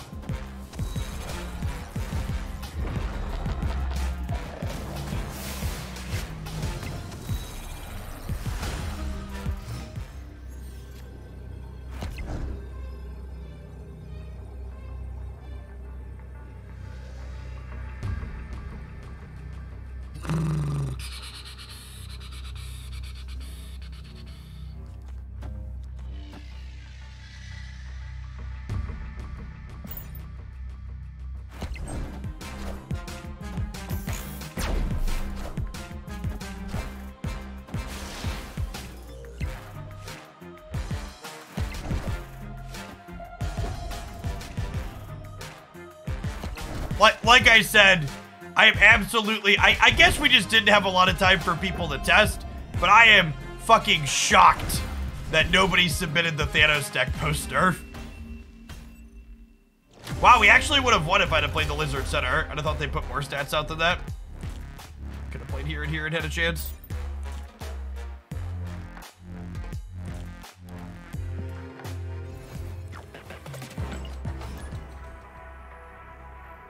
I mean, there's been less Thanos on the ladder.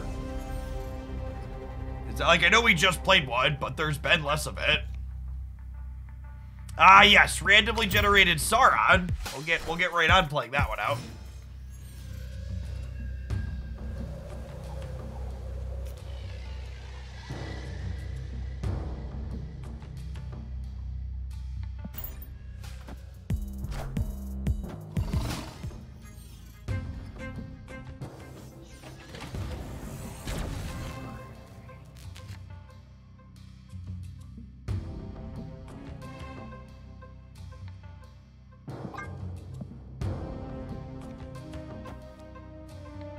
It's just these, and then we rock slide them next turn.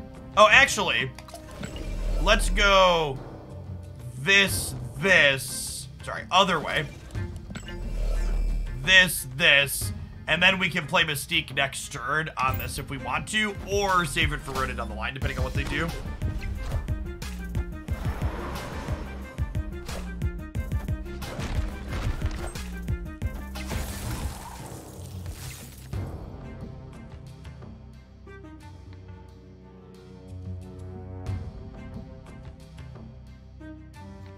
Yeah, this is just like the best use of our resources this turn, so we'll play this out and copy the, Ooh, did y'all see the Punisher logo animation?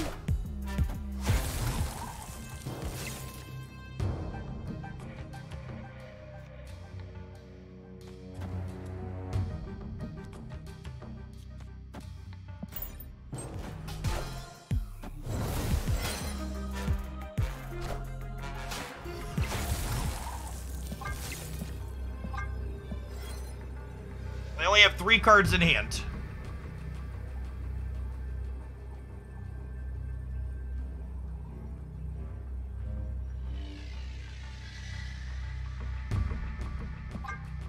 Four cards in hand.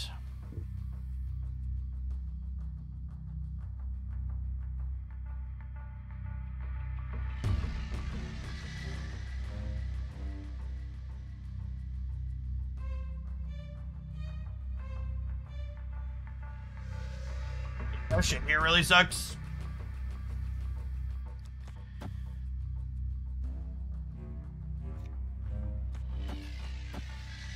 This isn't enough, right? They play 2 cards. They end up with 4 cards in their hand. This is 11. And 7 is 18. 20. I guess we beat it.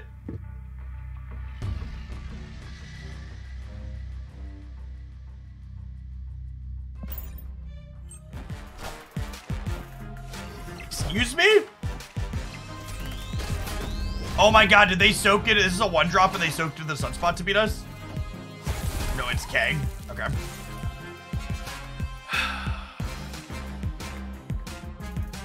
Why not focus mid? Because Taskmaster doesn't give +1, and there's a Jotunheim in the mid.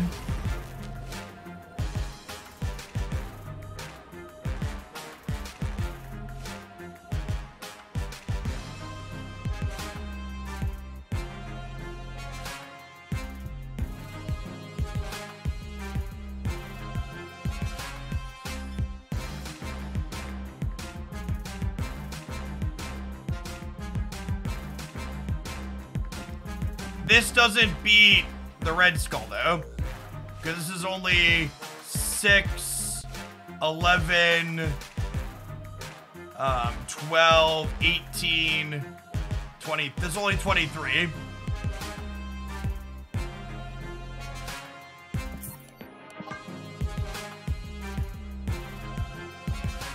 Escape. Did that just say my opponent retreated? Did we both leave? Holy crap, did we save a cube, chat? Retreat later worked! It worked! Look at everything, chat! Woo! It's not a waste of time! It worked! It gave us a cube back! It should say tie. It says opponent retreated. It should totally save tie.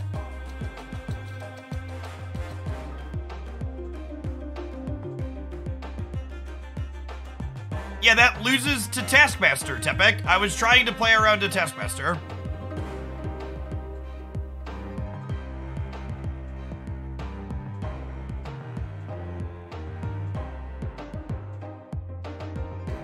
Dev's nerfing Shuri like I do chores, do everything else peripherally around the chores, but not the actual chores. Yep. Alright, chat, I think I'm gonna go ahead and call it an afternoon. I appreciate everybody hanging out. We've done an over 8-hour stream today. I'm gonna be back tomorrow morning to do it all over again. Remember, if you're looking for deck highlights, we have some fresh Teenage Warhead control up on the Hooglandia Snap YouTube channel from this morning, as well as breakdown on the patch and other lots of great stuff up there. I'm gonna find someone to give a raid to here. It's been a hot second since we raided Ocean. Go check them out. We run into them on the latter occasion. They're a great player, played a lot of great Marvel Snap. And hopefully see you on the morning, folks.